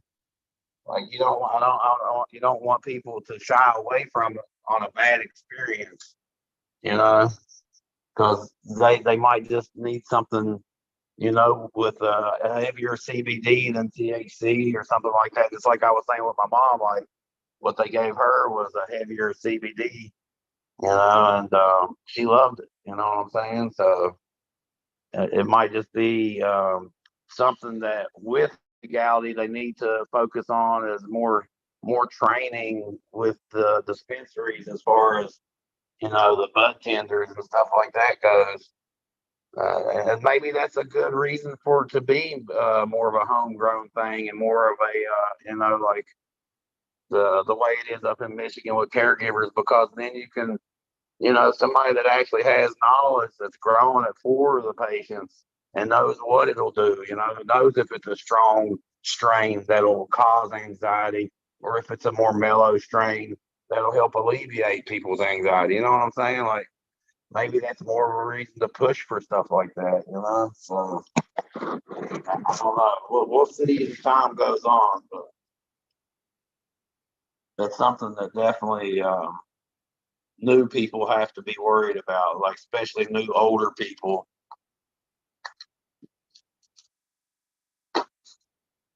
I absolutely 100%. 100%. Is even with kind of understanding it is a little trial and error. That's the only bummer side of cannabis, that it is Yep. kind of individualized. But in that same aspect, that's one of the beautiful things about it. Once you find that one, you found the one. Yeah. That's gonna. And like I've heard so many times before from so many different people, the nose knows, you know what I mean? When you smell that one that you like, and it's like, man, that smells good. I want to try that. And it usually is something that, is good for you. It might lie to you sometimes, and it might smell good, and it might not be, what you want it to be. But usually when it's that way, it's like not as strong as you want it to be or something, because it's like one of the sweet smelling ones, the fruity ones, and it's not a stronger strain, you know what I'm saying? So, but usually the nose knows.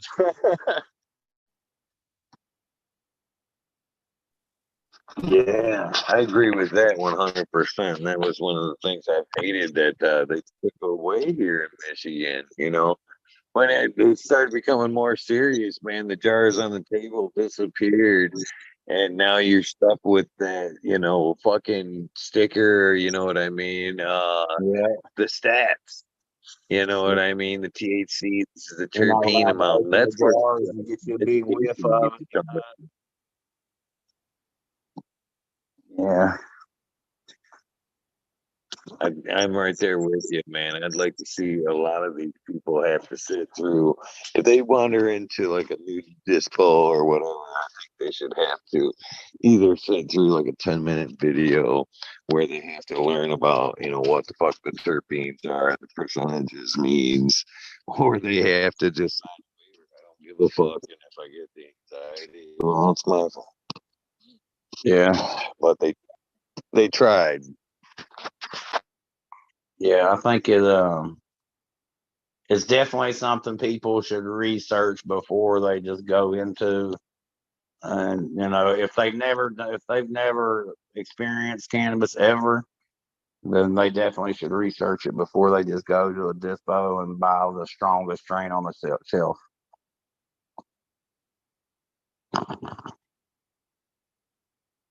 That's another thing right there. I think that that quest for the highest THC, we're coming further and further from the medicine as we Yep.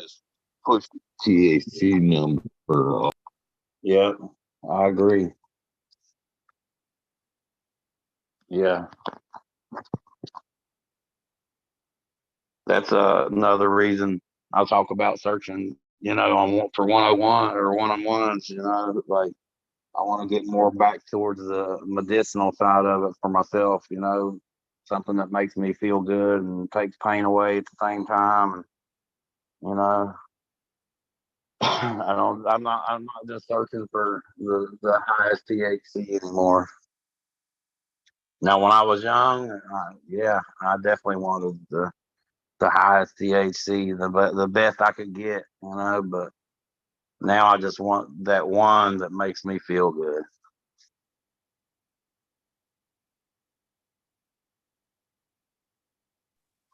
So, what are some of the ones have you found so far that really work for you? I know you mentioned like pines and stuff like that, but are there some cultivars in between particular you can say, yeah, this one was a good one that really set me aside. I also enjoyed, this one To be by honest, like, name.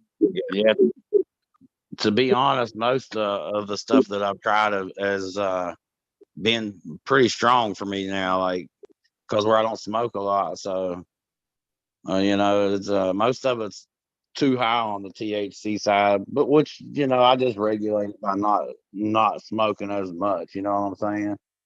But then at the same time, like, it gives me more of the heady high than it does the body high. But when I eat that edible, man, I tell you what, I definitely had that body high. Like, as far as my pain went away, and I was just like laid back in the couch and just felt like I melted. You know what I mean? Like, it was definitely good. But most everything that I've grown now has been pretty, I guess, higher on the THC side. So,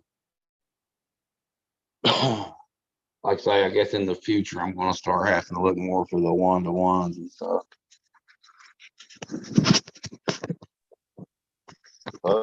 In my opinion, just my opinion, that's a good gauge of health, in my opinion. I talk to people all the time, and I would say probably 1 out of 20, if not 1 out of 30, tell me that the edibles won't affect them. You know what I mean? I can eat edibles, and that shit don't affect me. Fuck edibles. I always think to myself, and in some cases, it just comes right out of my mouth. Well, you might not be in the Yeah, yeah. Like, I don't know so what if you're edible eating you that, have, but the one I had, and I think that you're in good health. But I think for those I'm serious about this too, brother. yeah, For the people that eat the edibles and they don't necessarily see a good effect out of them, I think your body dictates that as you consume it, and I think as you consume it and you don't feel it, your body's going, no, no, no, no, no, this is straight up healing. You know what I mean? It's turning yeah, it into something healing and not high. yeah. You know what Helping I mean? inflammation and stuff like that. Yeah. Yeah, because Yeah, it helps yeah. regulate your or cannabinoid system or whatever, uh, Hmm. which is what controls all that kind of stuff, your body's inflammation and stuff like that, and your pain and your nerves. It's all controlled by your endocannabinoid system. Yeah, I was pretty shocked to learn. It was probably about 6 months ago. I was listening to some research on the endocannabinoid system, and I thought I was, naively kind of set in stone. You know, once we kind of felt the effects of cannabis and what THC did to our system, it was set in stone. But what they're starting to realize is our endocannabinoid system changes throughout our life. You know, if we when we're Yeah. consuming it as a younger age, you know, we're getting it more as a fucking we're getting high off it as you know Yeah. we get older. It different things, immune Yeah. system, booze, shit like that. Yeah. Yeah. I heard the same things. Yeah, that as we get older, our body work changes, so it starts to dictate how it's used as medicine. You know what I mean? How the intake of it changes. You know, it's crazy, man. It's definitely way over my head of how everything works, but I got a little bit of understanding about it. I try to I have do enough too, and understanding to know what it does to me, anyways. it does, man. And I've actually kind of pondered it as well as having a daughter that just had uh, a grandson or a child. You know, she was a cannabis consumer, before and after. I'm not even ashamed to say that at all. You know what I mean? But there was the question mark during pregnancy of consumption, and she gave it up. She's always suffered from anxiety and other issues that cannabis helped her in life through. And when they told her she had to give up, or when she gave up cannabis for the baby, uh anxiety was back 100% for her, and it Yeah, was a problem towards the end, which was he was born a little bit earlier because of. yeah. So I can't help but wonder if the use of cannabis would have been beneficial During the for her. pregnancy. And yeah. And moreover, as far as cannabis being in his system, you know, as we just touched on, he's got a newborn endocannabinoid system, and we don't understand, Yeah, exactly. For a newborn, it could be totally beneficial. It could be, just yeah, supercharge the immune system. yeah, You know, when babies are first able, they turn around and putting shots on these poor kids to boost yeah. all these natural functions that early amount of cannabis may have boosted everything in all those departments that he may have not needed these shots Yeah. for. You know what I mean? I'd Well, like to see some research. back in the day, they didn't give all the baby shots and stuff, and they still come out fine. You know what I mean? Like all these drugs and stuff is like 20th century stuff. 21st century type of stuff. Is like they didn't give all these shots and immune boosters and stuff like that to babies. Since the beginning of mankind, or what I mean? It ain't always been like that. So something, why do we have to do it now? I mean, I don't agree with a lot of the things that happens in the as far as that goes, like getting shots and boosters and stuff. I know some things that probably is good beneficial, but I don't know, man. It makes me worry. It always worried me, like my kids getting shots and stuff like that. Like I always worried about that. Oh, I'd fuck yeah. I'm not afraid to admit my children have only had what's legally, Yeah, you to know what go I to mean? I had, school on, right? Like they have to have this yeah, to go to school. Okay, that's all they're getting. Then they're not getting nothing else. yeah, yeah, Yeah, that's how I was 100. too. Even through the pandemic, I had when my youngest was still going to school, and man, I felt so sorry for her, but I didn't want her getting that shot. I didn't want none of my girls getting that. Yeah, But that's to their own. But that in itself, back to the kid thing, I guess, man, it was heartbreaking watching what these kids had to go through the last couple of years with yeah, trying to stay in fucking school. Yeah, You know what I it really mean? got to my oldest too. It caused him to have a lot of problems, anxiety and stuff. The whole COVID situation, like it really took a toll on my oldest son. My youngest not as bad, but my oldest son, for some reason, it really made him real anxious, and he didn't want to go to school at all.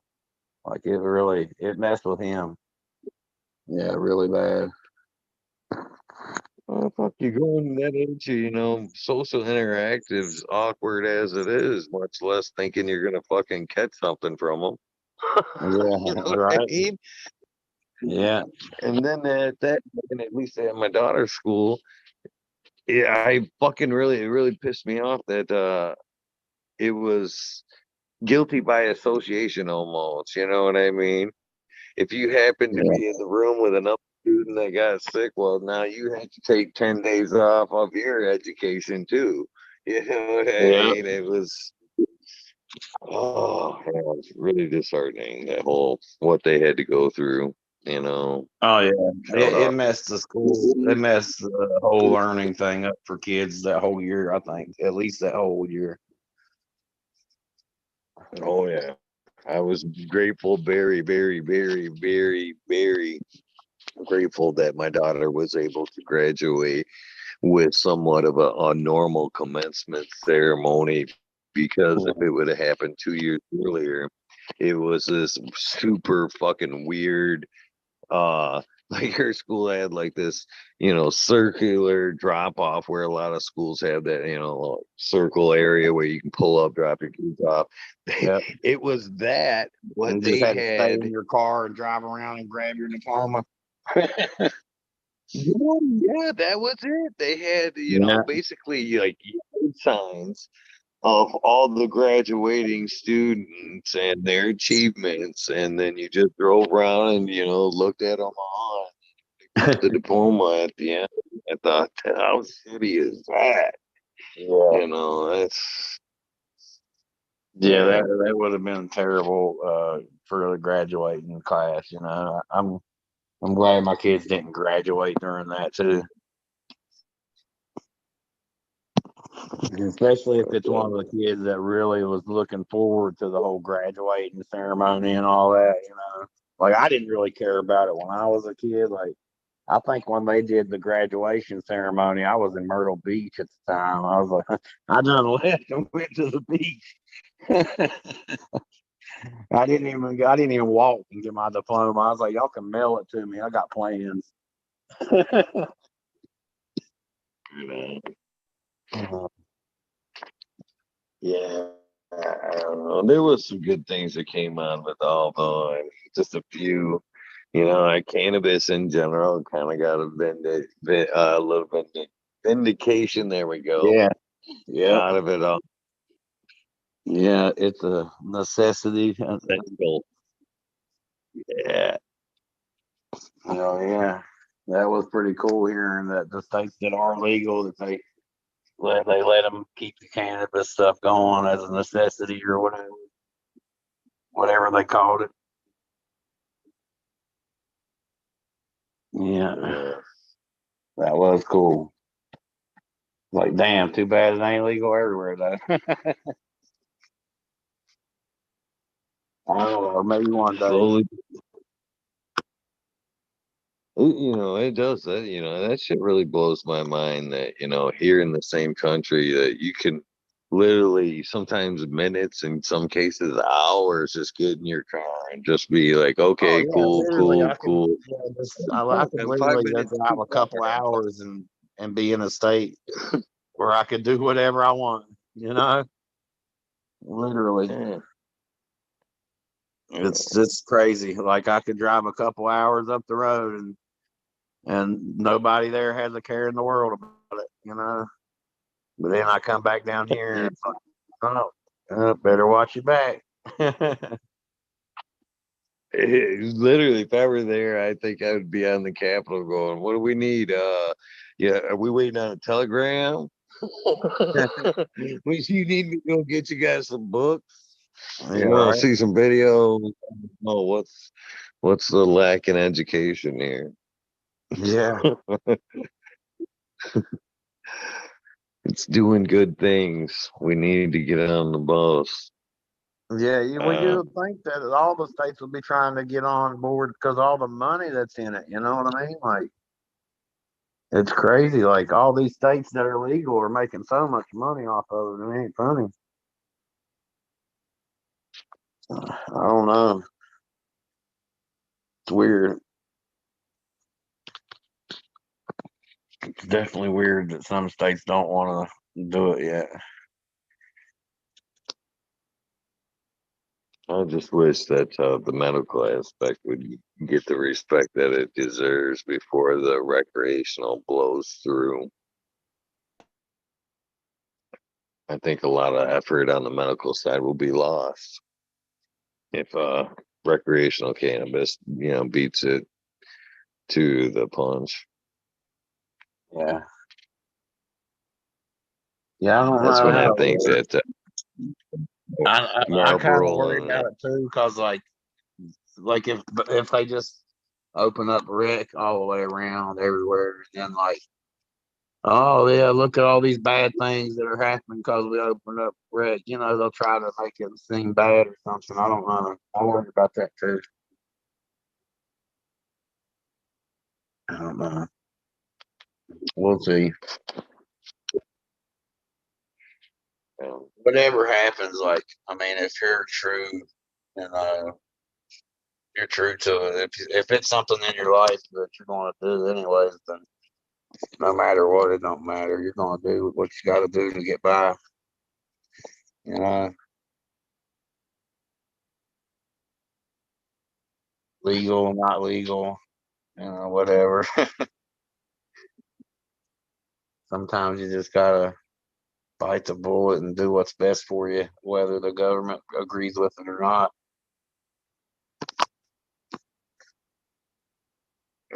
yeah, I have to agree with that. You know what I mean? Like, who are they to tell me? Whatever. I swear, like, if something ever happens, I swear I'll fight it tooth and nail. Like you all was talking the other night, like to a jury trial or whatever. And I'm like, hopefully I'll get a jury of peers that, like, that understand it a little more. Well, because I heard of it happen, and I'm not sure if it was in a legal state or what, but I think it was in a legal state. And I've heard of people that a couple of different times where they had cases of people caught with marijuana or growing or something, and they went to the trial, and the jury let them off on it, found them innocent. I don't know. I heard about it like a couple years ago. That happened. I can't remember what state it was in, but I remember hearing about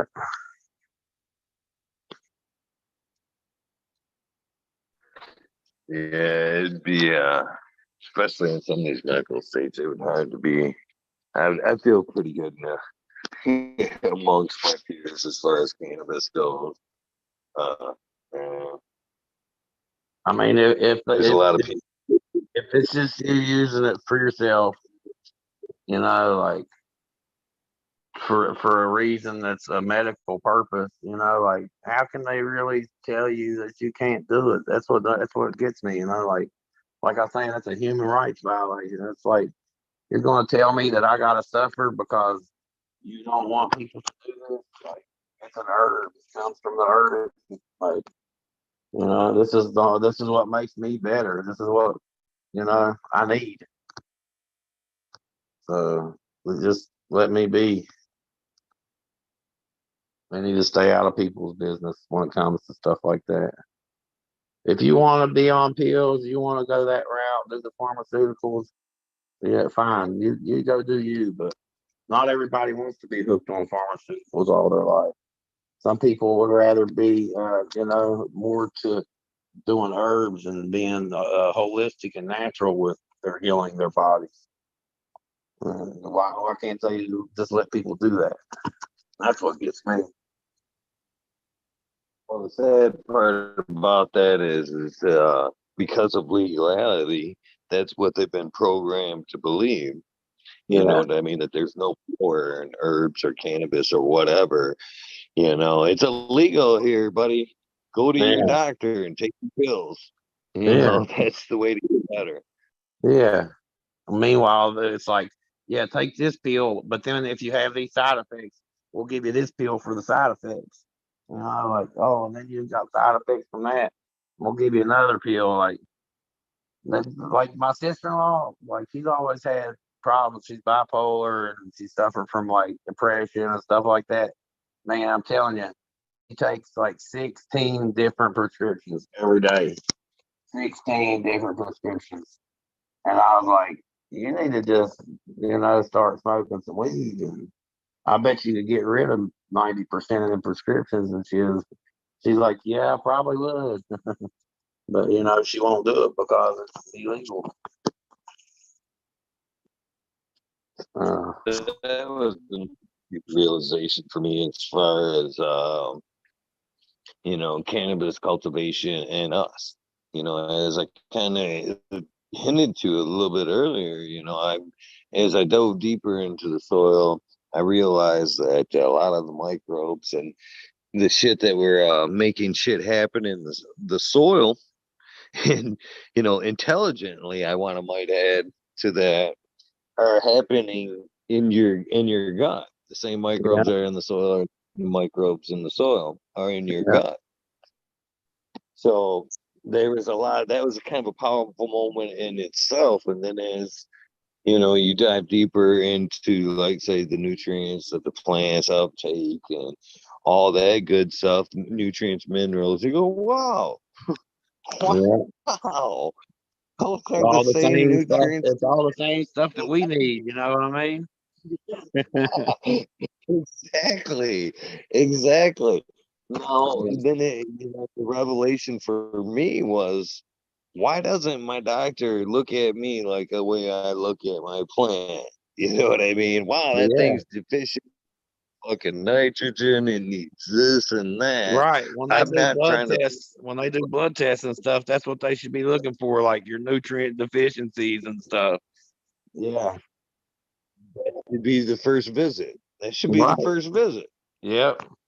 Like, well, okay, you're low on iron, where normal people should be at your age, and your body weight, blah blah blah. You're low on this. Let's start giving you these nutrients, and see what that does for you. That's what it should be. Yeah, I agree. But instead, they're like, "Whoa, let's give you this this freaking meth in a pill. you know, let's give you this stuff here and see what it does." Oh, and then when you have side effects, we'll just give you another one.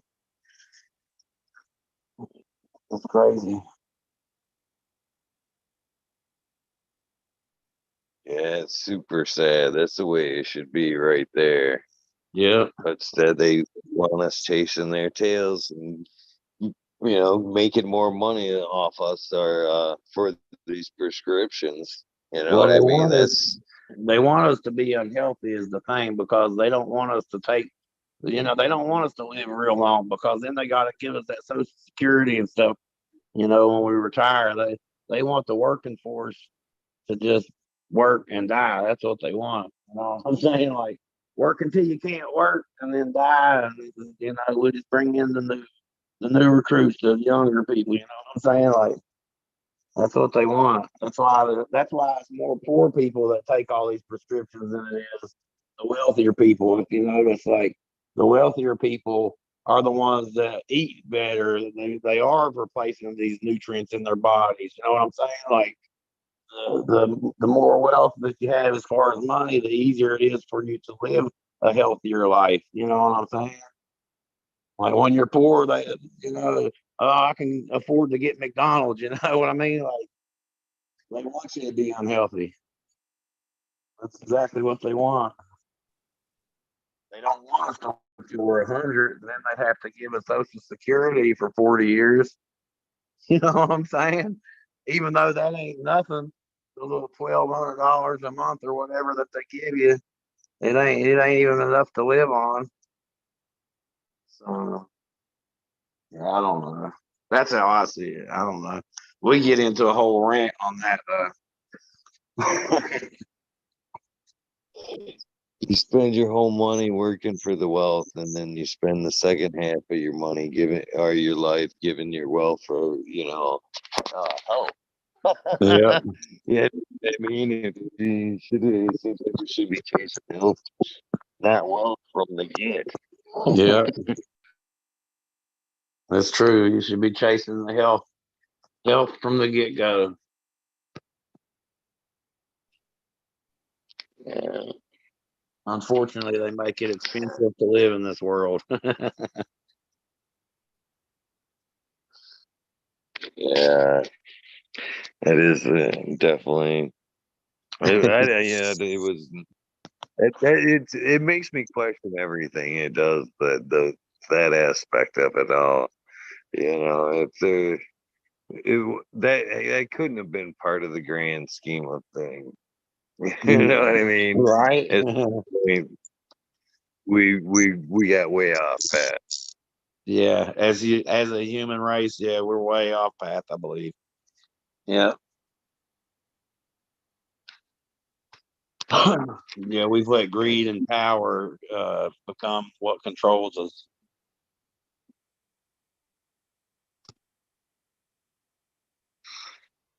That's one thing that this time has definitely done for us is made us at least me you know realize we have to make that choice now. What's important to us as far as everything we do in life. Yeah. Everything. I mean, I don't know. Well, even like you say, Uh, just having kids opens you up, makes you realize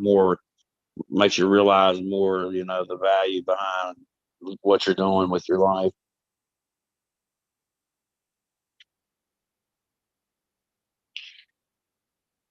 yeah. I love those moments with Chase anymore, man. I find myself thinking of, reflecting a lot on my life as I'm looking forward and his and awesome moments. Yeah. Awesome moments. My daughter actually accused me of being a baby whisperer the other day.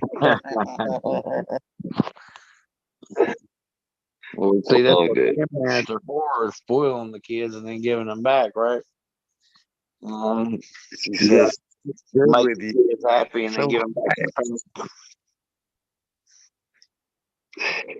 oh man, I had probably one of the fucking fondest moments I've had in a while. I went to the concert, hung out, and then found my way back over my daughter's house midway between concert and home, and he was being a little fussy when I got there, Yeah. and I took and I says, "I got this. I got this. Go to bed. I got him." And he laid there. I put him in the pack and play, the little bed they had there, and I fucking the mindless play. You know what I mean? The Gucci goo, the tickle.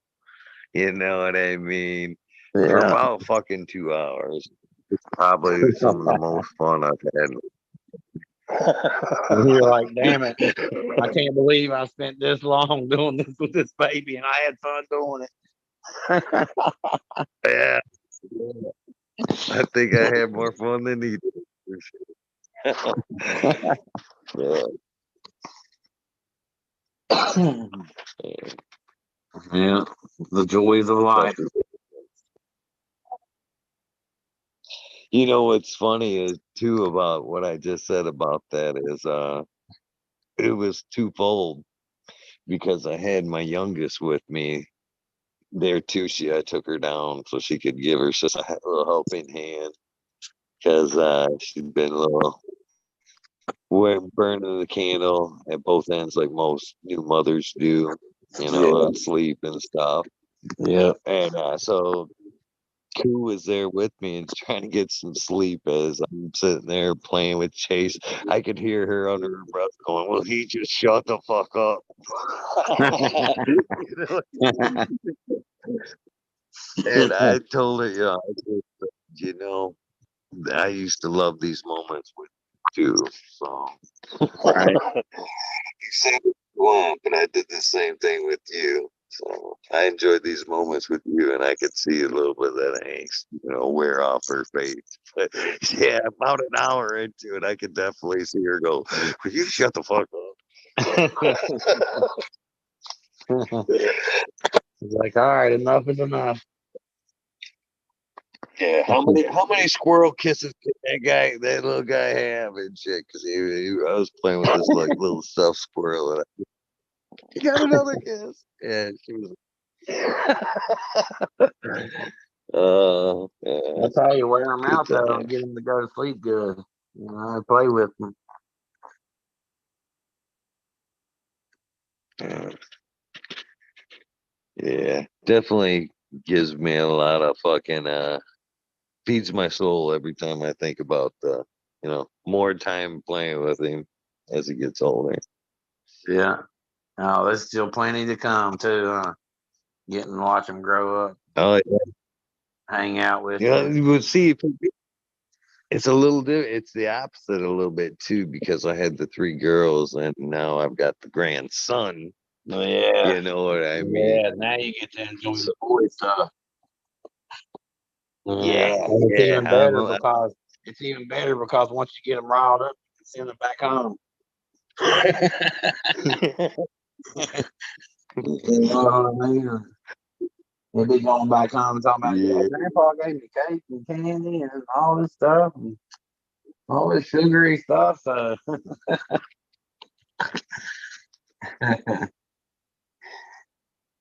be all wired out. Go show your dad that wrestling move I just taught you. Yeah. Go put him in that sleeper hold I told you. Yeah, that's gonna be that's some fun stuff. I can't. Yeah.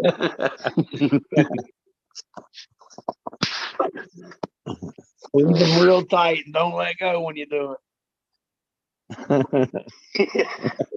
Make sure you pull that arm as tight as you can when you're on it. Don't let them go. I can see. I can see myself already. Did you get your dad to tap?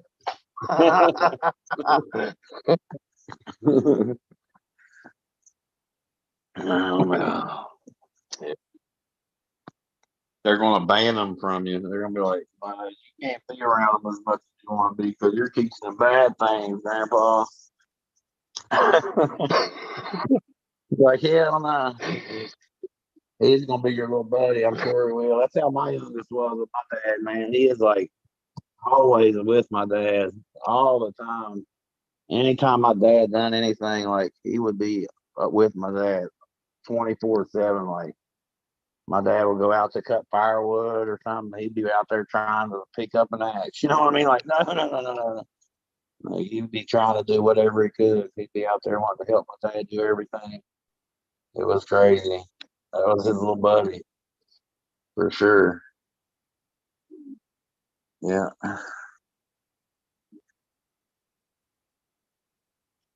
I was Yeah. like that with my girls. Came to bite me on the ass, brother. I was that dad. My girl came mow the lawn to go cut her toes off. Yeah, I ended up mowing fucking lawn for fucking 20 years. Yeah. Unfortunately, cutting some lawn as they move out and shit. I don't want to mow my lawn. Come over. Every time Come I think, over and shit, I cut my should know. grass. It's like, what? You want All me to that come shit. over and cut your grass? Like, damn it.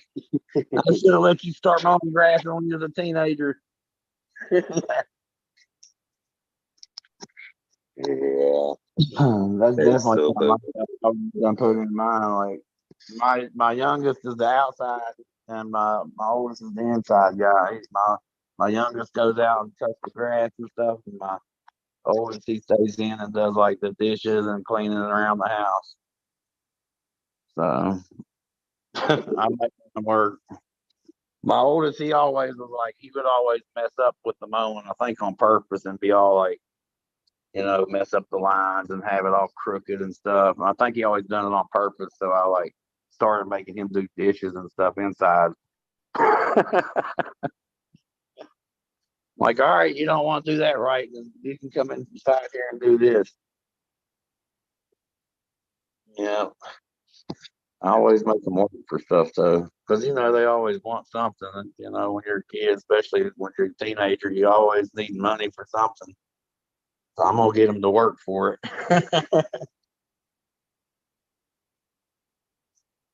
I got to That's work for my money. You got to work for yours.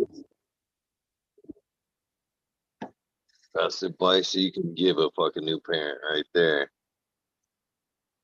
Yeah. Make them Yeah. know the value of the dollar and what it takes to earn shit. They'll carry that through life. Yeah. Yeah. I've been trying to teach mine the value of it. They still like to ask for stuff though. You know what I mean? It's like last year, my son wanted a new computer to go online. He wants to do school online and stuff like that because of the COVID and everything. Like I said, he is having real problems with anxiety going to school. So I had to drop like $2,000 on him a new computer. You know what I mean? I was like, well, this is like birthday and Christmas, and what I mean? It's like $2,000 for a computer. Yeah, that's not something my parents would have done, but it's a different, like I say, it's a different time and age now, man. Like he needed it anyways, really. So I had to do it. But I don't know. It is what it is. He's a good kid. They're good kids. You know what I'm saying? They do what I ask them to do. They might be a little slow about getting around to doing it, but they usually do what I tell them to do or ask them to do. They help old dad out. It makes it a lot easier than whenever they was young and I just had to do everything.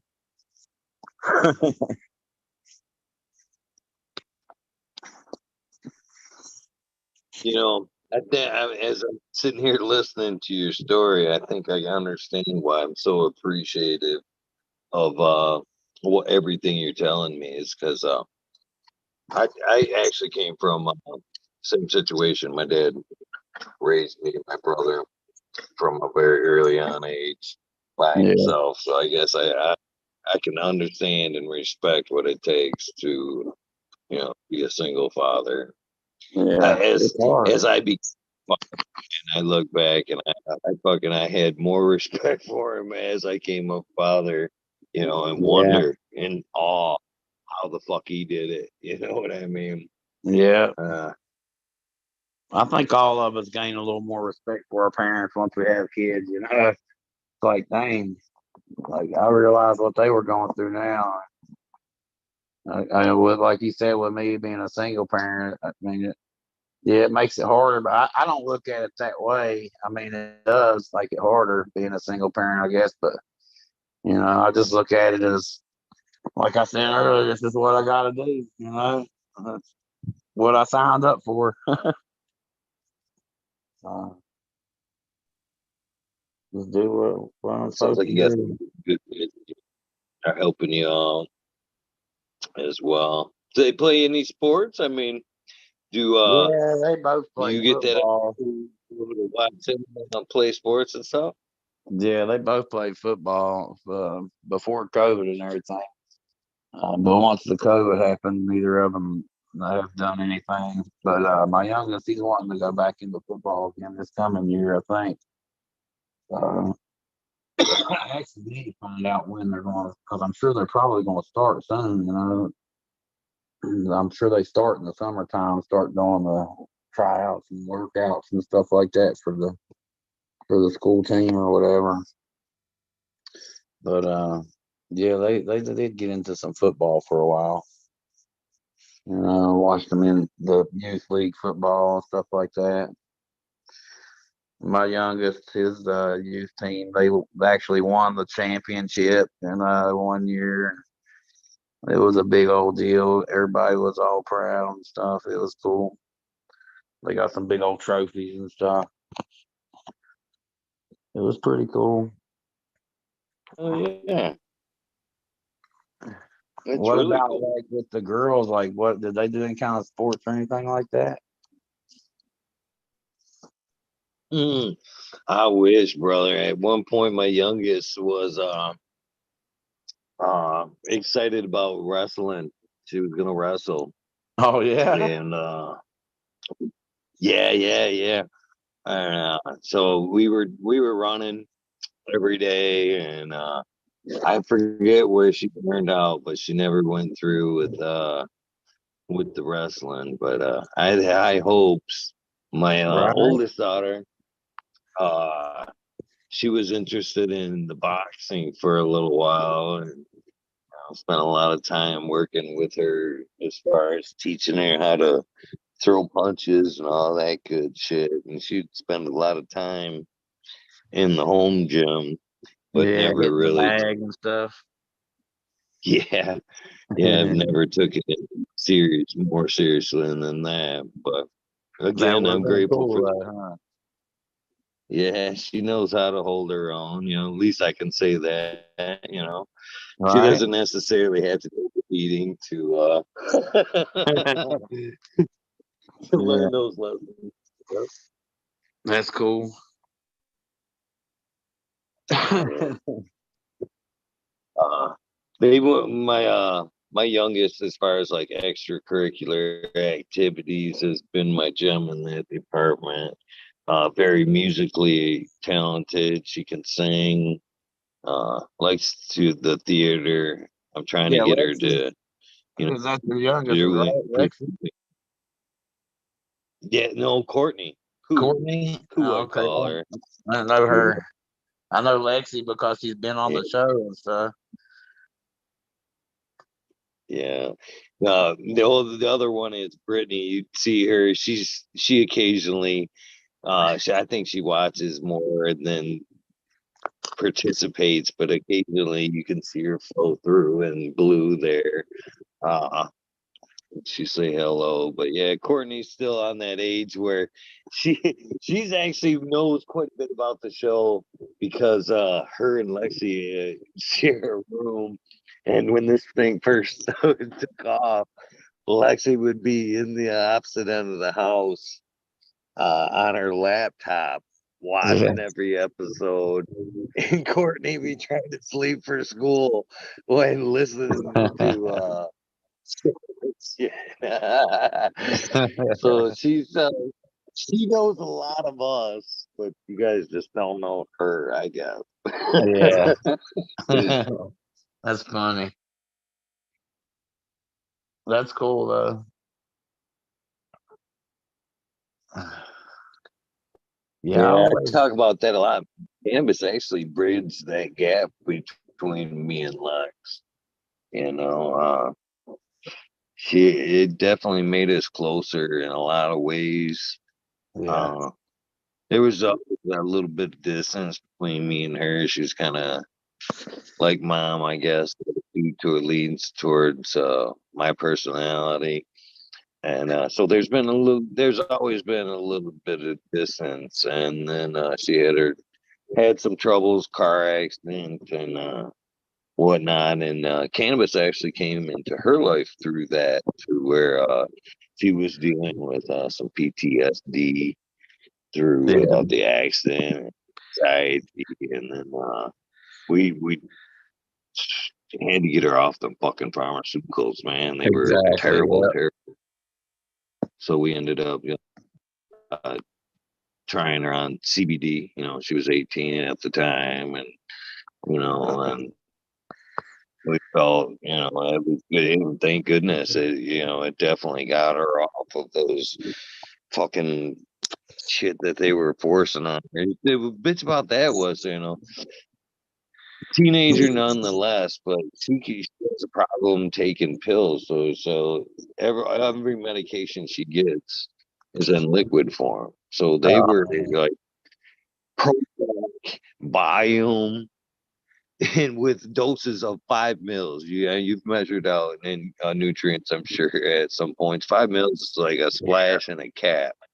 You know what I Yeah. mean? For a teenager who, I don't want to do this splash heavy 10 mils or whatever, not being serious about, just to go through the motion was fucking dangerous. And it Yeah. was terrible. And luckily, cannabis CBD got her off of that. And then, so that was leg one of, the bonding experience with me and her in cannabis. And then the show started and she started lurking a little bit in the Yeah. background and participating in chat. And that was the bond.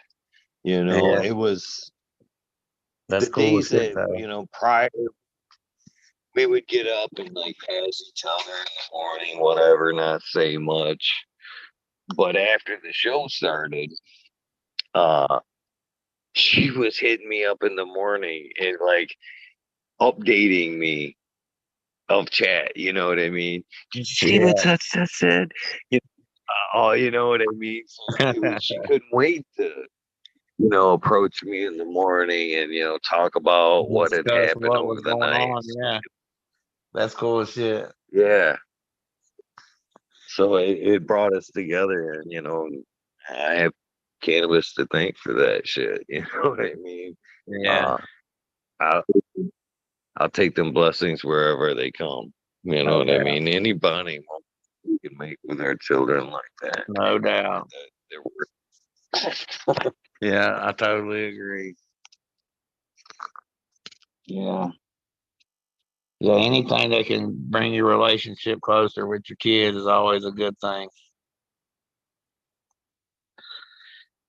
That's what I was talking about earlier. Like, I try to keep that relationship with mine to where they can talk to me about anything, and I'll talk to them about anything. They actually know about the show. I haven't never got them to watch the show or anything yet, but they know about the show. I've talked to them about you guys, like, because they seen the change in me. When I started, like growing, and then when I like met y'all and stuff, they seen the change in me. My attitude and stuff, because I was going through a rough patch with their mom at the time because we was trying to work things out, and it wasn't happening, and we was arguing a lot and stuff, and like, whenever I started doing that, and it started, just making me calmer again, you know what I mean, bring me back down to center. They seen the change in me, and I was straight up with them about what was going on, and that's what I'm saying. Like, I tell them what's up, like, like, because I mean, they need to know, that way they don't say something stupid. You know what I'm saying? Like, I don't want them saying something stupid to one of their friends and getting in trouble. So you gotta let them in a little bit on what you're doing in a situation like mine, especially once they get to that age. Like, they're not stupid. They're going to know. You know what I'm saying? So it's better to let them in on what's going on with my life and what I'm doing. And that way, it makes them more comfortable to let me in on their life. Uh, so, like you say, it hasn't got to that point of a bonding thing with us yet, but I'm sure that it's going to. You know what I mean? Like, I know it will, because I know they're already like trying it. You know what I mean? Like, they're not really like being real open with me about that they're trying it, but I know they are. So I'm sure it's eventually going to get to that point to where it's going to help be a bonding thing with us too. I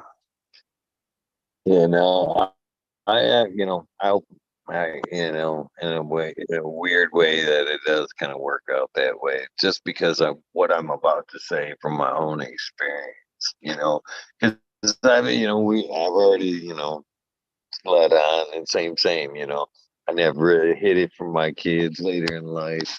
I found out they did sing a couple roaches here and there. Their words, not mine. You know what I mean? But as they got older later in life, and as I had hoped, so far none of them have went down that alcohol road. You know what I Right. mean? As Yeah. they look for that reliever at the end of the day, they've kind of leaned more towards the consumption of cannabis than anything else.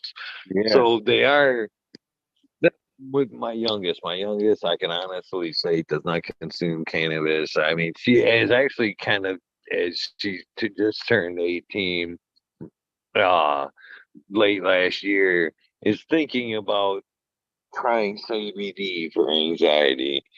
But I'm leaving that up to her. I'm not putting any input Right. into it. You know what I mean? Yep. I'm trying to leave some room for that, but see what she does as an adult decision. But what I'm getting to is like as they got older and like now the holidays come and go. I'm not gonna lie to you. It's been a lot of fun getting to know my kids on the cannabis side of things, like say on holidays and shit. You know what I mean? After that turkey dinner's over and you're going to smoke that joint anyway. It's been fun to smoke with my girls that are of age Yeah. and Yeah. play some cards and you know what I mean? Yeah. Have Have a that bunch of laugh. that. Yeah. Yeah, you know what I'm saying. Yeah. It's been fun to know them on that in that way for sure. Yeah. Yeah. I can't wait. It ain't gonna be too much longer before they're of a age that I'm comfortable with. You know what I'm saying? Like they're getting pretty close to that age. You know, so it'll be interesting how it unfolds. I'm sure. I still remember I was fucking 3 for the first time I smoked with my dad. I had already had a kid at 22, my first kid at 22. And he it was Christmas, same shit, Christmas shit, man. Went over there and had, Christmas, had presents for Brett. And we wander off in the back room. You want to smoke a joint? I couldn't fucking believe it. He was like, yes, finally. And yeah, that was a good memory. That first joint with the A old good man. bonding moment with you and your old man, huh? Yeah, most definitely. Kind of makes you feel like you've reached that plateau in life, like you're a little more even and a little more even keel with it. You know what I mean? Yeah. I've grown Uh, up now. Like I'm sharing a joint with my old man. yeah, Like now he can no respect longer me as a man. You know what I'm saying? a little more buddy buddy than it is father son. You know what I mean? Yeah. And good moment for sure. Heck yeah. Dang man. It's getting close to the time. What time does the gauntlet end? 4:20? Yes, sir. Yes, sir. But we can call it good anytime we want. But yeah, we're close, man. Yeah, we'll We're try to most push certainly through that close. way. We'll try to push through that way everybody can get their 4:20 in. We ain't got very much longer. About what, 35 minutes or something? So when dad responsibilities are done and garden responsibilities are done, uh, what do you do in your time for a little bit of fun? You like I to like play to ride pool? You four like to go. wheelers. I like to ride my 4 wheeler and stuff like that. I'm pretty big on that. And Mhm. because when I was a kid, I always wanted a 4 wheeler, but my parents wasn't. They didn't have a lot of money when I was growing up, so like they couldn't afford to get me the 4 wheeler I wanted. You know what I mean? So like once I become an adult and got my own money and a job and stuff, I finally got me a 4-wheeler. You know what I mean? So, like, hey, man, that's what I like to do. Because I mean, I always rode dirt bikes and stuff as a kid. Because my friends would always have dirt bikes, and I did have a dirt bike when I was a kid, one. But like, I always wanted to get a 4-wheeler, and I never got a chance to. So, like I say, once I got to the point to where I could afford to do it on my own, then I got me one. That's been something that I like to do with my spare time is just go out in the woods, ride around on the 4-wheeler, ride around the trails. You know, it's nice, get you out in the woods. Just anything, out in nature. I like to do stuff outside in nature. I like to get away from the hustle and bustle of the city. It's the best time to consume some cannabis is out there in them Yeah, woods. exactly. Take you a little break. Get out there on the trail, take you a little break, get a little buzz on, ride around, get lost for a couple hours. You know what I mean? Yeah. Oh, yeah, man, that's fucking awesome, man. The forest bathing to just kind of Yeah. let your mind wander and shit, watch some birds and just what the Yeah. fuck is that fucker doing? You know what I Yeah. mean?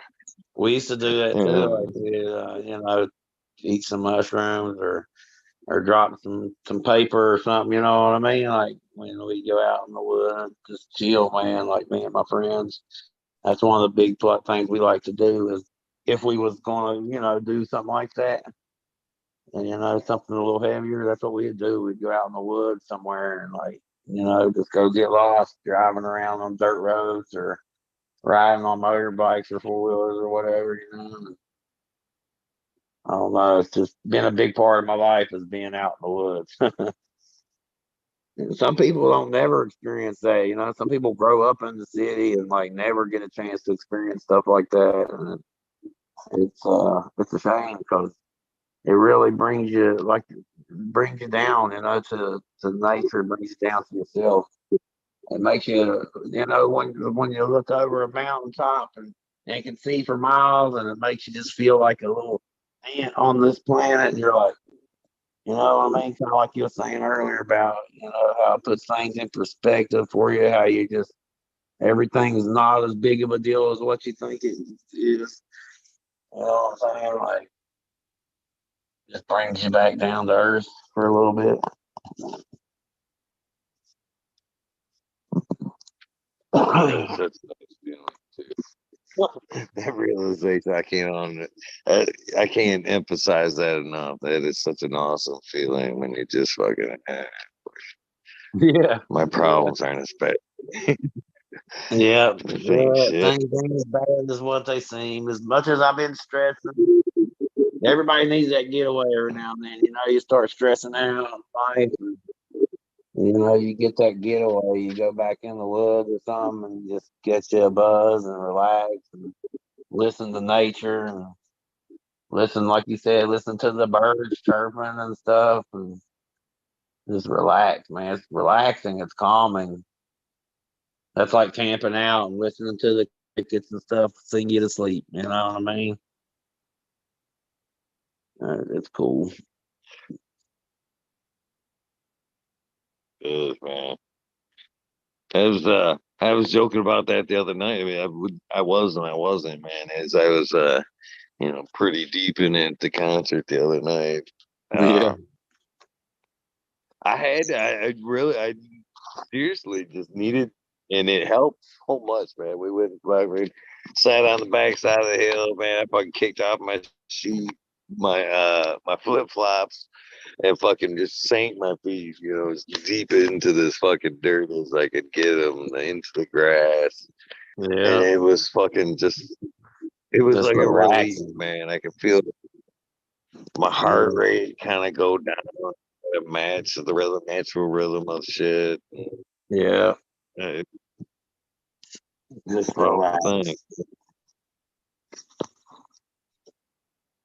It was a beautiful view sitting. It's kind of funny you just brought that up too, because we were sitting on the hill and talking some deep life shit. And as we're sitting on top of the hill, you watch the people, you know what I mean, scurrying down below, and it was Yeah, like little ants. yeah, it was easy to put all the metaphors that we were talking about, you know, and place them kind of on what we were watching the little, you know, people. Yeah, yeah. Look at them go. Just busybody little ants running around. I'm up here just Yeah. chilling, having a great time, relaxing, and they're just all being little busybody ants running around. I used to always like whenever we would take a journey like that, it'd be like we're on this journey, and everybody else is just having a normal day. You know what I mean? Like you think about it, you're like, dude, I'm so messed up. You're seeing things start to get, you know what I mean? Everybody else is just having a normal day. It's funny. Wonder why everybody else isn't having the revelations that you're having. All Why right. don't you just see all these things? It's right there in front. Just open your eyes. That's what I'll tell you everybody what, needs to man. do sometimes is just open their eyes and take a look around. It was fucking I live up here in the fucking forest here, and it's fucking 4th of July, and this is probably my favorite time to be in the forest, and the only time that I really like the weekenders, you know, up here, because like tonight, like right before the show, I was outside fucking smoking that joint, and you can fucking hear people for miles talking. You know what I mean? The trees are literally talking this weekend. We're fucking blowing shit. You can hear like the faint generators, people at the property that they don't usually come to, and fucking, you know what I mean? But you can hear, you know, voices in the distance for a long ways, and it Yeah. makes for a real trip. If you're gonna take some mushrooms or something, Yeah. it's definitely The forest is to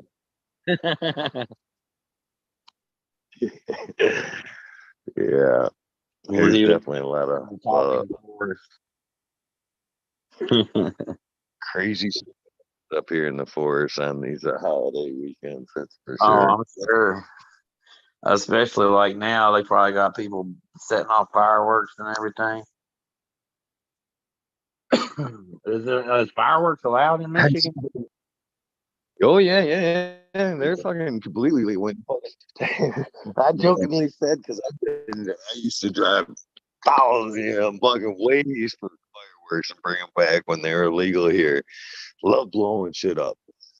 When Yeah. cannabis and fire became legal in Michigan, I was like, I'm good. I'm good. All my favorite things are legal. Like, And then yes. I moved up here to the forest, and I stopped fucking lighting down fireworks. Now I'm fucking afraid of fucking fire and shit. Yeah, worry about burning down the forest. This piece of land actually has burnt down in like '96. This whole area burnt down from fire. So everybody, and even like the last couple of years, fucking the city above me, it's like 15 miles, man. They had a forest fire. Forest fire, yeah, within 5 miles. Uh, it started. It burned 10 miles, and you could see this. It was like California. You could see the smoke coming. Fuck. I It's am fucking crazy. really worried. Yeah, I'll go and watch them, but I don't like lit lit off around me with all Right? these fucking pine trees. That should probably go up like a matchbook. It's been super dry up here in Michigan too. But luckily, the last few years, man, it's been like uh it all works out. Same thing as you talked about earlier, man. Have a little faith and it all works out. It'd be dry as hell all the way up to the fourth, and it seems like the second and third we just get like downpours and Yeah. soaked everything around us. It just Yeah. made Get it everything nice and moist before everybody sets off the fireworks.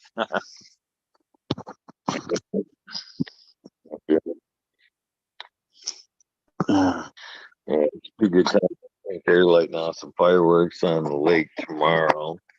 I'm gonna try to catch some of those. Show. Man, this is a long time, man. It's crazy that we actually made it this far. Well, I never thought we was gonna make it this far.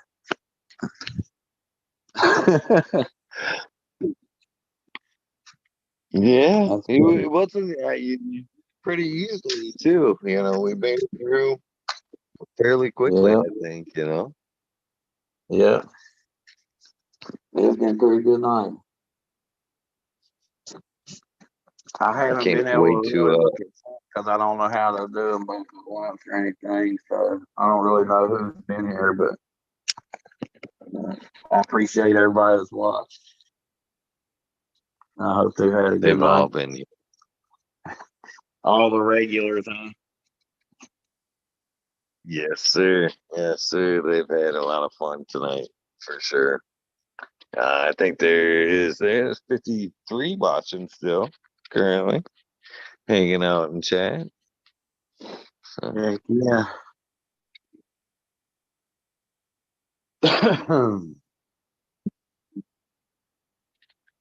so,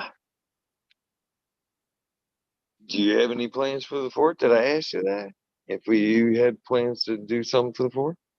Yeah, I think we talked about it, but I'll tell you again if we didn't.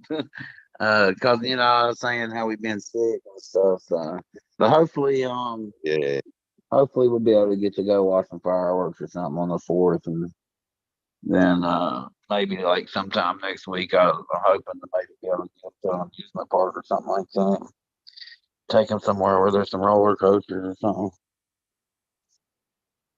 Do you yourself ever are they legal there? Are you able to light them off for yourself, or do you guys have to go and watch?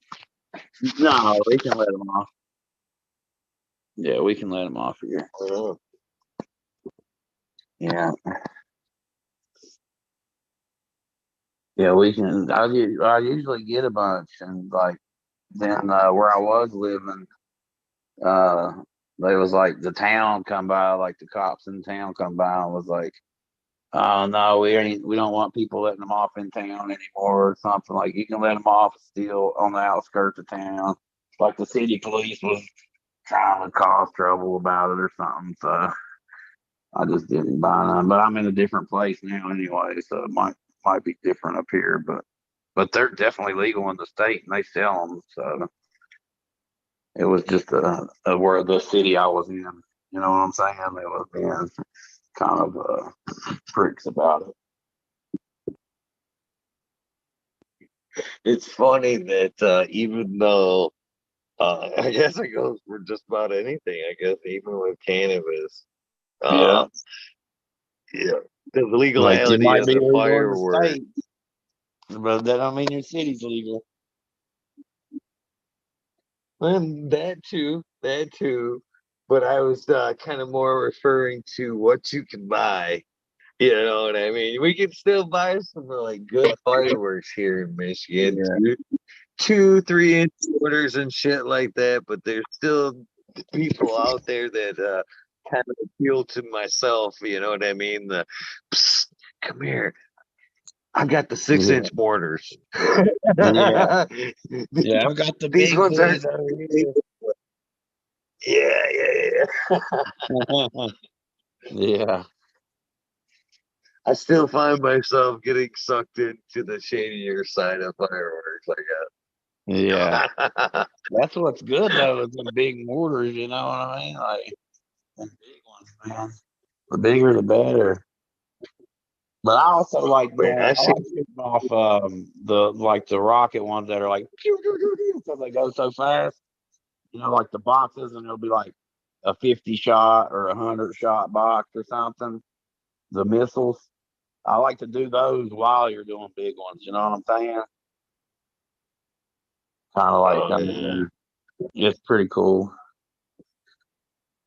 Just makes more of a show Last year, out of yeah. Well, for most years, man, I put on some pretty good shows, man, for sure. Backyard shows where it was nothing but mortars. I've had my nephews just unwinding fuses while I run back and forth. it. You Yeah. know, shit up. Last year we actually the where I was hanging out where I'll probably slide over tomorrow.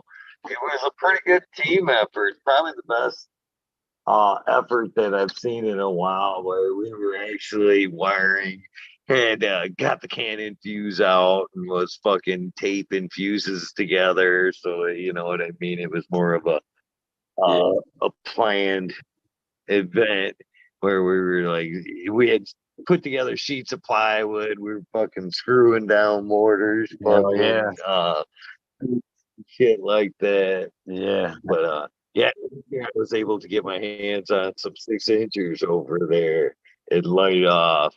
And it was the first time I had actually had some 6 inch mortars in my hand. And they were fun. Yeah. They were fun. Boom. Boom. Yeah, them are good ones. For me, the fireworks have always been, I hardly get to see that what goes on in the air.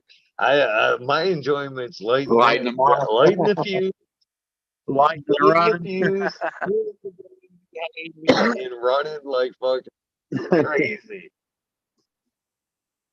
Yeah. It's still fun And though. hearing the yeah, Just hearing the the big value booms in and that. feeling the shakes. Boom. Yeah, yeah. I always find the same old shit, man. The fun's in the faces. You know what I mean? Yeah. Because I was always running toward them, and that was always worth it. Yeah. You know? I agree. Making sure everybody else is liking it. And that's what makes it fun for you. Seeing everybody enjoying it.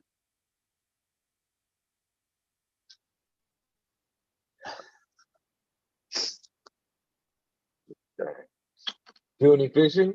Obviously, you said you enjoy the outdoors, but do a Yeah. little fishing Yeah, I and like to hunting. do some fishing. I'm not a big hunter, but I do fish though. I don't hunt a lot.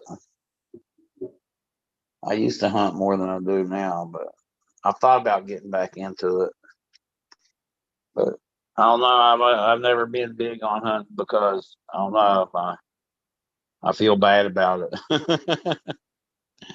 You know what I mean? Like I don't know. It always made me feel a little upset whenever like I kill a deer, even though I'm eating it. You know what I'm saying? Like, damn, I just shot Bambi. Oh well. I don't know. I, I know how to and everything like that. And if things come down to it, I could do it. But I don't, I'm not that big on doing it. I do like some deer meat though. yeah, Don't get me wrong. I do love some deer meat. That's for sure. uh, me too. But yeah, I'm right there with the on the in the aspect is I find no joy of watching, life Anything, slip yeah. away. Right. I don't find the joy in killing. And I find the joy in eating the meat. But I don't find the joy in the killing of it. Like I said, I know how to. I can do it. I don't get the pleasure that some people do. Like some people just do it for the sport, even. You know what I mean? And it's like I don't know. I just can't get into it like that. Me neither. Me neither. I don't know if that makes me less manly or whatever, but that's just how I am. Not at all. People can think of me as they want. You know what I mean? I don't care what other people think about it. It's just the way I feel about it. Like I said, I'll eat them. I mean, I do know how to hunt. I just prefer not to. But I do like to fish because you can catch a fish and release it. You know what I mean? So that's fun. Yeah. So do you do more catch and release there? I enjoy some fish though. I don't Yeah, know what the difference is. You don't yeah. see it as much.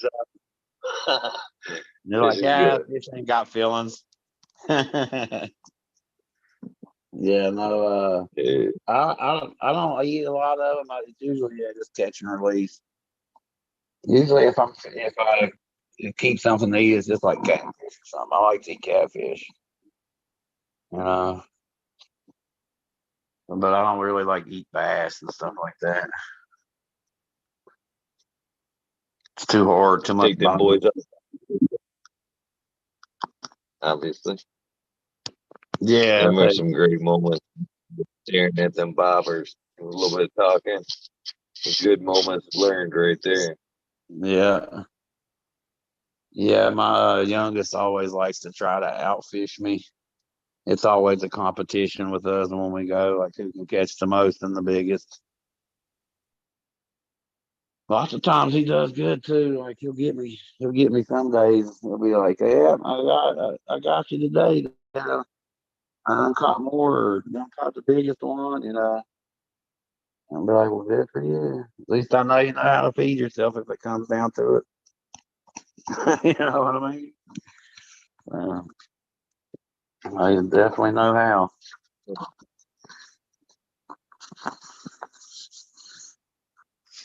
You know, that's one thing that with my girls quite a bit was at least Brittany and Lexi was take them fishing and out of everything that I did with them, you know what I mean? Like I've talked about that a lot too, is put in the extra hours to fucking spoil them, give them everything they ever wanted to have.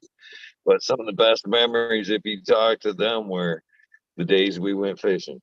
Yeah, Them are their most that's the memorable memories, times, huh? isn't it? Yeah, yeah.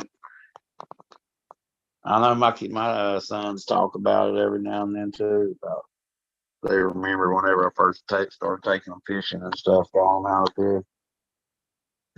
That's good times, man. Just you and the kids, you know, catching some fish. Yeah, yeah, it's good times.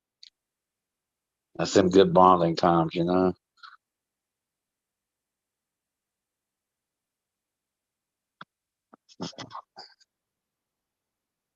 Again, good moments for them too. It's like a little equal opportunity, as you said, to see, who can fish, pull the bigger one out of there. Yeah. For the little one there, it's got to be, make him feel good to pull that big fish out of there. You know, Oh catch the bigger dead. yeah, yeah, yeah. It makes him feel like something whenever he beats me. That's for sure. He's like, oh, I can fish better than you. I'm like, okay, all right, big man. Yeah, you got me today. You know, I let him have his little small victories. What are some of your trophy catches, or what would you call some of your trophy catches? Mainly we fish for bass. You know, he's caught some good bass, and um, well, really that's about the most thing that we fish with. You know, with the kids is just the bass fishing. But I used to do a lot more catfishing back in the day. I've caught some pretty big catfish. Probably, I don't know. Probably the biggest one I ever caught was probably I don't know about a 30-pound catfish or something. But you know, it's it's just just more recreational type of thing I like to do. I never really like measured them or anything because, like I said, I'm more of a catch and release type person. So it's you know just something fun to do with them. Teach them how to fish. See, my dad was like scared of water. He couldn't swim, so he never took me fishing or anything like that. You know what I mean? Like he never did nothing like that with me when I was a kid. So that's something I really wanted to do with my kids. Because I had to learn by, you know, hanging out with friends and stuff like that. And they're the ones that showed me how to fish.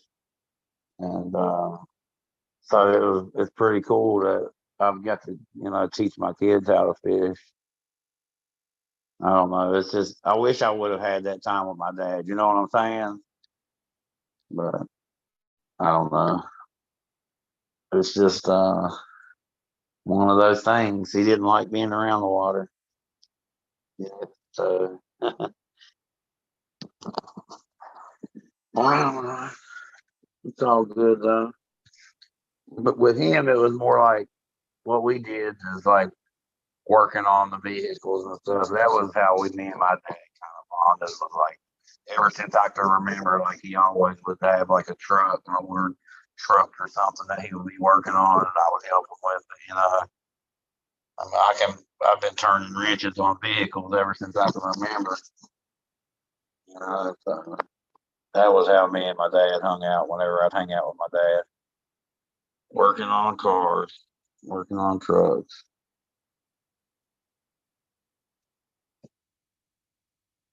Oh man, my oldest can fucking cut tile. A lot of times she got a lot of that dead time on jobs, learning how to do shit like that. And I mean, it's good to know stuff like that. She can remodel her own bathroom then. hopefully she'll give it a attempt, and that won't be another thing at the end of us. You're gonna be like, Dad, I want to remodel. I can hear it already. Tile for old time's sake. Well, what you do is just bring your tools over and drop them off and be like, there you go. I know you know how to do it, so have fun. I'll sit back here and supervise so you don't mess up my tools.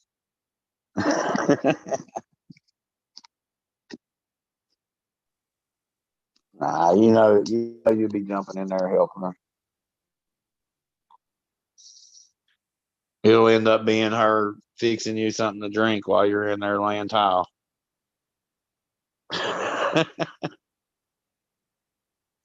Anymore, I think I'd jump on it.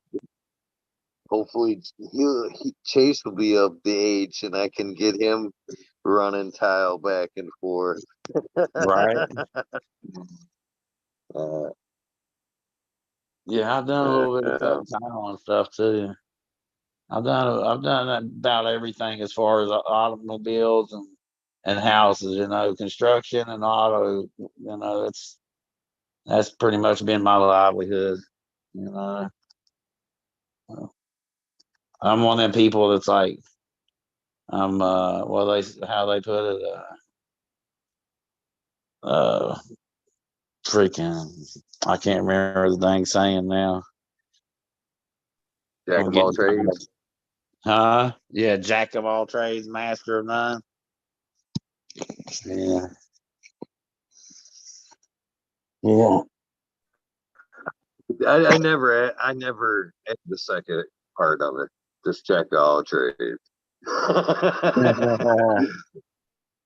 Jack of all trades, master of none. It went on from there too. I don't remember it. It goes on from there. Yeah.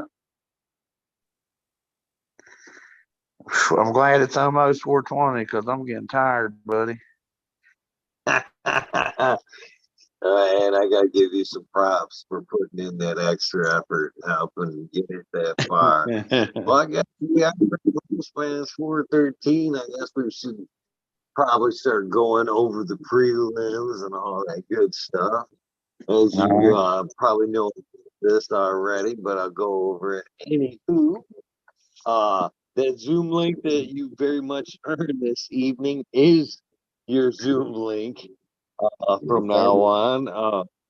Anytime you want to come hang out in the weed nerd world, I'm sure there's a lot of other great folks that would love to have a conversation with you after, getting to listen in on what a great father, dad, and cannabis grower, consumer you are. So hopefully you will start popping in and allowing, hanging out and having some fun with us. I know I would be looking forward to it. Right on. Saying, I guess the other thing we need to go over with is, of course, the sound bite, the good old sound bite. The good old sound bite. Hopefully, you know how that goes anyway. You could save me the embarrassment of having to go over all that. What is it, 673? 673. 673. Record button. Do what? I said, if you would just hold for a second. Usually I'm on the computer and I hit record on the computer. Oh, you're on your phone still, huh? But yeah, but I can record it to Zoom. And so here is my button. I'm ready anytime you are, my friend. All right, this is Mike B. I'm fucking talking shit with Eagle, episode 673. Come check us out. Okay. Go, brother. I really appreciate that you. Was decent. Hell yeah. Perfect, my friend. Perfect. And with that being said, man, I really appreciate you taking the time to come hang out. And again, being a man of your word, telling me that you would come back and hang out, I really respect, and somebody being a man of the word weighs heavy in my book. So, I really respect and appreciate you coming back and making good with coming and hanging out. I've had a lot of fun getting to know you, Yeah. I can't thank you enough. Dude, it's always fun hanging out on your show, man, talking with everybody. I appreciate, and everybody else that comes on here, I know appreciates you for putting out the platform to do this on. If it wasn't for you, none of us would be here. You know what I mean? Like, this is, I'm not trying to, I know you don't like to get that pumped up either, that big head thing, but dude, this is all you, man. This is because of you, and we all appreciate you, man. And we love the weed nerd world. We love hanging out. It's great to be able to be with like-minded people and have that place to hang out. You know what I'm saying? So hopefully this is something that you can keep doing, and we'll keep going on for years and just grow bigger and bigger. I hope so, man. And it's knowing that it has made a difference. That is, worth it all. Just like the smiling faces, and the fireworks and anything else we do. It's the gratitude that is the biggest and best payment of it all. And I thank you for all the kind words. I really, really appreciate it, brother. Yeah, man. With that being said, we are 2 minutes away, man. I can't thank you enough, man. As we said, man, time is the most valuable thing we have, and you gave me a good almost 5 hours of yours tonight, my friend. So I know you were a little bit worried about it. You did text me earlier today, man, saying, "Yeah, I'm gonna be there, man. I'm gonna live up to my word. I don't know what the fuck I'm gonna talk about, but I will be there." Yeah. So you made it all. I mean, even if we didn't make it, Yeah, even if we didn't make it, we could have just opened up the weed world. I would have hung out for that too or whatever. But it's all good. We made it through. Shoot. I made the gauntlet. Not everybody can say they've been on here and made the gauntlet. Lots of folks have tried, but not all have made the gauntlet. It's funny that you say that too, because tomorrow's guest, Miss Mother Nature, was tuned in times here and there. She's like, so on average, how long is this? And I said, my back was 2 to 8 hours. Well, we could go to 420. It has went to like 6 a.m. Also, I said, no, 1 o'clock. What's that, brother?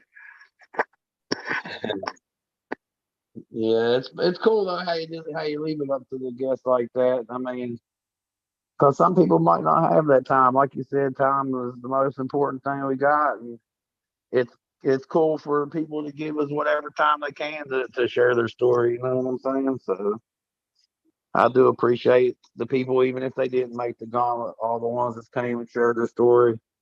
I like hearing them. It's funny too how it's funny how so much similarity is usually in people's stories too. Like, you know what I mean? Like, it's usually always similar in some thing, like instances or whatever. Like, there's something similar about everybody. It's like we're more alike than a lot of people think. You know what I mean? Like, or else we wouldn't be here, I guess. So true. So true. That's what binds us. Yeah. One of the things that binds us. So we have reached that mark. It is officially 421. You want to throw out any thank yous or last minute goodbyes before we bust out, my friend? I mean, I appreciate everybody that comes and hangs out, and everybody that's welcomed me into the community. There's so many of them. I don't know where to start to just shout out one person, but everybody that talks to me, they know who they are. Like I said, I appreciate the platform that you put out here for us to be on, and let's all just keep learning and let's keep growing and doing our thing, and help support each other every way we can. And peace, love, and all that good stuff, man. You know what I mean? Everybody, I hope you have a good night, good beginning of the day, whichever it is, like you say. And we'll see y'all on the next one.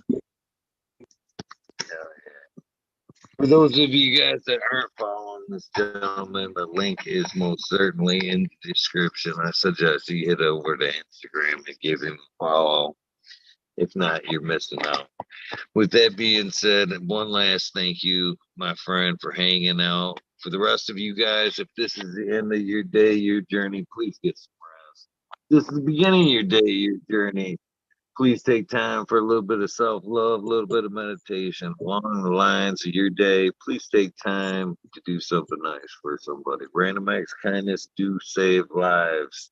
As I've said it, and this gentleman here has confirmed. Yes, it does sir. help.